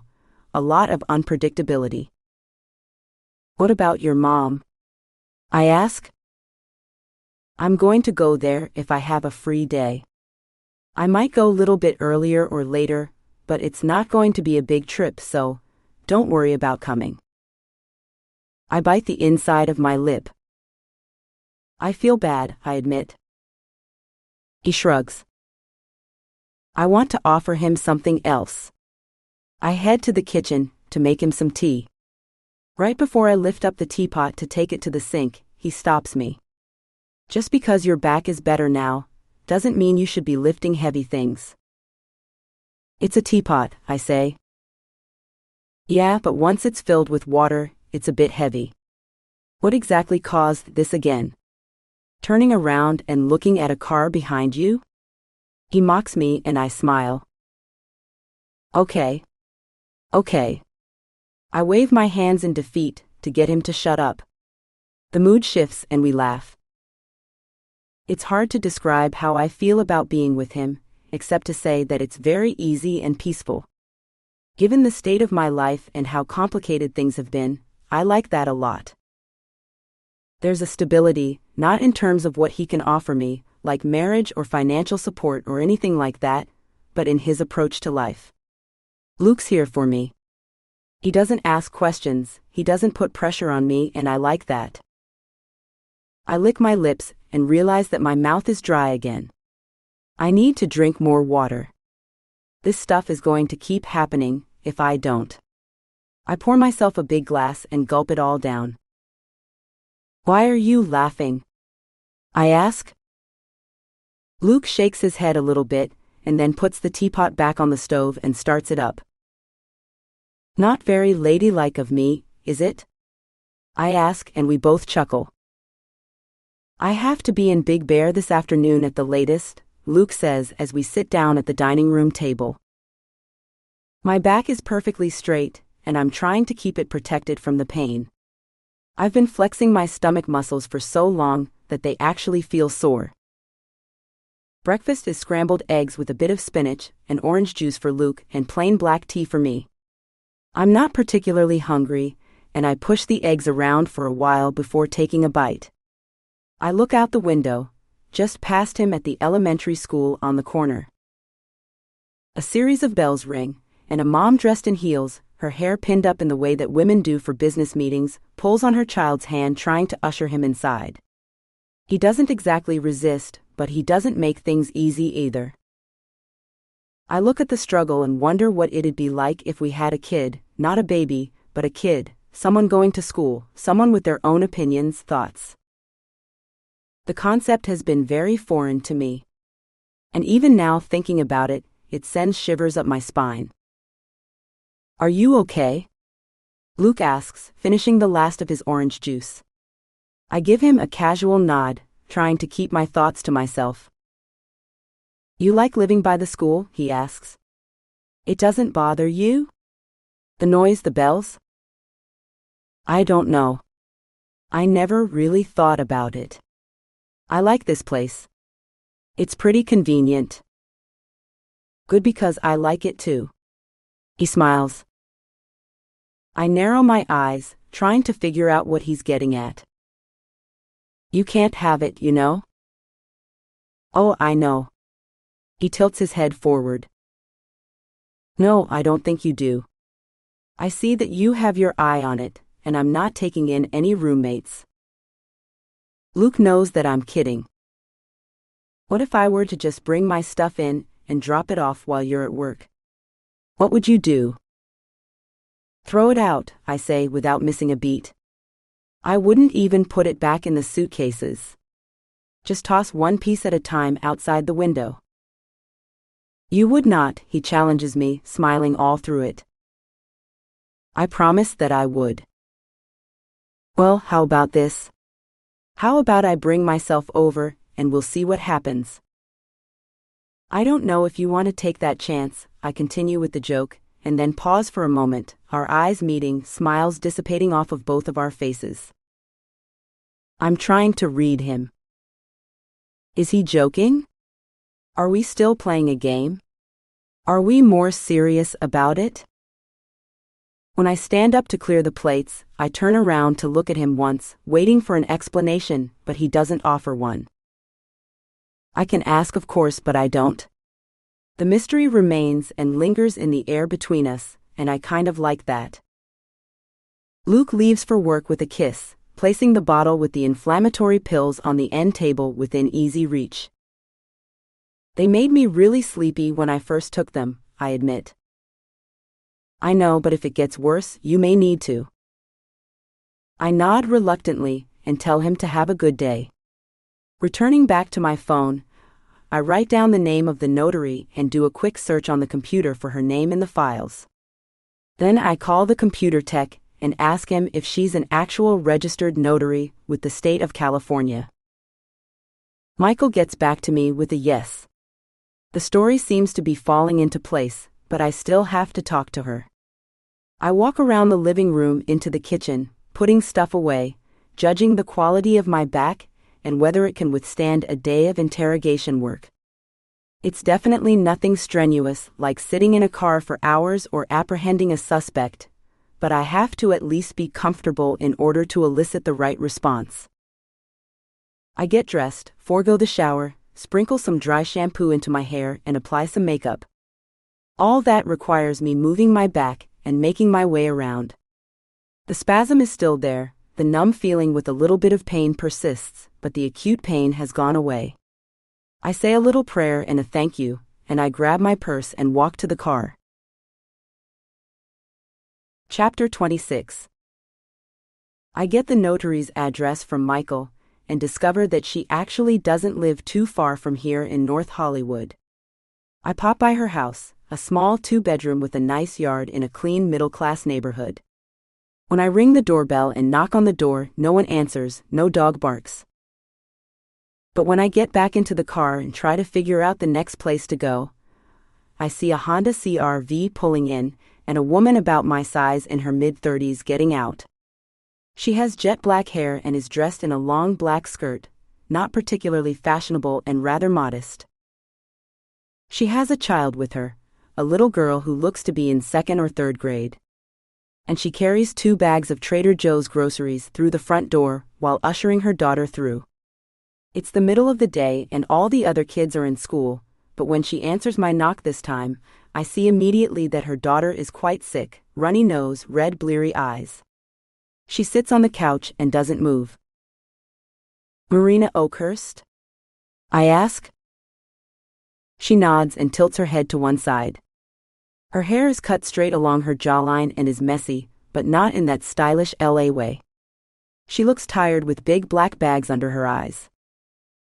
"I'm sorry, I really can't buy anything right now. My daughter's sick," she says and starts to close the door.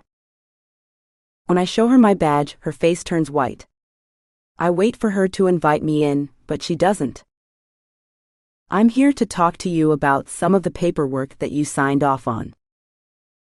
"Aha," Marina says, swallowing hard. I can practically see how parched her mouth is. "Is everything okay?" I ask. "Yeah, I'm fine," she says, clearing her throat and starting to cough. "Sorry, I think I'm coming down with something." I tell her about the missing couple, the Islingtons, and when I mention their name, she immediately nods vigorously and says that she of course remembers them. She doesn't have that many cases with boats. The sprinklers come on behind me. I use that as an excuse to ask if I can come in and talk in private. She doesn't want to let me in, but she does. I walk past her daughter who has SpongeBob SquarePants on the television, the volume turned up too loud. Lying with her head on an embroidered pillow, she sniffles. The house is nicely appointed, trendy in a combination of IKEA and West Elm. But it's small. I'd be surprised if it were more than 800 square feet. There's a small bookcase in the corner, and a big dining room table that looks like it's an heirloom, which is covered in paperwork. "Sorry about the mess," she says, pointing. "I'm getting my master's." "Oh yeah, and what?" "Child psychology. I want to be a counselor at school. Help kids." "Oh, that's great," I say. I wait for her to invite me to sit down, but she doesn't. Instead, she just stops walking when we get to the back where the kitchen is located. I take control of the situation. Instead of sitting down in one spot, I ask questions while remaining on my feet, looking around the space, peering at pictures on the walls. "So, you are a notary with the state of California?" "Yeah." "What is it that you do exactly?" "If you need someone to sign off that you are who you say you are, that's where I come in. I mainly do real estate, houses and condos." "And boats?" This was actually my first one. I've never done a boat before, but it was pretty standard procedure, same sort of thing as a house. "So where exactly did you do the paperwork?" I ask. "They just came back from the sea trial, and they called me up and said they wanted to sell the boat." "So you were there when?" "Who was there exactly?" I ask. "Patricia, Derek and the Islingtons, Ruth and Deacon." "Him," I say, looking around at the walls, but also looking at her out of the corner of my eye. The ceilings in her house are low. This place is what they call a craftsman bungalow, wide beams, full of charm, not so much extra space. It's a nicely preserved house. It has recently been remodeled, and it's well loved. "How long have you been living here?" I ask. "Oh, I bought it 2 years ago when I was still working as an agent." "And you don't do that anymore?" "I did for a while. I thought I'd be a lot more successful than I was, but I realized it's not for me. It's just, you have to have a certain type of personality, and I'd rather help kids, but I got a notary license. That makes pretty good money. I'm a mobile notary. I can pretty much go wherever anyone needs me, on a moment's notice. You'd be surprised what they'll pay for that kind of work. Great. I'm glad it's working out, I say. From the pictures, it's obvious that if Morena were married, she is no longer. And the father doesn't seem to be in the picture. I ask her more about her impression about the Islingtons, and she just shrugs and replies in short little sentences without much substance. She doesn't seem to be very interested in the fact that they're missing. That catches me by surprise. She doesn't ask too many questions, not like Trish, who was very concerned. So, tell me how the whole process went at the dock. Well, they signed over the deed, all the paperwork, and then I believe they had to file it with the Coast Guard and the DMV. I was just there to see that everyone had signed everything that they were supposed to.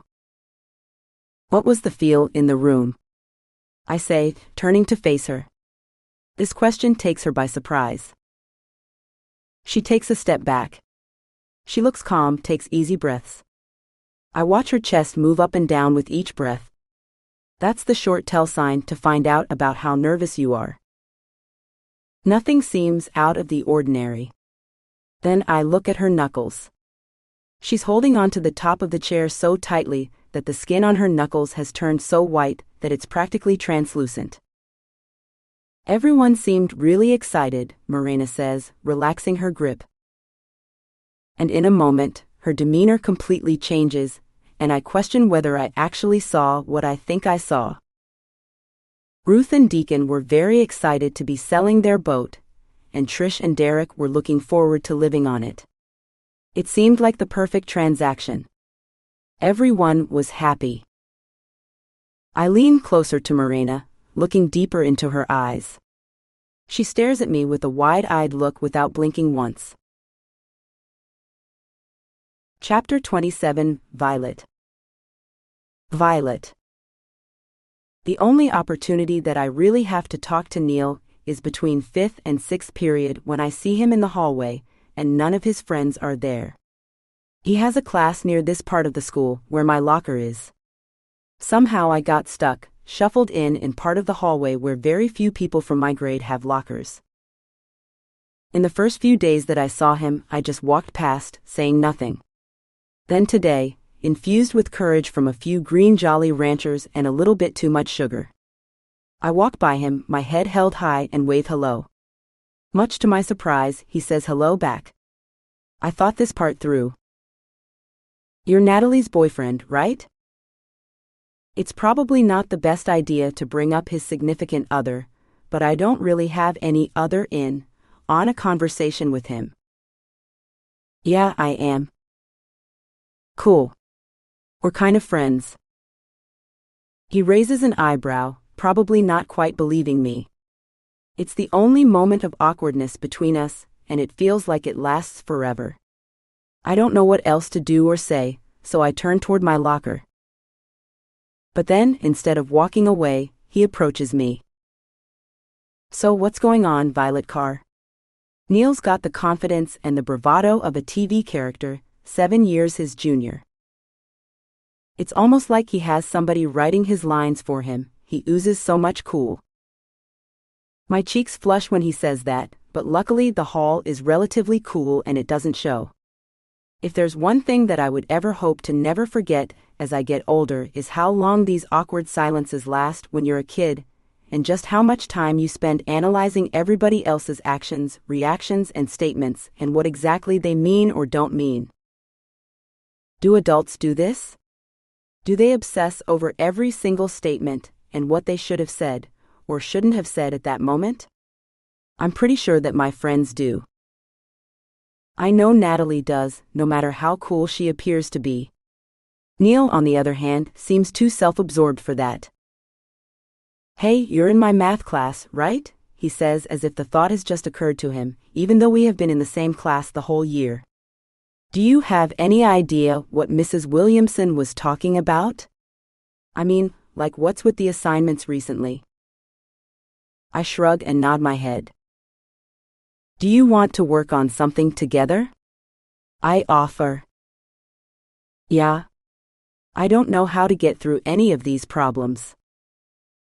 He pulls out something from his binder. He's holding it down in front of him, not tucked in front of his chest like girls do.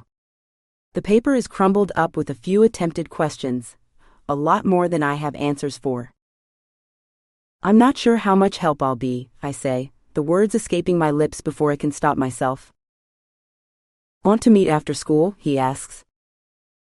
If I don't take the bus back, I'm not going to have a ride. My mom will drive you back. Don't worry about it. Just take the bus to my house? He asks. I hesitate again, but then realize that this is the perfect thing. Natalie did ask me to talk to him, to test him so to speak. So why not? The thing is that secretly I've had a crush on him for a long time. He's one of those popular kids at school.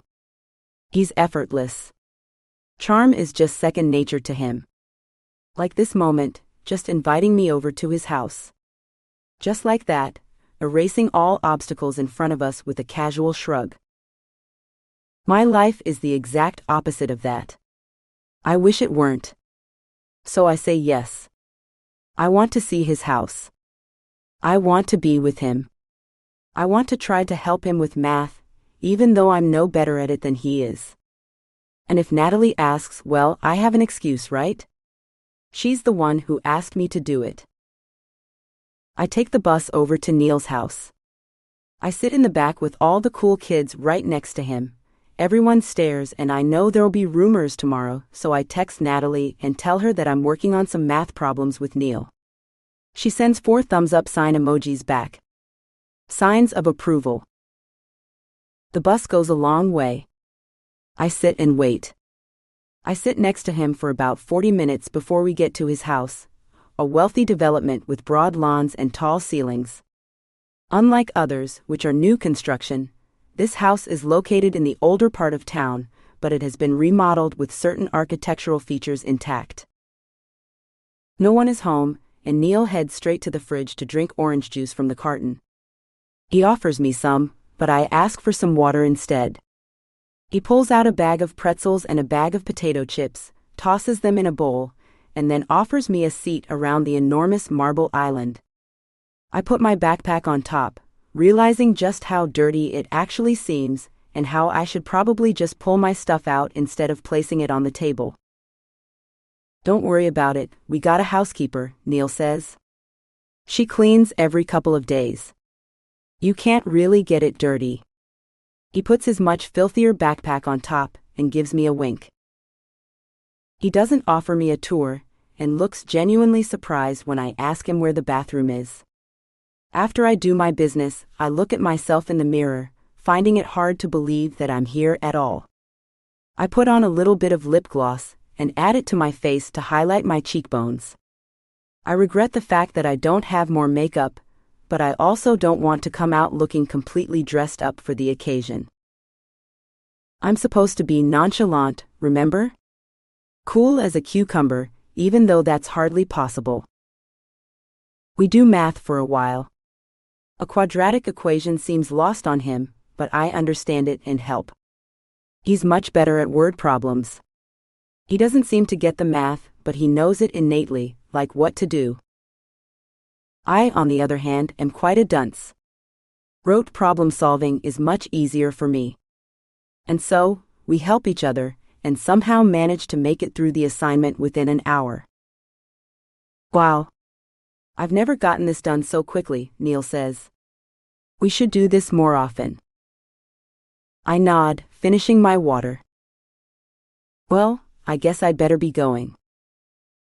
I start to put my paper and folders back, but he reaches over and stops me from zipping my backpack. What are you talking about? Let's have some fun.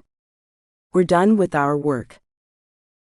I smile a little bit out of the corner of my lips, trying to hold back the rest of it, and then I nod. Sure. Okay. What do you have in mind? Chapter 28, Violet. Violet. With my binder closed and put away in my backpack, I suddenly become keenly aware of how empty the spot in front of me looks. Neil invites me to go downstairs, where they have a big playroom.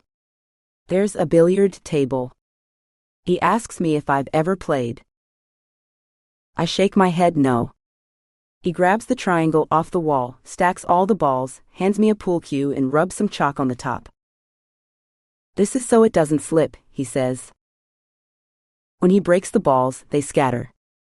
I bend down to try to imitate what he did, but my stand isn't right. He bends over me. No, you're quite good at this, Neil says, and I give him a little smile. We play for a while, until his mom comes home and offers us something to eat. Mrs. Goss is a lot younger than I thought that she would be. With her hair pulled up into a ponytail, she looks like she's recently come from Pilates or yoga. She has a sing-songy kind of voice, like sitcom mothers on television tend to have. When she starts to set up for dinner, I tell him that I have to go. I feel like I've already overstayed my welcome. No, why don't you stay, he insists. We have played 2 games of pool. I've lost both. And I'm no longer having that much fun. Upstairs, somebody walks with heavy footsteps like they belong to a man. He peeks over the railing and yells hello to both Neil and me. It's his dad. I grab my bag and start heading toward the door. You really don't want to stay any longer? Neil asks, leaning on the pool table. No, I mean, yes, but I really need to get back. You said that your mom or your dad could give me a ride. Yeah, I guess I'll have to ask them, he says nonchalantly, or I have my scooter. The snow has melted, and it's a relatively warm day now. 50 degrees, not exactly great to be on a scooter, but I'll take anything. I look on my phone, and I live 20 minutes from here. Should I ask your parents, or do you want to give me a ride? I ask. Neil shrugs and then says, fine. I follow him to the garage after he briefly mentions to his mom that he's taking me home. It can go 30 miles an hour, Neil assures me when I comment on how small the scooter is. He sits back and then motions for me to get behind him and to hold on. He hands me his mom's biking helmet, and I reluctantly put it on. The tone of the evening has changed. It's no longer that fun. And I can't wait to get home. I know that now Natalie's going to ask me if I had made a move on him, and I'm undecided as to what to say. I could say that I did, and he turned me down, or perhaps not mention anything at all. We drive past the tall pines, down the curving boulevard. I yell the directions into his ear, but at the last road right past Big Bear Village he turns left. No, not here, I say, but he continues on. I pinch his side, pushing hard to get through the layers of clothing. He turns his head and snaps, I know what I'm doing. We drive through the village and he pulls over and parks the scooter next to a large chainsawed bear at the corner. What are you doing? I'm still like 10 minutes away from here. I know. He smiles. Let's do something, let's go to dinner. No, I want to go home. Look, I know you didn't want to be in the house with my parents, so we left, but let's do something else. I shake my head no again. You either take me home, or I'm going to get an Uber, or call my mom. What if she's not there? He challenges me, narrowing his eyes. I don't get where he's going with all of this. It's like he's threatening me, but not really. Will you come talk to me? The expression on his face suddenly changes. He takes my hand, but I pull away. Talk to you about what? Come with me, let's walk. Neil motions and walks a little bit ahead. His jeans fit snugly on his legs. He's wearing a hat and a jacket that's way too light for the weather. He pops the collar and zips it up, and then gives me a wink as he walks away. It's a cool guy wink that I find difficult to resist, even now. I follow him, holding the phone firmly in my hand. I know that I can call Mom at any point, but I also know that it's going to come with the tough questions that I don't really want to provide answers to. I've never taken an Uber before, but I guess I could. The best thing is to indulge him a little bit, so that he can give me a ride home. I'm sorry, I've been acting so weird, Neil says, and the vulnerability in his eyes is difficult to accept. I shift my weight from one foot to another, and then look up at him. All pretense is gone, so is the cool guy bravado. He just looks at me, like he did all those years ago when we were in elementary school together and were friends. I like you, he says quietly. We're still walking down the street, a few tourists weave their way around us. I drop the phone in the bottom of my coat pocket, letting go of it briefly. What do you mean by that? I ask. What I said.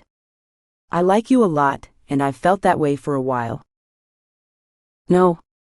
I shake my head. What about Natalie, your girlfriend? What about her? Things are complicated. She likes to play games, she keeps testing me. What do you mean? I feel the blood rush from my face. She tells me one thing and then another. She had a friend come on to me to see if I would cheat on her. I don't want to be with someone like that. The maturity in his voice is disarming. I want to tell him that that's exactly what I was going to do, but I keep it to myself. I'm embarrassed. I'm going to break up with her. You are? Yeah, Neil says nonchalantly, his collar still popped high and forward, and he heads down the street. He even picks up his pace, so that I have to rush a little bit to stay close to him. Don't tell her it's not working out. I know you're friends. But you've been together for so long. Don't you want to give it another chance? That's the problem. I've given her plenty of chances. We have nothing in common except that we're both popular, but that doesn't seem like enough anymore. I notice how easily he talks about his feelings. There's a quiet confidence to it, it's difficult to pinpoint. Neil laughs and I ask him what's so funny. He points to the little blackbird on the end of a ledge, jumping up and down as if he is dancing. Briefly there, I see the guy who was my friend all those years back, before our hormones and impending teenagerhood got in the way. What if I told you that I want you to go out with me? Neil asks, turning on his heel and making me practically slam into him. I take a step back and he takes one step forward, keeping the distance between us the same. I don't know what you want me to say. Neil leans down and kisses me. I see you, Violet, he whispers in my ear. I don't know what he means by that. Is he calling me on something? His lips feel soft and confident, but mine are static, they remain in place. He kisses me again and then pulls away. I guess I shouldn't have done that, Neil says, reading my mind, except it's a lie. I want him to think that I don't want him, but that couldn't be further from the truth. I take a step forward, and then he reaches for me again. This time I kiss him back. I kiss him just like I had practiced on my arm. His lips respond, his mouth finds mine, our tongues touch. I feel his hands at the back of my neck, cradling me. I reach forward and wrap my arms around his back. We kiss for a long time. He kisses my neck and I kiss his, our movements feverish like we're trying to solve an impossible problem and time is running out. I like everything about him, his scent, his hands all over mine. Despite how nervous I feel safe at the same time. A car drives by and honks, scaring me. I jump a little, and he pulls me closer. But when I pull away, the moment dissipates. And all that I'm left with is the regret that I feel for what just happened. Natalie is my friend, I say, and your girlfriend. This isn't right. The guilt washes over me. This is terrible. I feel my voice stammering. I can't believe that I did this. It's such a lie, a violation. It's nothing. It's not nothing, I tell him. My eyes flicker with anger as I glare at him. How could he think that it's nothing? I feel sick to my stomach, like I'm about to throw up. I bend in half and wrap my hands around my knees, trying to calm my breathing. A cold gust of air comes through.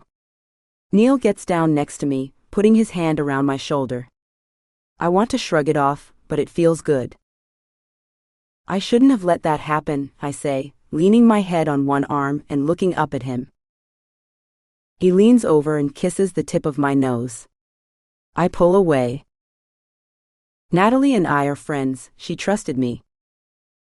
No, she didn't, he says. The only reason you started talking to me was because she asked you to flirt with me, right? The blood drains from my face. I stand up unsteady on my feet. What are you talking about? Casey Pasansky told me Natalie asked her to make a move on me. That's what she asked you to do too, right? I don't know where you're going with this, I say. I'm not mad about it. It was a good excuse to talk to you. My whole body begins to shake uncontrollably. I know what she's up to, and I'm sick of her games. I was going to break up with her today, but when you started chatting me up, I saw that as an opportunity. An opportunity for what? I cross my arms in front of me and hold on, tightly bracing myself. To talk to you, to hang out. Remember how much fun we had in elementary school? Neil tilts his head, and just as the last rays of sunshine and the light from the streetlight hits him just so, he looks exactly like he did as a kid in 4th grade playing kickball. I remember him holding the ball, yelling for me to get ready. It was my turn at the plate. He kicked it to me and I kicked it back, just slightly out of reach. I got to third base with little effort. He was the only one on the other team who cheered for me. We've been friends for a long time, and then in 6th grade something happened. Why did we stop hanging out? Neil asks. I mean, we had such a good time, right? Up until middle school? I nod. How could he not remember? But then again, it wasn't a big thing, not at all.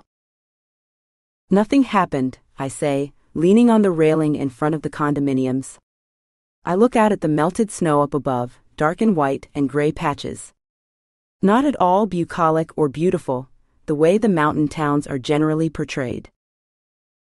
All the elementary schools were funneled to the same middle school. And some kids flourished and became popular, and others didn't. We started running in different social circles. There was you, Michael, Natalie, and Felicia. You all ruled the school, still do. And there wasn't a space for me in that. Of course there was. There definitely isn't now, and there wasn't then. I had a different circle of friends, I say. Less fun. He laughs. What about next year in high school? Who knows, maybe I'll be a freak, Neil says. I highly doubt that. Once you're popular and rich, then that's the only way. He smiles at me, and then reaches over and takes my hand. His fingers are soft, warm, and strong when they intertwine with mine, giving me strength. Go out with me, Neil says quietly, looking out into the distance at the dark pines. I turn the other direction toward the light near the condominiums.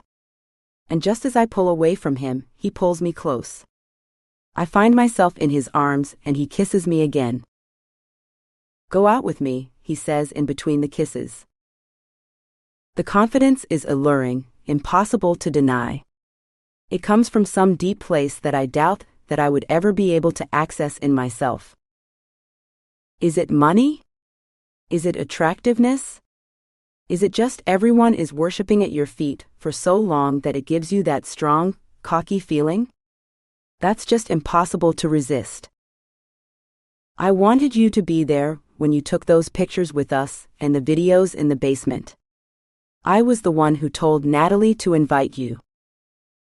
But you kissed her and made out with her front of me, I say. I wanted it to be you, he whispers into my ear, and then kisses my neck again. Shivers run down my spine. What did you do with those files, he asks. Nothing, I have them. If you want them, they're yours. No, I don't care. But I'm sure Natalie will, I can give them to her. He shrugs and kisses me again. Go out with me. It's a command more than a request. I want to say no, but my mouth refuses to cooperate. Instead, I kiss him harder and harder. I never thought that my first kiss would last so long. It's more of a make-out session than anything else. Darkness wraps around us, but so does the light. He holds me tightly and kisses me again and again until finally I whisper, yes. Okay, fine. I'll go out with you. Chapter 29. I don't know what to make of my conversation with Marina Oakhurst, but I reach out to talk to the assistant DA, Catherine Harris, to try to apply for a warrant to search the boat. I relay everything that Marina told me, but also the confusing information that I have about their whereabouts and the possible transfer of the boat's title. We sit in her office, which is unusually messy and in disarray, as she's working on a case that's in the middle of a trial. Sorry to come at you like this, but I'm going to be going back up to Big Bear, and so I wanted to talk to you in person. Yeah, no worries. Catherine moves the half-eaten Chinese food containers off her desk into a garbage bag and ties up the top. I can throw that out on my way out, I offer. It's fine. I'll do it, she says, distracted. What's wrong? What's going on? I'm losing this case.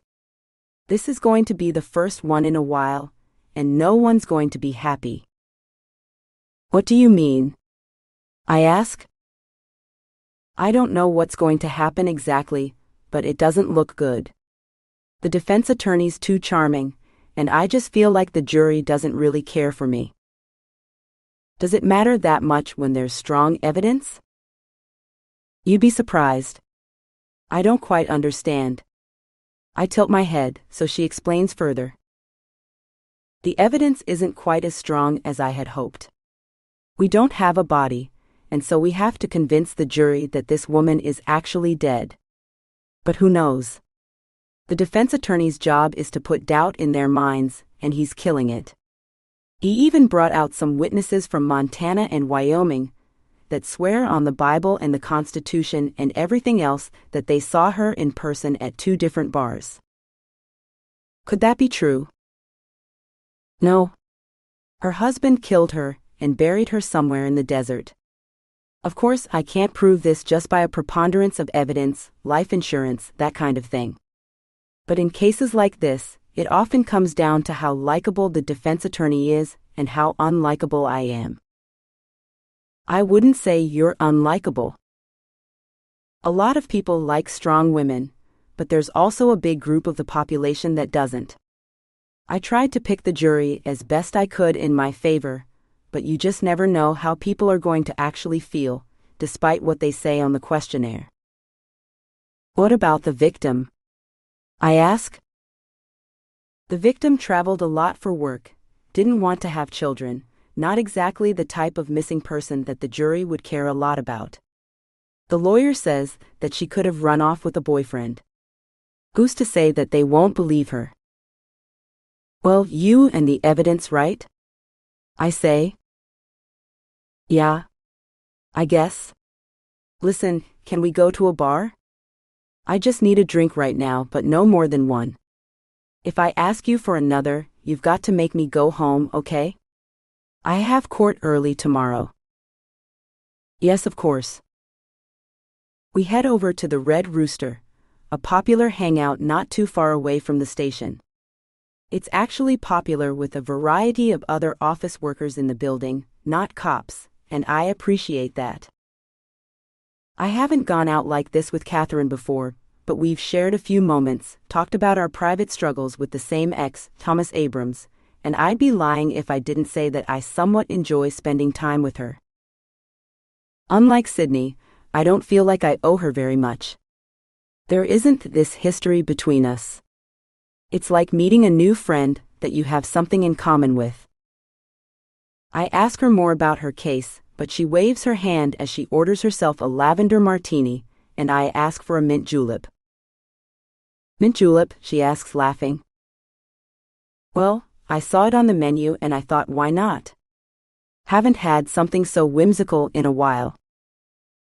Are you in need of whimsy? Catherine smiles and I nod, telling her about my sudden backache and going over some of the details of the case. We talk in a hushed tones, and when someone sits down next to me on the swivel stool, we move over to a booth. She orders a plate of loaded fries, and at first I tell myself that I'm going to pass, but I can't help it. I reach for one, and end up eating about half. I go over the case with the Islingtons, and she debates about whether she can even take it to the judge. In order to get a warrant, she has to have enough compelling evidence to get him or her to say, yes, there's enough reason to actually search the boat. What about the apartment? Catherine asks. I want to search that too. They were in both places, but they sold the boat supposedly. I'm checking that out right now, running through it. I put in requests with the DMV and the Coast Guard to see if the paperwork is legit. What about the money, she asks. They paid full price, right? I nod. Well, the money should be deposited in a bank account. Yeah. They said it was, but you have to check. I nod. More warrants, Catherine says. I nod again. My hands are tied without them. I mean, I can only find out things that I can't legally have, and that would be inadmissible. I tell her the law as if she doesn't know. Of course. Okay. Let me see what I can do. You send me all the details in the file, all the reports. I'll go through it. I'll present the best case I can. I'll see what judge is available, and how keen they are to work with me. I'm kind of running out of favors at this point. This isn't really a favor. I mean, this is legit evidence. Except it's not, they could be on vacation, Catherine says. They're a couple, retirement age, who have previously taken off to go to Mexico, and are free to go wherever they want, and not have to be in contact with anyone that they don't want to be in contact with, including their children. I know that, I say, hanging my head. You're not telling me anything that I don't already know, but you should have seen their sons. It doesn't seem like they get along much or have much in common, but they were both very concerned. It's not like this couple. They were excited about their new granddaughter. That's why they were selling the boat. They were going to move back on land. They were going to help take care of her. I understand. Catherine nods, taking a sip of her drink. I'm already done with mine. You're really taking your time, I say, nudging in her direction. I'm about to order another. Well, I'm not going to. This is it for me, so I've got to make it last. My head starts to feel a little woozy, and I know that it's not the best idea to have another, especially since my back is still not in completely working order. But then when the waitress comes around, I can't help myself. However, Catherine remains steadfast. We don't talk about the case much after that. We don't have too much in common, but there are certain people that come along that just bring out the best in you. We talk about books, movies, doing something else. Was this always your dream? Is this what you wanted to do? I wanted to be an actress, if you can believe it. That's why I came out to LA. Went to UCLA, went to auditions, graduated, and figured that I should probably be able to pay for an apartment. In order to do that, I went to law school. It appealed to me on many levels. There was a lot of public speaking, telling stories, convincing people of this or that. The only problem was that I can't exactly play a different character than I am. I have certain facts. I can change my look somewhat, but that's it. I'm kind of stuck being this district attorney. Why? Do you want to be somebody else? I ask. Well, you know how it is. Sometimes you get sick of wearing one face to the world and want to try something new. What are you saying? I ask. Are you thinking about making a career change? I don't know. I'm getting tired of the job. The pay isn't that great. The hours are insane. There are not nearly enough assistant district attorneys. I mean, who wants to work for the government nowadays when you can make so much more in private practice? I had some offers from some firms. The hours are long, but the pay is better, and I still have all those loans to pay off from law school. There are still no guarantees, I say. No, definitely not, and obviously the pay isn't what it used to be. I mean, you're lucky to get, 70-80 grand for 12-hour days? But there is one place. You have to bring in the clients, and they are a personal injury firm. They take on big fish, mainly corporations that have done wrong, PG&E for one. Remember when there was that explosion in Northern California? The whole cul-de-sac went up in flames, a bunch of houses burned down. 5 people died. 10 more were very, very injured, with burns over 95% of their bodies. This firm has got that client and others. They need people to do grunt work, make calls, interview, beginner associate stuff. They've been calling me and inviting me over. They've been trying to entice me with profit-sharing opportunities, that kind of thing. And so, what do you think? I ask. I don't know. Maybe it's just this case, it's getting to me, but sometimes I wonder, what if I worked somewhere that was just a little bit less intense? What would that be like? I'm not sure that case is less intense.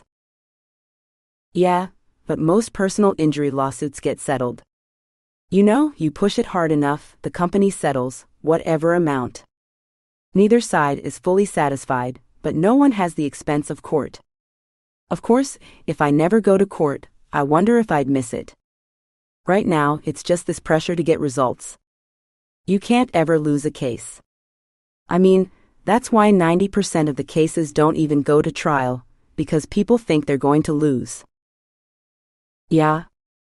It's pretty stacked in the district attorney's favor. I wouldn't say it's stacked. I would probably say that the DA has the upper hand in terms of deciding when to go to trial.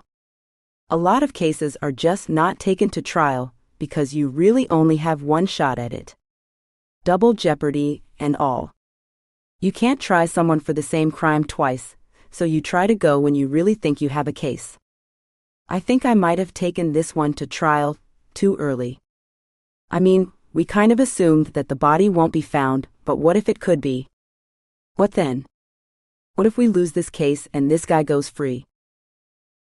We stare at our glasses, avoiding eye contact for a little bit. I commiserate with her, and she commiserates with me. I think you're quite good at your job, I say. I've seen you in court. People believe in you. Don't be discouraged if you lose one case. There are so many others that you have won, and that you have done well with. Yeah. Thanks. I appreciate that, Catherine says, reaching over and giving me a little squeeze of the hand. But at the same time, you need to do what's best for you. We'll miss you, but I want you to be happy, you know? If you think private practice or this personal injury firm is a good option, give them a chance. At least hear them out, weigh your options, but don't get distracted right now.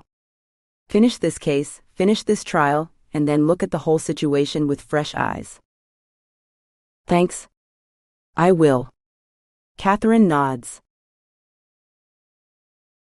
Chapter 30. Just as I get to my car, I realize that I have forgotten my wallet on the bar. I left it there after I paid for my drinks. After double-checking my purse and finding it empty, I rush back. I come back in, grab it, and as I head back out the door, I spot Thomas Abrams in all his glory, leaning on the side of a tall bar table, smiling that coy smile of his, and I'm sure laying the charm on thick with a pretty girl across from him.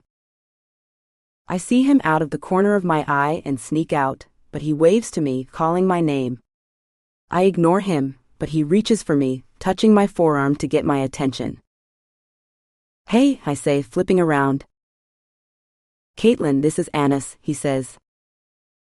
The woman across from me extends her hand. She has delicate long fingers, maroon nail polish, and big wide cat eyes. Her hair falls down her back. In every sense of the word, she is beautiful. By the way she moves her body and sits up, I suspect that she's not a cop. She may be involved in law enforcement on some level, but definitely has not been to the police academy. It's kind of a sixth sense of mine. You see your own out there in the wild. "Nice to meet you, Anis." "I'm actually on my way out," I tell Thomas. "Oh, come on, join us for a drink," Thomas says. "Kaitlyn is an old friend of mine." "No thanks." I don't know if Anis can feel it, but there is definite tension, at least coming from my end. He shrugs his shoulders and then says, "Suit yourself," and orders them another round. While I hesitate, Thomas puts his arm around her shoulder and gives her a big smooch on the side of her cheek, casual, comfortable. He wants me to know that he has moved on. I turn to walk away. I hate that I keep falling for his crap. I know who he is, of course, and yet, in social situations, he still gets the better of me. It's like some kind of power that he has over me. What else am I supposed to do in this situation? Throw a drink in his face? Then I'd look like the crazy one. I don't let this ruin my evening, but I feel shaken up. There's a darkness to him that I have seen on more than a few occasions, when he slammed my head into a wall, and when he punched me in my stomach. I kept our so-called relationship private, away from the department because he had more friends, and I was worried what it was going to do to my career. Now it seems to be even worse. Sydney and Catherine are the only ones who know about our relationship, and I have no idea if anyone else suspects a thing. Since no one knows about the fact that we had dated, and then things got very physical on his end, I feel like it's me who has done something wrong. I didn't. The secret haunts me. I should have come forward. I should have told Human Resources that we were together. Then after he hurt me, I should have pressed charges, but I didn't. I protected him, all in an effort to protect myself.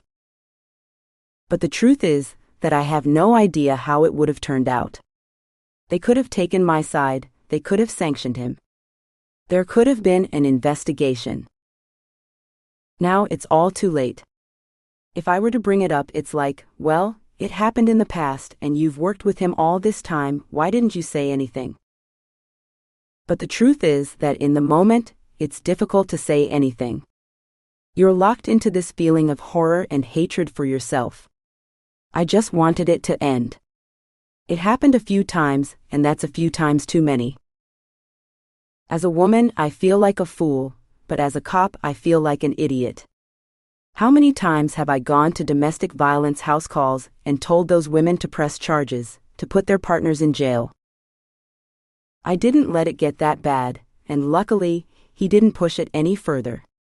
Now he's playing games, toying with me, knowing full well that we're the only people who know the truth, and he can just be this charming, fun Thomas Abrams that he always is. He's just being friendly, right? When I get back to the car and press the button to open it, someone touches the back of my shoulder. "What are you doing here?" I flip my head back and see that it's Thomas, same smile, cock of the head.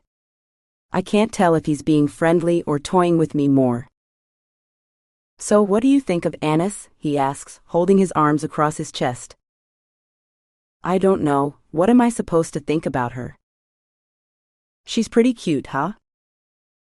"She looks like she's 20 years too young for you," I say, challenging him. He narrows his eyes.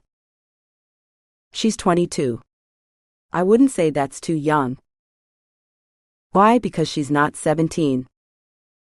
He leans forward, letting his arms fall to his sides. I'm annoying him. I like that. In private, I could always get the best of him. I'm going to go home, I say, reaching for the door, but Thomas puts his hand over it.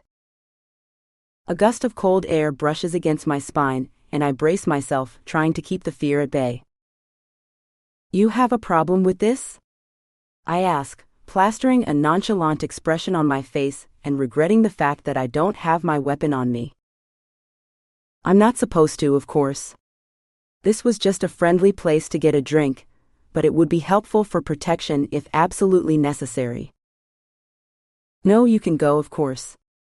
I'm just saying hi, Thomas says, letting go of the car door and taking a few steps away from me.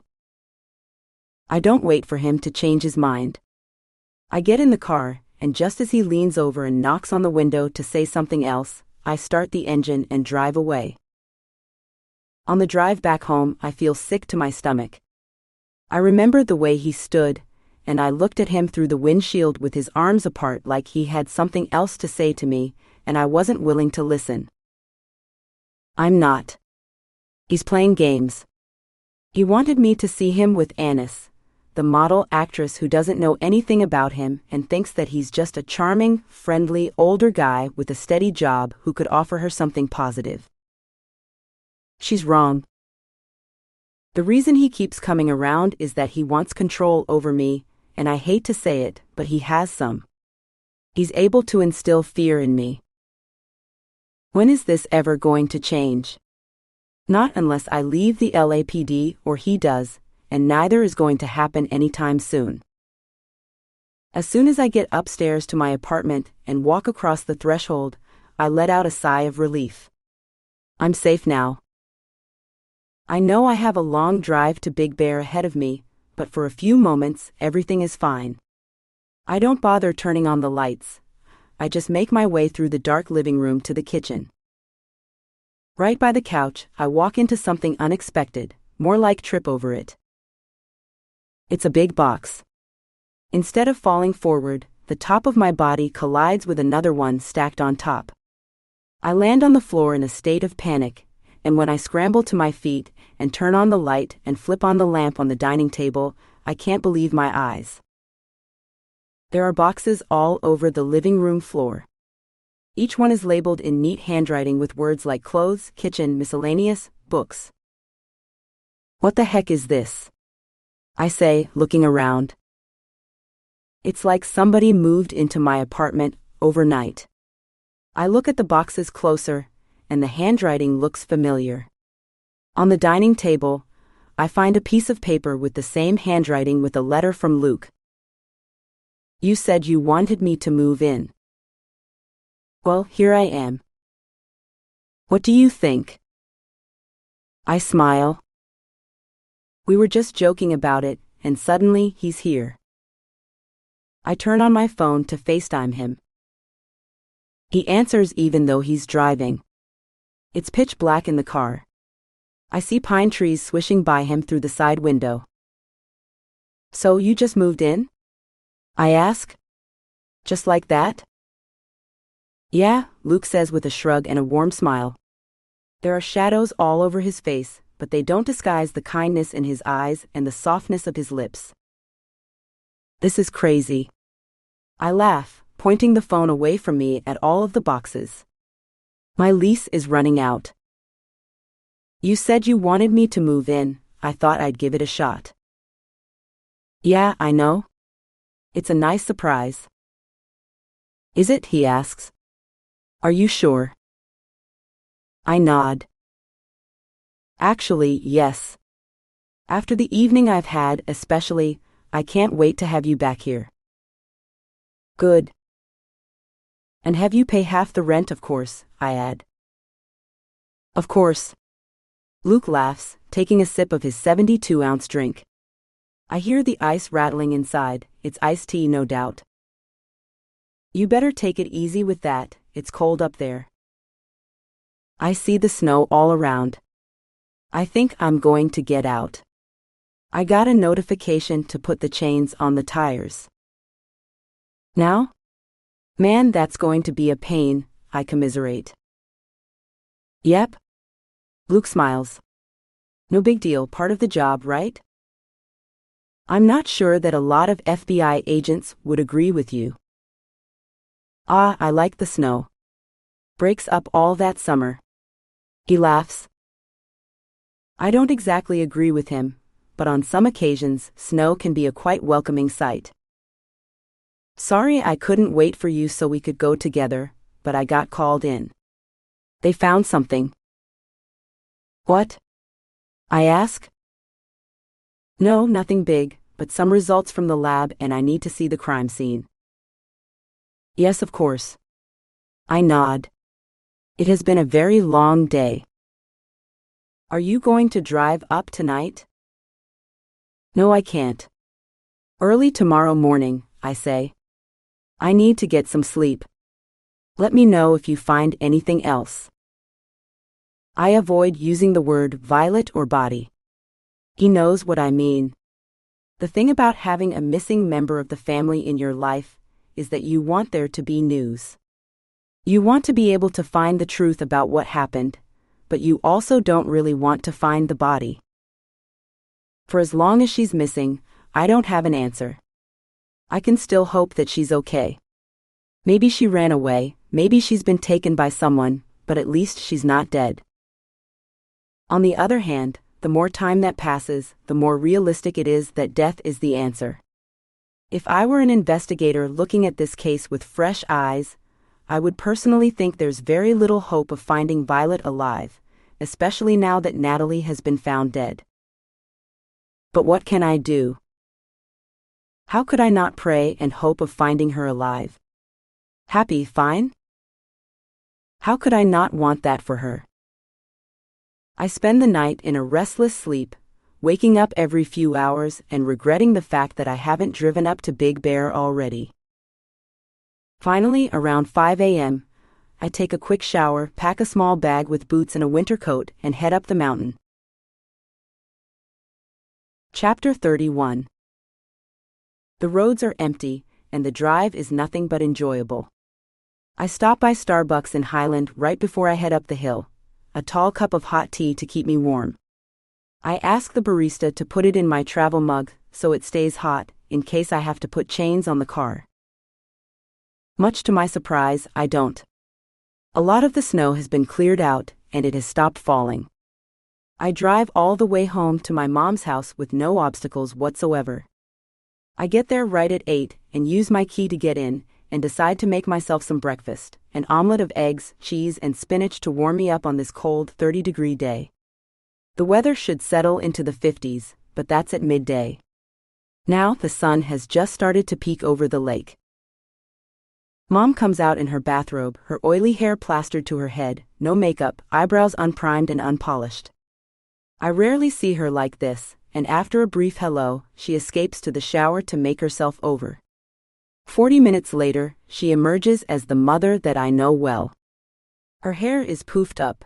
There's a little bit of makeup on, a little bit of eyeliner brings out her wide-set eyes, and the bags beneath her eyes have been covered up with concealer. The eyebrows have been filled in. The only thing she hasn't done is lipstick, which she only applies when she leaves the house. Still dressed in the bathrobe, she heads to the kitchen and makes herself a pot of coffee. We talk about the weather here and there, and about the case that I'm working on in LA. I tell her about the missing couple and the boat that they were trying to sell, and the mystery surrounding that. She listens carefully, but she seems far away.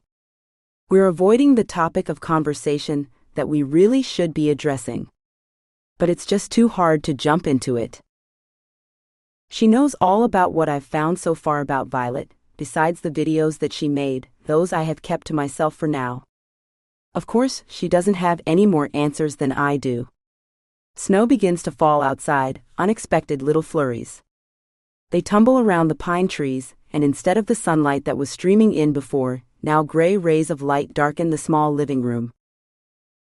Luke is moving in, I say, trying to share a little bit of good news. He is? That's nice. Yeah, we're really getting along well. I love spending time with him. Do you like spending time with him, or do you love him? Mom asks, narrowing her eyes. The word love has always made me a little bit uncomfortable, especially in the context of my mother. But there's no point in hiding the truth. Yes, I love him, I say. So, you think this is it? I don't know. I don't have a crystal ball, but yeah, this is a very serious relationship. I want to be with him, and he wants to be with me. Good. I've always wanted that for you, Kaitlyn. I know that you've always pushed people away. You've always found the company of many men more comfortable than just one. Okay, the way you say it like that just makes me sound. Yeah, bad, right? She asks. Well, it isn't great. I just didn't want to be serious with anyone, and I wouldn't say that I was with a lot of men. I just dated. I needed to see what was out there. That's not a good way to approach relationships, Kaitlyn. Really? I asked, starting to feel frustrated. It's better to just be with one guy and put up with him despite the fact that he's a drug dealer, loses all your money, is an alcoholic and an addict, right? That's better? I shouldn't be throwing my dad's problems in her face, but I can't help myself. I know that it was probably a nice thing on some level that she stayed with him through thick and thin. Who knows where he would have ended up if she hadn't, but the truth is that he still ended up dead. And I can't help but blame her for part of that. Maybe if she hadn't put up with all of that, and had told him that he couldn't have a family, then he'd still be here. But you can play the what-if game until the cows come home, and you won't get anywhere because there is no final answer. There is no way this would have happened if you had done this. I don't say any of this out loud, and I know that me saying the bare minimum hurts her, but of course she doesn't admit it. That would be too honest. Instead, her approach is more passive-aggressive. When I was young, there was a Santis village in Lake Arrowhead that she was desperate to go to. She wanted to take Violet. I didn't want to go. I was a teenager and I was annoyed with everything, but she didn't give me a choice. Instead of coming forward and telling me that it was very important to her that I go because she went there as a little girl, she'd taken me as a kid, and now it was Violet's turn. She put her foot down and said, "You have to do things as an adult that you don't want to do, and this is just one of those things, so you're going." The ability to be vulnerable was just beyond Mom, and now I realize that a lot of my issues as to how I interact with the world comes from that. Mom has always had these walls up, and I have learned how to put mine up as well. Well, I'm going to take mine down, at least with Luke, because he deserves that. Tell me what happened with Natalie, Mom says, changing the subject. Chapter 32. Natalie's memorial service is held later in the afternoon. The family won't be able to do a funeral for some time because the coroner will have to do an autopsy and run all of the tests and collect the evidence. That takes some time. But since she's been missing so long and had so many people searching for her, her family organized the memorial service to allow everyone to grieve. It's not unusual, but typically people wait longer. I'm invited. Everyone in the town is invited. And though Mom does not want to go, I push her to come. It's important. The memorial service is being held at Boulder Bay Park, about 5 minutes from the village on the south shore of the lake. It's big enough to include as many people as possible. It's held in the afternoon, a little bit before sunset, so that a vigil can be done with candles after darkness falls. It takes a little bit of coaxing for my mom to get in the car. I know that these kinds of places are usually where you can gather some clues about what happened. People show up to memorials to watch and participate, and that often includes perpetrators and witnesses to the crime. With so few leads in Violet and Natalie's disappearances and now murder, any leads are much welcomed. I open a can of LaCroix on the drive over as I sit at the red light, and it makes a loud swishing sound. As I press the metal tongue into the fizzy water, Mom glares at me as if I'd broken some cardinal sin of how one should behave at a time like this, bringing reality into a very somber moment. But we're not there yet. I'd talked to Captain Talarico earlier in the morning, and unfortunately, they have no additional information. Preliminary findings from the medical examiner found that she was not sexually assaulted, but the clothing that she was wearing did not belong to her, according to her parents. It's unclear why she was wearing it, where she was, or what had happened. It's a little bit of solace to me that she had not been sexually assaulted, because that's a very real fear that all women have. Whatever happened to her, at least there were not any physical signs of abuse. Of course, it doesn't mean that nothing happened. There's no parking in the big lot in front of the park, and so I drive around for a while looking to squeeze in between cars on a nearby street, eventually letting Mom out closer to the venue, grabbing a spot on the big hill and walking the rest of the way. The memorial service is packed. Almost the whole town is here. People band together in tragedy to support and mourn one of their own. There was an 8th grade girl who got hit by a car and lost her legs, and the town raised $50,000 through her GoFundMe page to pay for reconstruction surgery on her face. Unfortunately, nothing could be done to make her walk again. When I finally get to the memorial, I tie my scarf around my neck even though it's not particularly cold. The temperature is hovering in the low 50s, with a beautiful sunset painting vivid shades of fuchsia up in the clouds above. It has been threatening to rain somewhat, but not a single drop has fallen. Natalie's brothers, parents, and her extended family that drove in from all around Colorado and Arizona stand together and huddle up front near the microphones. Her dad says a few brief words and thanks everybody for coming. He then introduces the preacher, who will be doing a benediction. When the family sits down on the white wooden chairs, I overhear 2 women gossip about how they have been donated by the Big Bear Lodge, one of the most popular wedding venues in town. The preacher is long-winded and says more than a few words about God, loss, and the questions that we continue to have despite our best efforts at finding the truth. His voice is soothing and puts me at ease. And he reads a couple of segments from the Bible, as well as poems from Yeats and Taylor Swift, Natalie's favorite songwriter. A few extended family members come up and read messages, which her brothers and parents had written, but are now too sad and too overwhelmed with tears to read. I clap with everyone else, and I bow my head down for a moment of silence. The rest of the time I look out into the audience and scan the faces that are here, wondering if one of them is responsible for her death. After the speeches are done, and people start to make their way up to the family to give their condolences, I look around for Neil.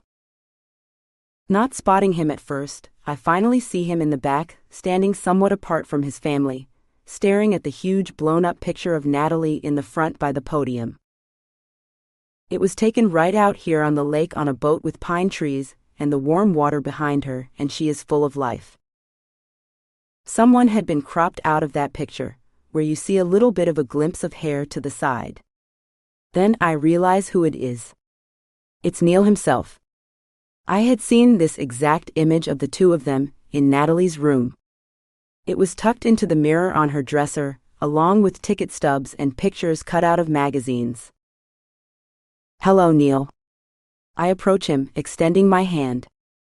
I take him by surprise, and he takes a step back before clearing his throat and whispering, "Hi?" Chapter 33. Neil shifts his weight from one foot to another. I feel like he has something to tell me, but he can't quite do it. "Would you like to talk somewhere in private?" I ask, reaching over to pull him aside, but then become very cognizant of the fact that I shouldn't touch his arm. "Yeah, I think so." We make our way away from the crowd toward the city park bathrooms. It's a simple box design with stalls inside, running water, no mirrors. We don't go inside. A few times I look over my shoulder and see him following along. He looks uncomfortable, but willing. His hair is cropped short, a recent haircut with new sideburns. A few pimples are popping up. His skin is tan, which isn't unusual given that it's winter because we are located on the ski resort. Did you get to snowboard? I ask. Yeah, I actually went a couple of days ago, he says, his face momentarily lighting up at the thought. Maybe it was wrong, but I just really needed to get away. You know? I totally understand. I'm trying to be nice because it's my only way in, if he has something to tell me about Natalie or Violet. As we make our way closer to the bathrooms, I say a silent prayer that we can go around back for total privacy without anyone spotting us, especially not his father, who would put an end to this conversation pronto. I reach into my purse and casually pull out my phone as if I'm looking at a text message. He barely registers the gesture. But instead of texting, I click over to the recorder side, and then I feel even more ballsy and empowered, and I press the camera to record it directly. I hold the phone in the most casual way by my side, knowing full well that I'm making a video of his shoes, but hoping that when he starts talking, if he starts talking, I'll get something significant. I'm really sorry about your loss, I say. It's just such a tragedy. I can't believe that Natalie's dead, he says slowly. Something seems to be dawning over him. He looks toward me but is focused somewhere far away in the clouds. What do you think could have happened? I ask, choosing my words wisely and looking behind us, hoping that no one approaches us and stops the questioning. I don't know. I hope that this and Violet's case aren't connected though. Why is that? I ask. Because, Natalie's dead, and I just hope that Violet isn't. He tears up a little. He turns his face away, burying it in the crook of his arm. His shoulders move up and down as he sobs. I'm really sorry. I walk over a few steps and put my hand in between his shoulder blades. I give him a slight pat. Do you think that you'll be able to find her? Neil asks, his voice breaking in every syllable. I really hope so. Why is Natalie dead? Who could have done this to her? Neil weeps. If he's acting, it's a really good performance, but there's an honesty there that is hard to deny. He's genuinely torn up. I bring my camera up a little bit in my hand, keeping it at my side, hoping that from this angle I get a glimpse of his face. This is a major betrayal, I know, and if he catches me, he'll never talk to me again. But I keep pushing the envelope. I keep wanting more. Is there anything you're not telling me? Did they have plans to go somewhere together that night? Did they happen to break the rules somehow, and you're just trying to protect them? Please don't. We need to know everything. Absolutely everything. No, it wasn't anything like that. I mean, they didn't have any plans. Yes. I know. That's what you said. I edit myself. But sometimes kids and teenagers lie about small things, and they think that they can get away with it. They do it to protect themselves from their parents. What they don't realize is that it's the little things that help people like me in law enforcement find out the truth. No, I told you absolutely everything. I know that sounds terrible, but that's it. I don't know anything else. I have no idea who took them or where they went. Do you think there's any chance that they ran away? Natalie. No, he says. She did end up dead, right? Yes, but she could have run away and then been killed at a different time. Not kidnapped, I clarify. I guess. Doesn't seem likely though, huh? He says, and I nod. I'm just making suggestions.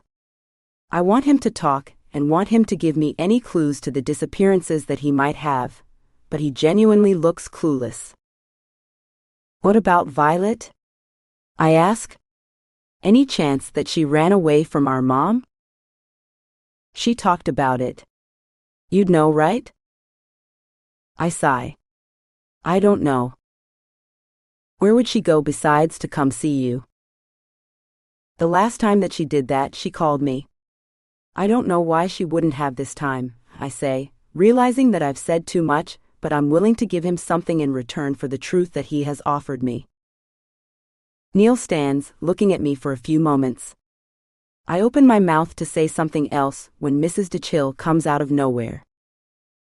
What are you doing here? She yells at Neil. Get the hell out. This is my daughter's memorial. I'm sorry. I'm really sorry for your loss. He starts to say.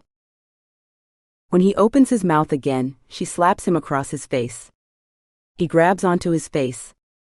His cheek turns red, a combination of humiliation and physical discomfort. But she continues her attack. Mrs. DeChill, please? I yell. I get in between them when she raises her hand again. Instead of fighting back, he just stands there and takes it. Neil, move. Go, I say. No, I'm really sorry. This is my fault. Stop talking. His dad rushes us, throwing his index finger in Neil's face. Shut the hell up. Neil cowers to the side, but Mrs. DeChill continues her attack. She rushes him and tries to kick him and hit him again, and when I get in the way, she kicks me instead. You should have figured all of this out so that my daughter wouldn't be dead. Arrest him. He's the one who did it. He just said that he did. I didn't kill her. Neil yells. Are you insane? You just said that you're sorry, Mrs. DeChill cries.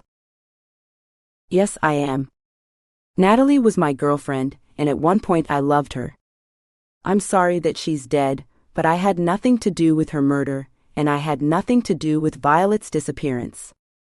How can you not understand that? You're lying. You're lying? She throws her index finger in his face. He doesn't flinch or move away, but his father blocks her this time, pushing me to the side.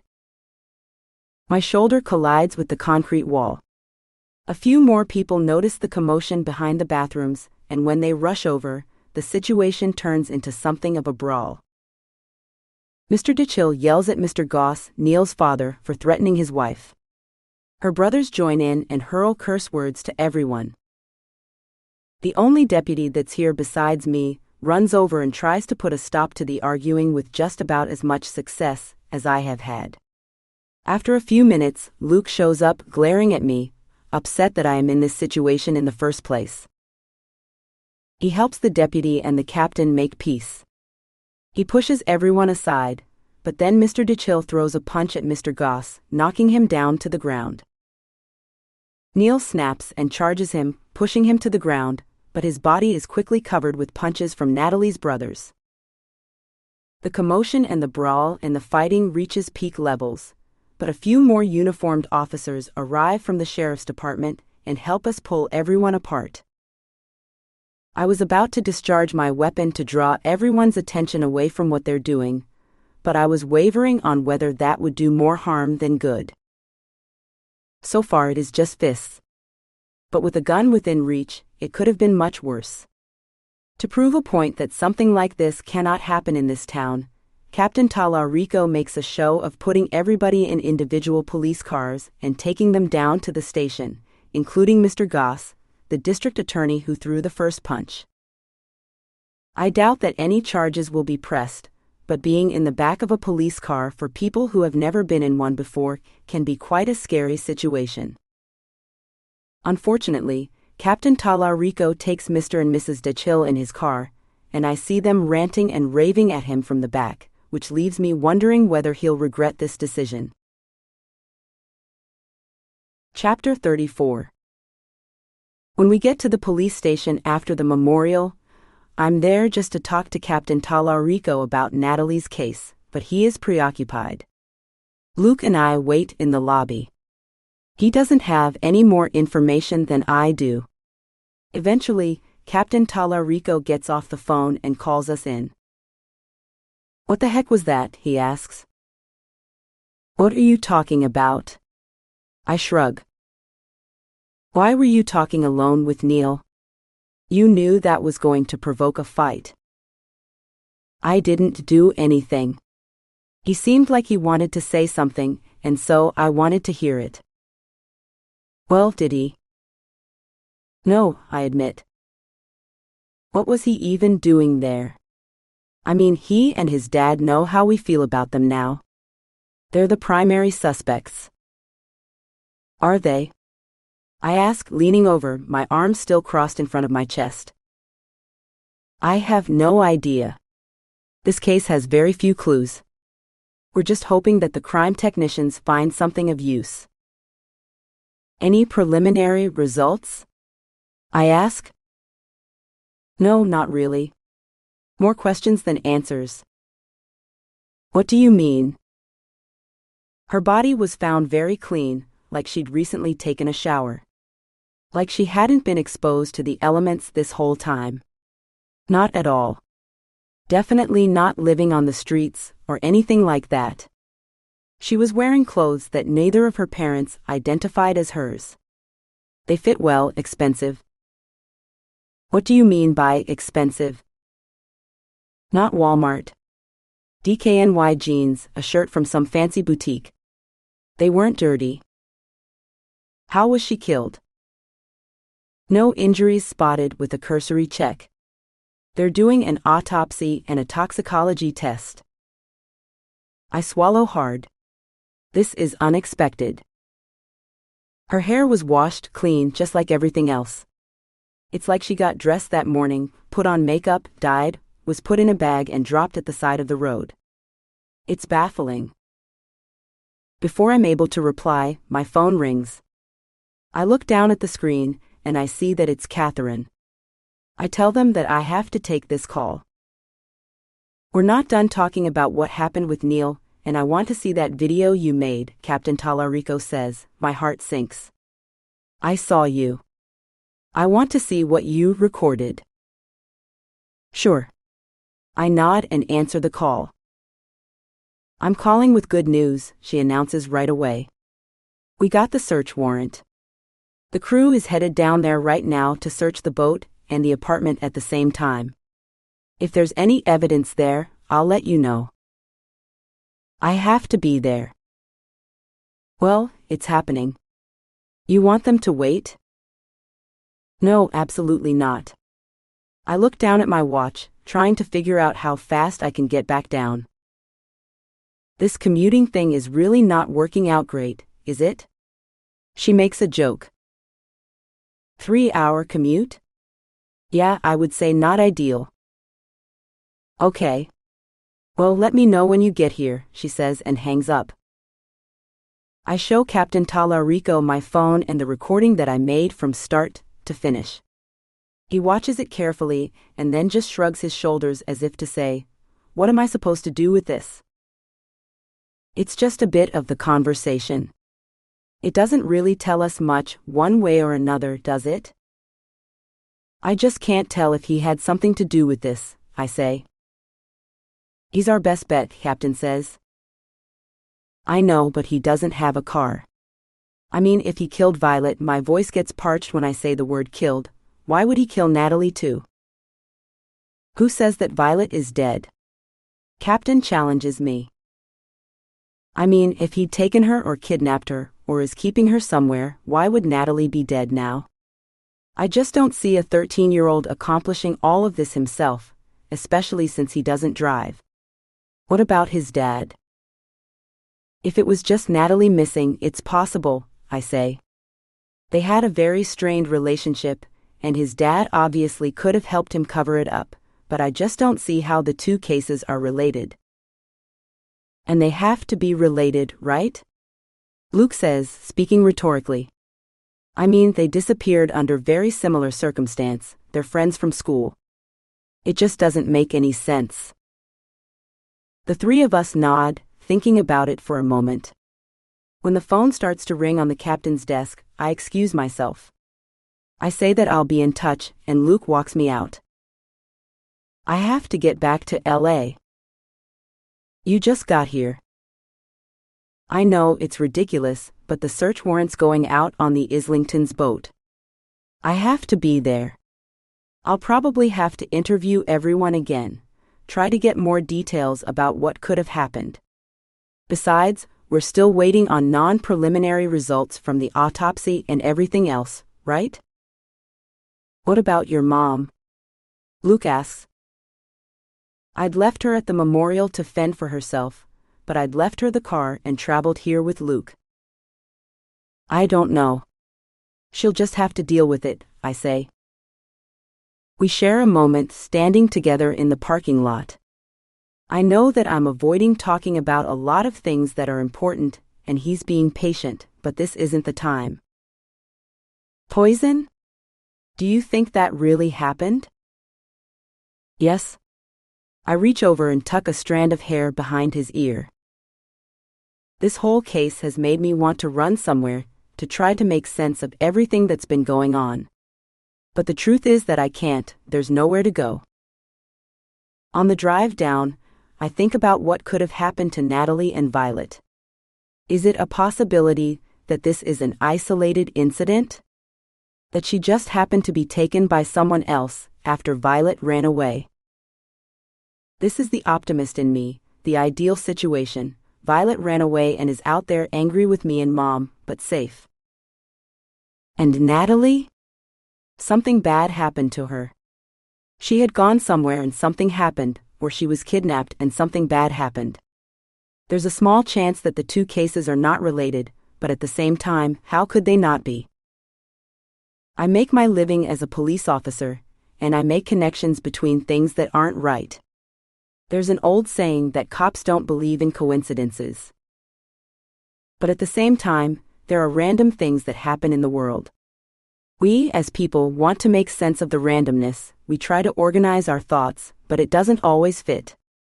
Sometimes they are unrelated events that occurred. This optimistic nature is paint against the pessimism, but I've seen my job in the world. I know what I would think. If this were two strange girls who went missing, I would think that the cases were connected, and there was a bad guy out there doing these terrible things to 13-year-olds. Poison, however, that's a new development.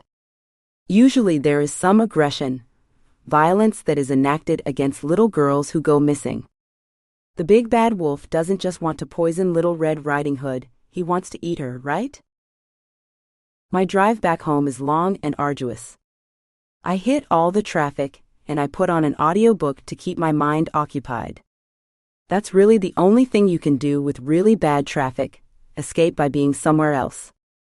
I can't wait until there are self-driving cars out there, so that I can actually sit back, take my foot off the pedal and go through my notes, do some reports or maybe work on my book. After miles of driving behind a sea of red lights, I finally get to the marina.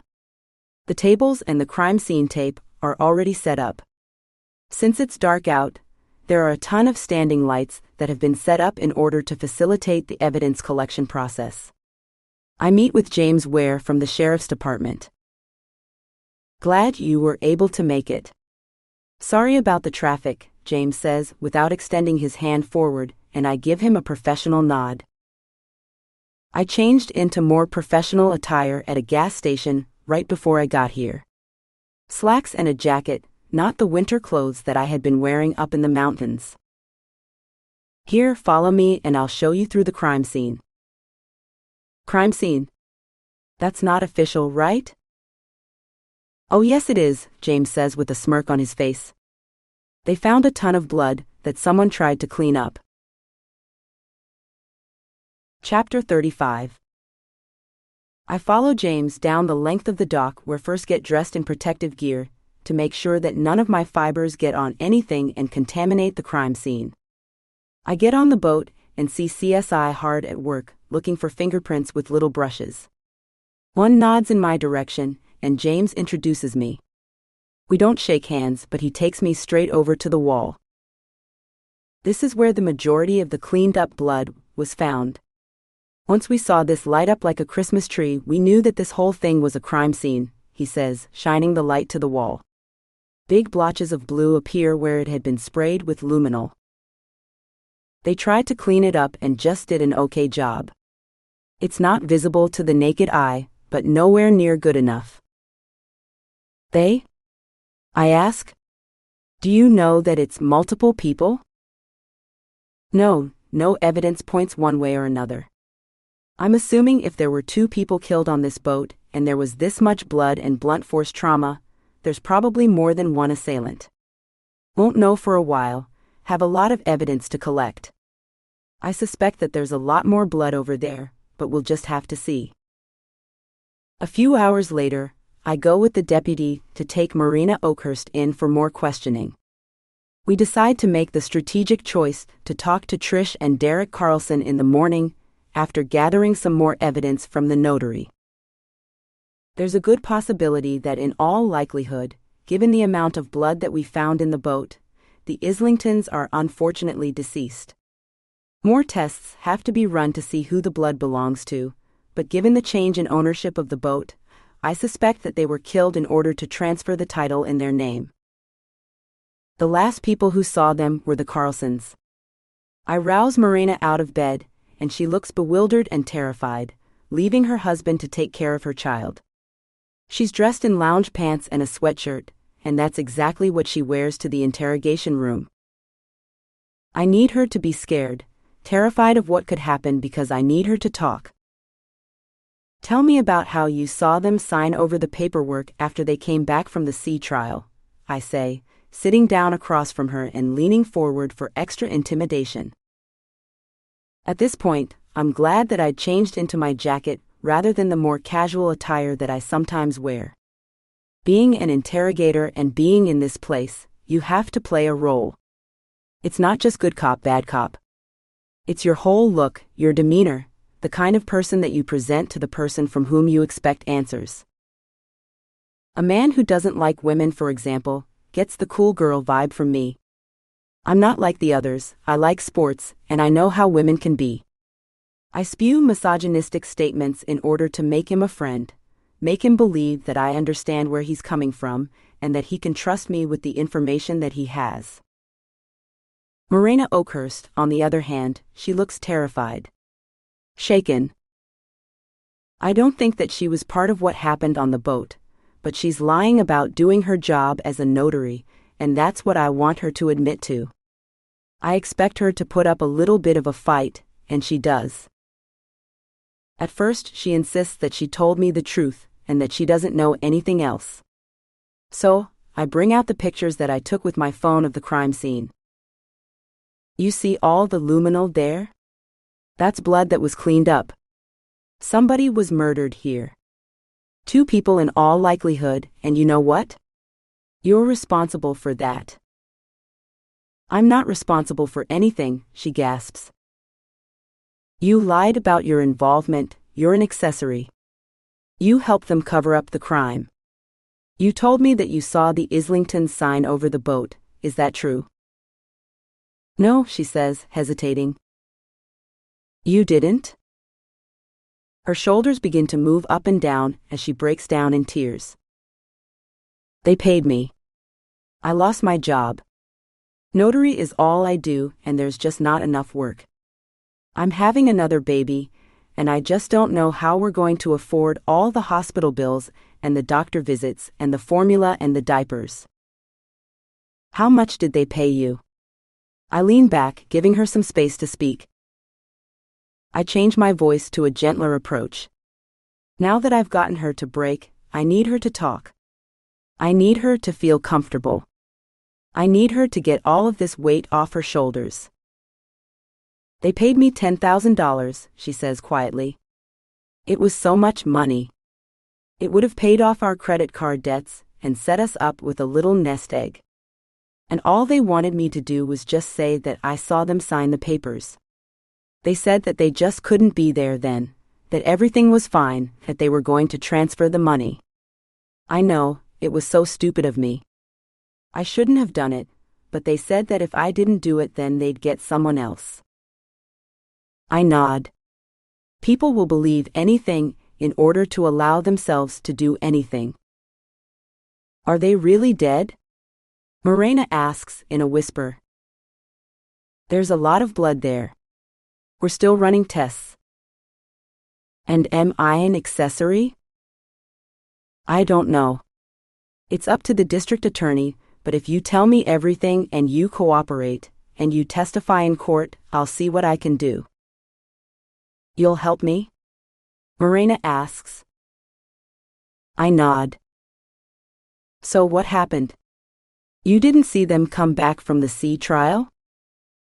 I never met the Islingtons, she admits, picking at a little crack in the table with her short nails. I never met them.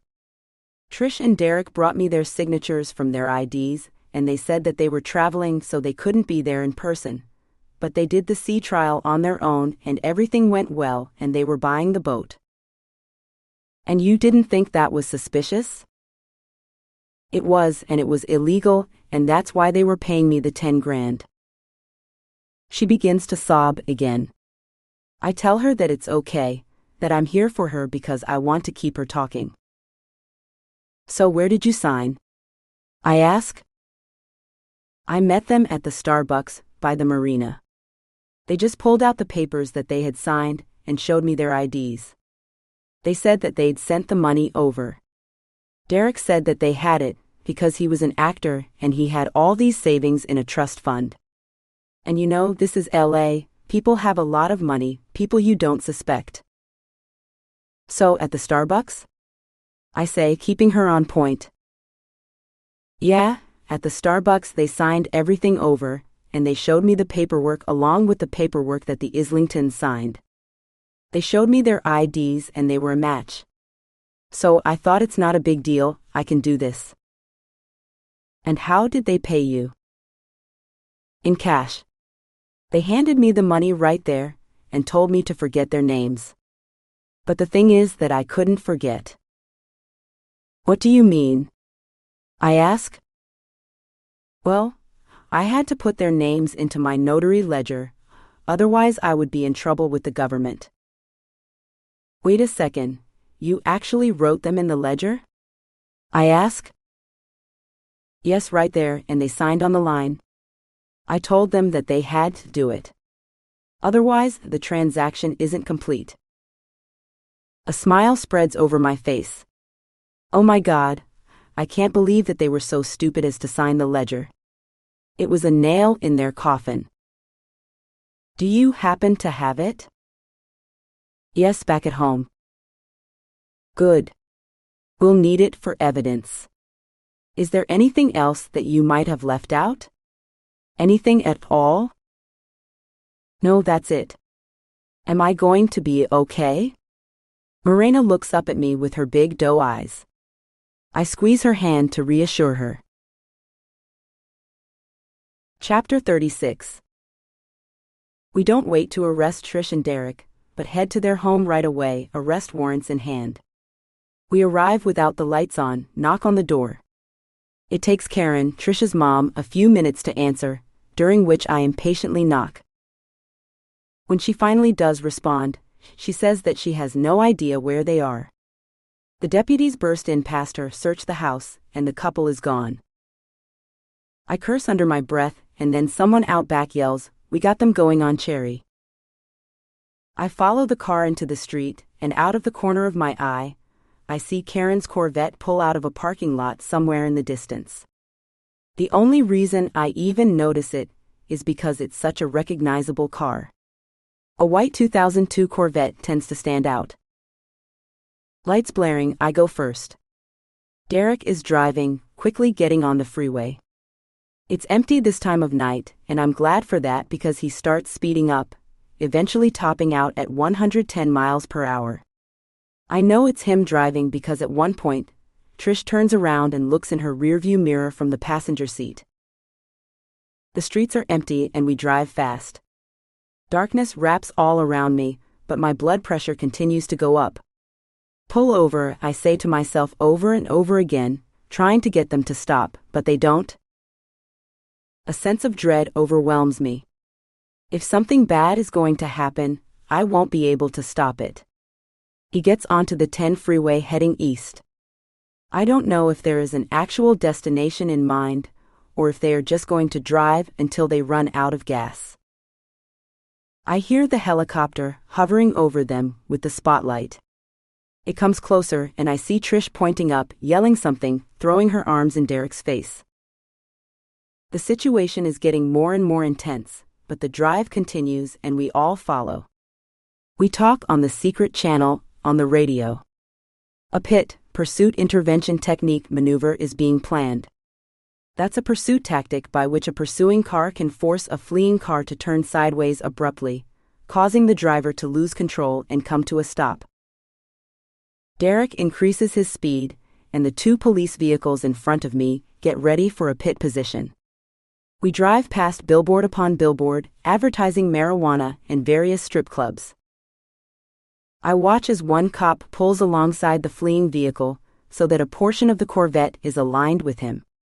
He gently makes contact and then steers sharply into the car. But it doesn't work. Derek speeds up and the deputy spins out of control. I swerve out of the way and keep going. Captain Medville yells on the radio to give them some space. He doesn't want anyone dying in any accident. I continue to drive 100 miles an hour, staying close behind. They try the pit maneuver again, and this time, the Corvette's rear tires lose traction and start to skid. The deputy continues to turn in the same direction, and the Corvette starts to spin and runs straight into the median. I jump out of my car, pull out my weapon, and crouch down behind the open door.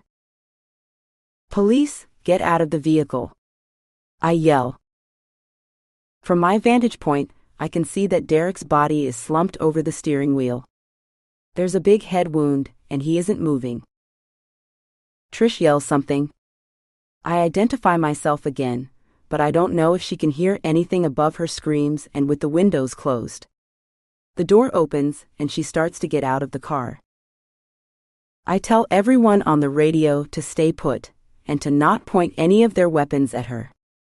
I'm going to go try to apprehend her. No, absolutely not. Captain Medville yells. She probably has a gun. This is too dangerous. She's pregnant, I say. I don't care. We can't shoot her, you're going to kill the baby too. They continue to protest, but as I leave my car, no one stops me. I see them put their weapons up as I make my way. I walk carefully toward the car with my hand extended, holding the main gun in my hand. Trish, it's me. You have to get out of the car. It's the police, I say. She whips her head around, tears streaming down her face. She reaches for the door and gets out. She has no weapon, I say into the walkie-talkie. Please turn around and put your hands on the car. It's me, she says. Kaitlyn, it's me, Trish. He's dead. She begins to cry. This softens me for a moment, but I need her in cuffs. You need to do what I ask. Surprisingly, she has only a few bruises on her arms and face, but nothing to even warrant a trip to the ER. She continues to protest a little bit, and I insist. Fine, okay. She puts both of her hands on the car. I approach, keeping my weapon on her. Ah, she moans and grabs onto her stomach. I see her collapse in half, and a big rock collides with my forehead. My head starts to buzz, and when I reach for it, a knot is already growing. When I pull my fingers away, I see the blood. It takes me a few moments to realize what happened. She hit me with a rock. Don't run. I yell after her, but she's already around the car and making her way over the median. They're going to shoot you. I scream after her. I jump to my feet, still feeling quite woozy. Luckily, the rock didn't do much harm besides just stun me for a moment. I can hear the walkie-talkie in my hand, and Medville telling everyone to get ready. But then to stand down because I'm blocking their shot. I run after her, clear the median and over to the other side. We cross the 5-lane freeway.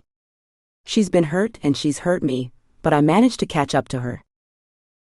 I grab onto her arm, take a few steps, and force her to trip over her legs by propping my right foot in front of her ankle. She starts to fall, but before she hits the ground, I catch her, protecting the baby as much as I can. Trish tries to tussle with me, but I put my knee into her back and snap the handcuffs onto one wrist and then the other. Then I pull away from her and bring the walkie-talkie to my lips. "I got her handcuffed," I say in a huff, grabbing my head and feeling the smooth, warm liquid that's pouring out of the gash. My head feels woozy, and everything goes black for a moment. When I come back to it, cops are swarming around us.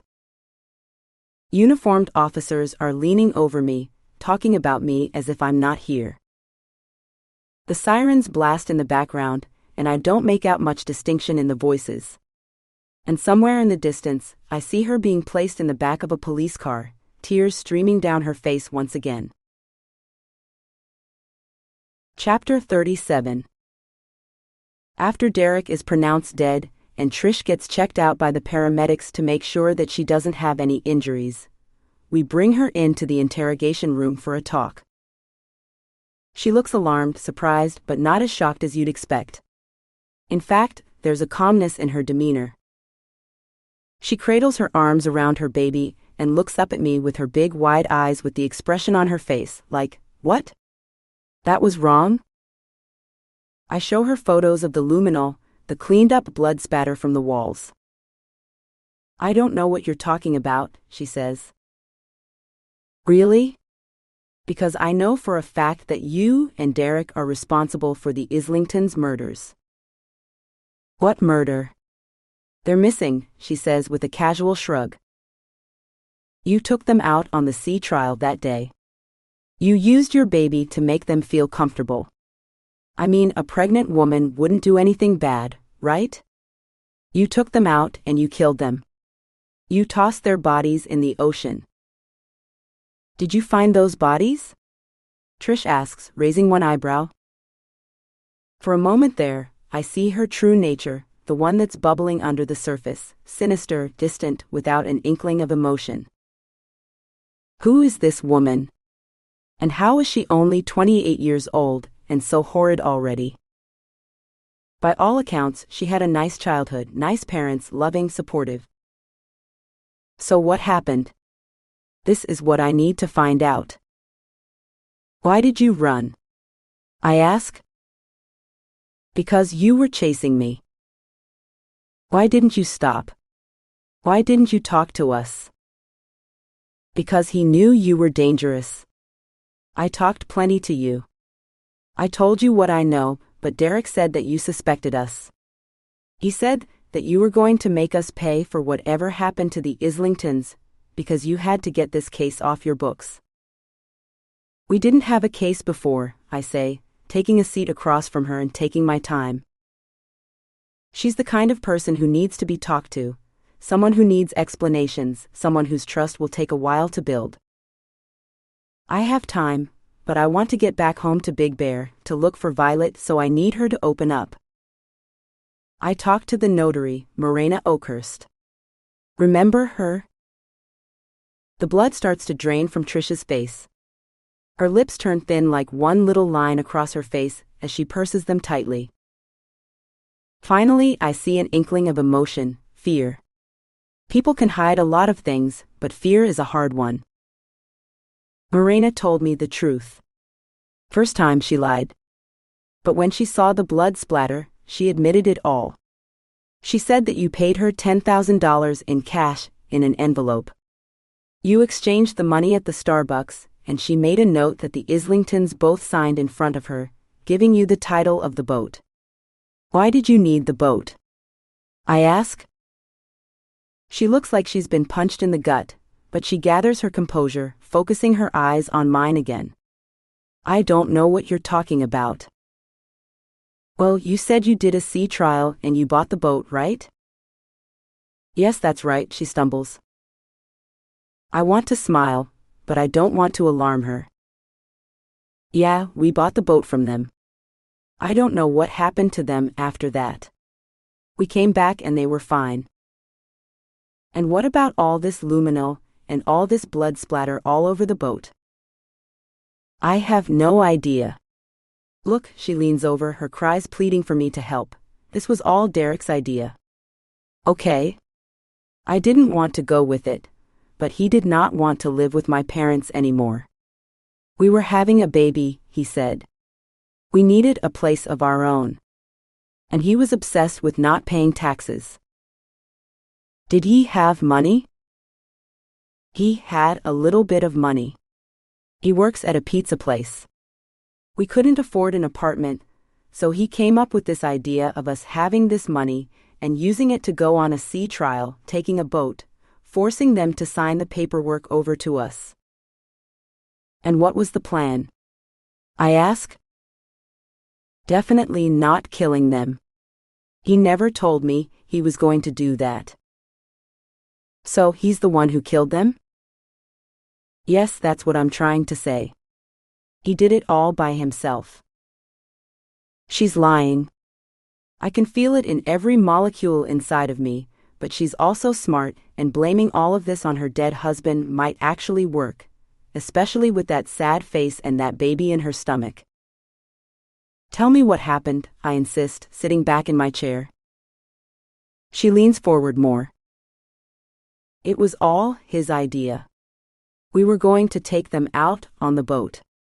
He was going to threaten them with a gun, and they were going to get scared and sign the boat over to us. And what? Come back to shore? Yes. You didn't think they would go to the police? He said he was going to blackmail them with something. I don't know. I wasn't clear on the whole plan. So what happened? I ask, staying skeptical, knowing that her story is falling apart before her eyes, but I have to listen to it anyway. We went there, and Mr. Islington grabbed the gun away from Derek. He threatened him. He couldn't do that, right? What are you talking about? I ask. Well, it was self-defense. I had a knife. I had to protect my husband. Mr. Islington was threatening us. Well, your husband did point a gun at him first, right? Yes. But that was over. I stare at her, unable to put the pieces of this ridiculous puzzle together. So what did you do? I ask. I had to help my husband. There was nothing else to do. Mrs. Islington just kept yelling and wouldn't stop. I had to make her shut up. Why was she yelling so much?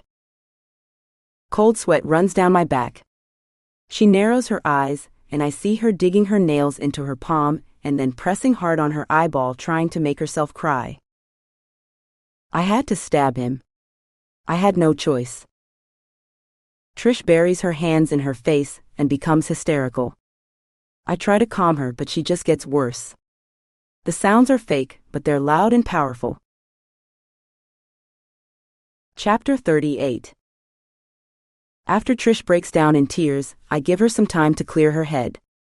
I head to the back office, where Captain Medville and the rest are watching the interrogation. Everyone pipes in with advice. This is what you say. This is what you don't say. She's part of it, I just know it, Thomas says.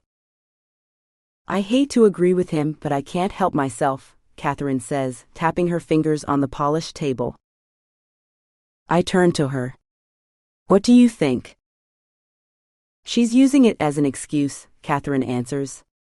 Her husband's dead, so she blames it on him. No harm, no foul. She doesn't seem like the kind to be bossed over. You think she's the mastermind? Captain Medville? He shakes his head, narrows his eyes. Something's off with that girl. I get back into the interrogation room. It was an almost unanimous decision before I went in that I should be the one who conducts this conversation. I had met with her before I met her mother. I even met Derek. I'm the one who has established a rapport with the family. I would have fought anyone for this chance, but now I feel a little uneasy. It's not that I'm taking pity on her, far from it. It's more the baby in her belly. The father is dead. Mother most likely orchestrated a double murder. The mother is responsible for at least half of the deaths of 2 innocent people. And if this goes well, she will serve the rest of her life in prison. And what about the baby? Trish's parents seemed like decent people, but I can't help but wonder, how did she turn out this way? We're always tempted to not blame the parents, but that's the place where they lived all their life. Those were the influences on them, for better or worse. Are you feeling okay? I asked Trish, walking back inside. Yeah, I think I'm better. I'm sorry I broke down like that. It's fine. It happens. Do you want to go over what happened? And you can tell me the truth this time? I was telling you the truth. I tilt my head to the side, acting more like her big sister, rather than the suspicious detective mother figure that I think I was portraying earlier. Look, I'm here for you. I understand. I want to hear what you have to say. You have to trust me. How can I trust you? You're a cop. You're just here to get some confession out of me, aren't you? No, I'm here to get the truth. And I tell you the truth is that Derek came up with the whole thing. I had no idea that it was going to happen. Is that the truth, though? I ask. What about what you said about shooting Mr. Islington? I've noticed that she calls him by his formal name rather than Deacon, and never deviates from that fact. He was threatening my husband. He grabbed the gun away from him, and he was just going nuts. What did you expect me to do? What happened after that? I ask. I stabbed him, and then Derek managed to grab the gun and shoot both of them. I didn't want Mrs. Islington to die. She had nothing to do with this, but he kept saying that now it was too late. We can't let her go because she'll tell everybody. I glare at her. I look at her, searching her face for any inkling of dismay or remorse, and she doesn't have any. In fact, she seems more incensed than annoyed by the fact that Ruth and Deacon had the audacity to pass away and put her in this predicament. I talk to her some more, asking for more details. Trish just goes in circles. She justifies what she has just said, and then justifies it some more. Can you tell me why you wanted the boat in the first place? I mean, you couldn't afford it, right? You didn't have a job. You were living with your parents. My husband had a job. Well, not one to be able to afford a what? $600,000 boat. No, but they were selling it. They clearly didn't need it anymore, and Derek said that we wouldn't have to owe any taxes if we lived out there on the ocean. We wouldn't owe anybody anything. But you'd have to come back to shore, right? Yeah, I guess sometimes. But he'd get a guest slip at the marina, and he'd sent over all the documents to the DMV and the Coast Guard. And no one would believe them that we did anything wrong. I still have no idea why she believes this to be the case, so I ask her directly, why would no one believe you? I mean, the Islingtons had no criminal record. They were upstanding citizens in the community. He owned a gym at one point, sold it, and that's how they were able to purchase the boat. No, that's not what. No. Trish shakes her head. I tilt mine, trying to figure out exactly how much she knew or may not have known. You're wrong. Derek told me that they were criminals. That they stole all of this money to buy the boat. They were shady, and they were going to prison. He said that gym they owned sold drugs and guns, and they were involved in a whole lot of nefarious things. And that's why they would never go to the police. And you didn't think that if they couldn't go to the police, that you would have bigger problems like with the mob? He said it would be fine. He said no one would know. The conversation continues and loops. When I take my second break, I leave her alone with a large cup of Pepsi and ice, and return to a room of puzzled looks. I know, it feels like she's telling the truth, I say. She still shot him for no reason, Catherine pipes in.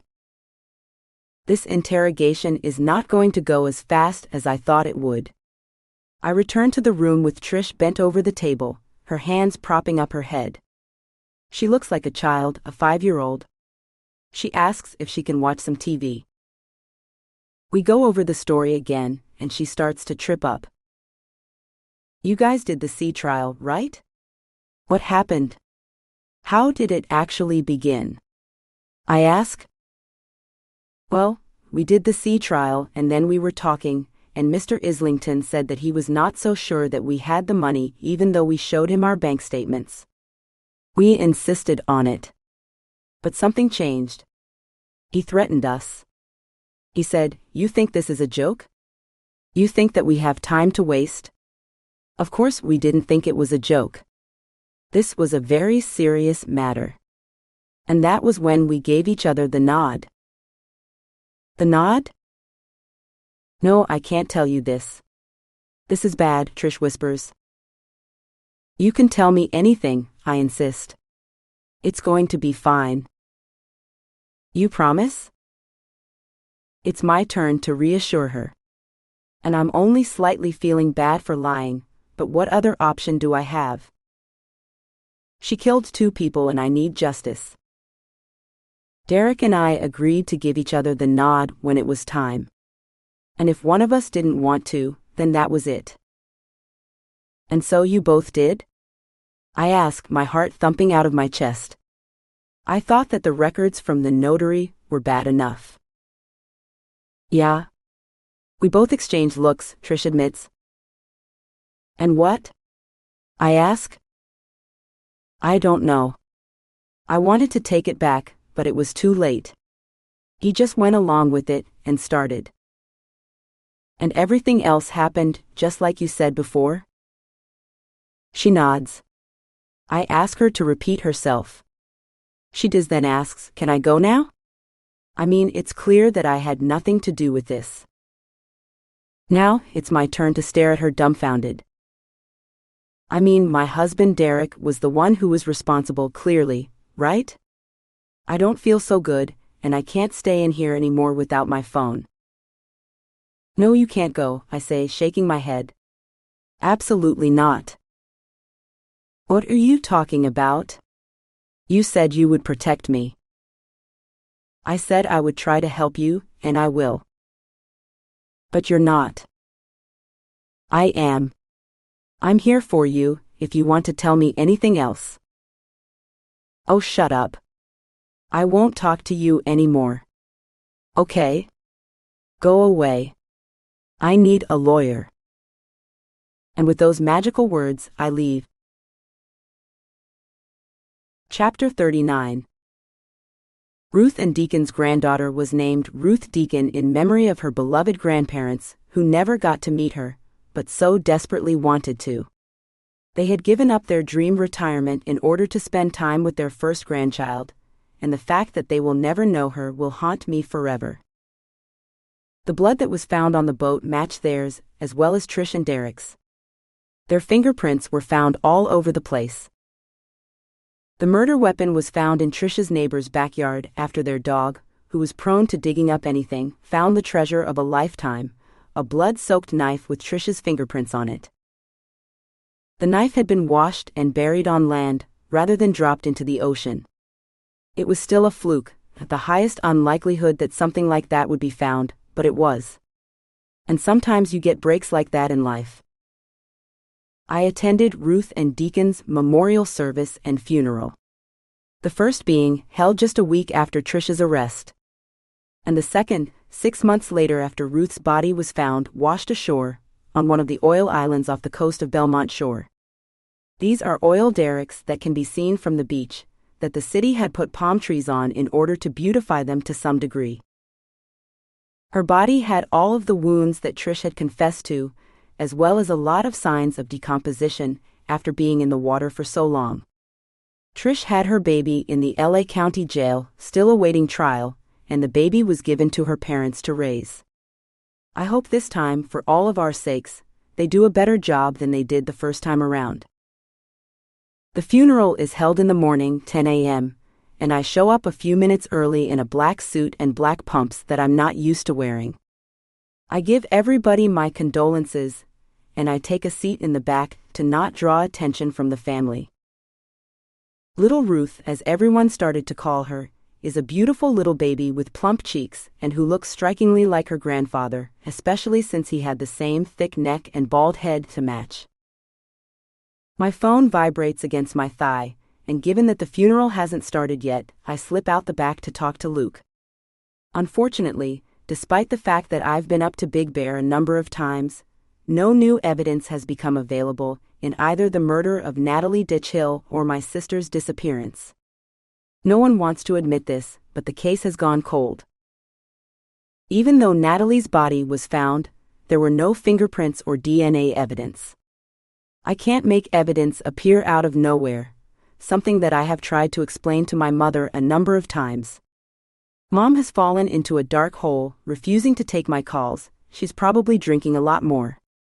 Even though I suspect that Neil and his father had something to do with one of their disappearances, there's nothing really that I can do about any of it because they're not talking. And I have nothing concrete to go on.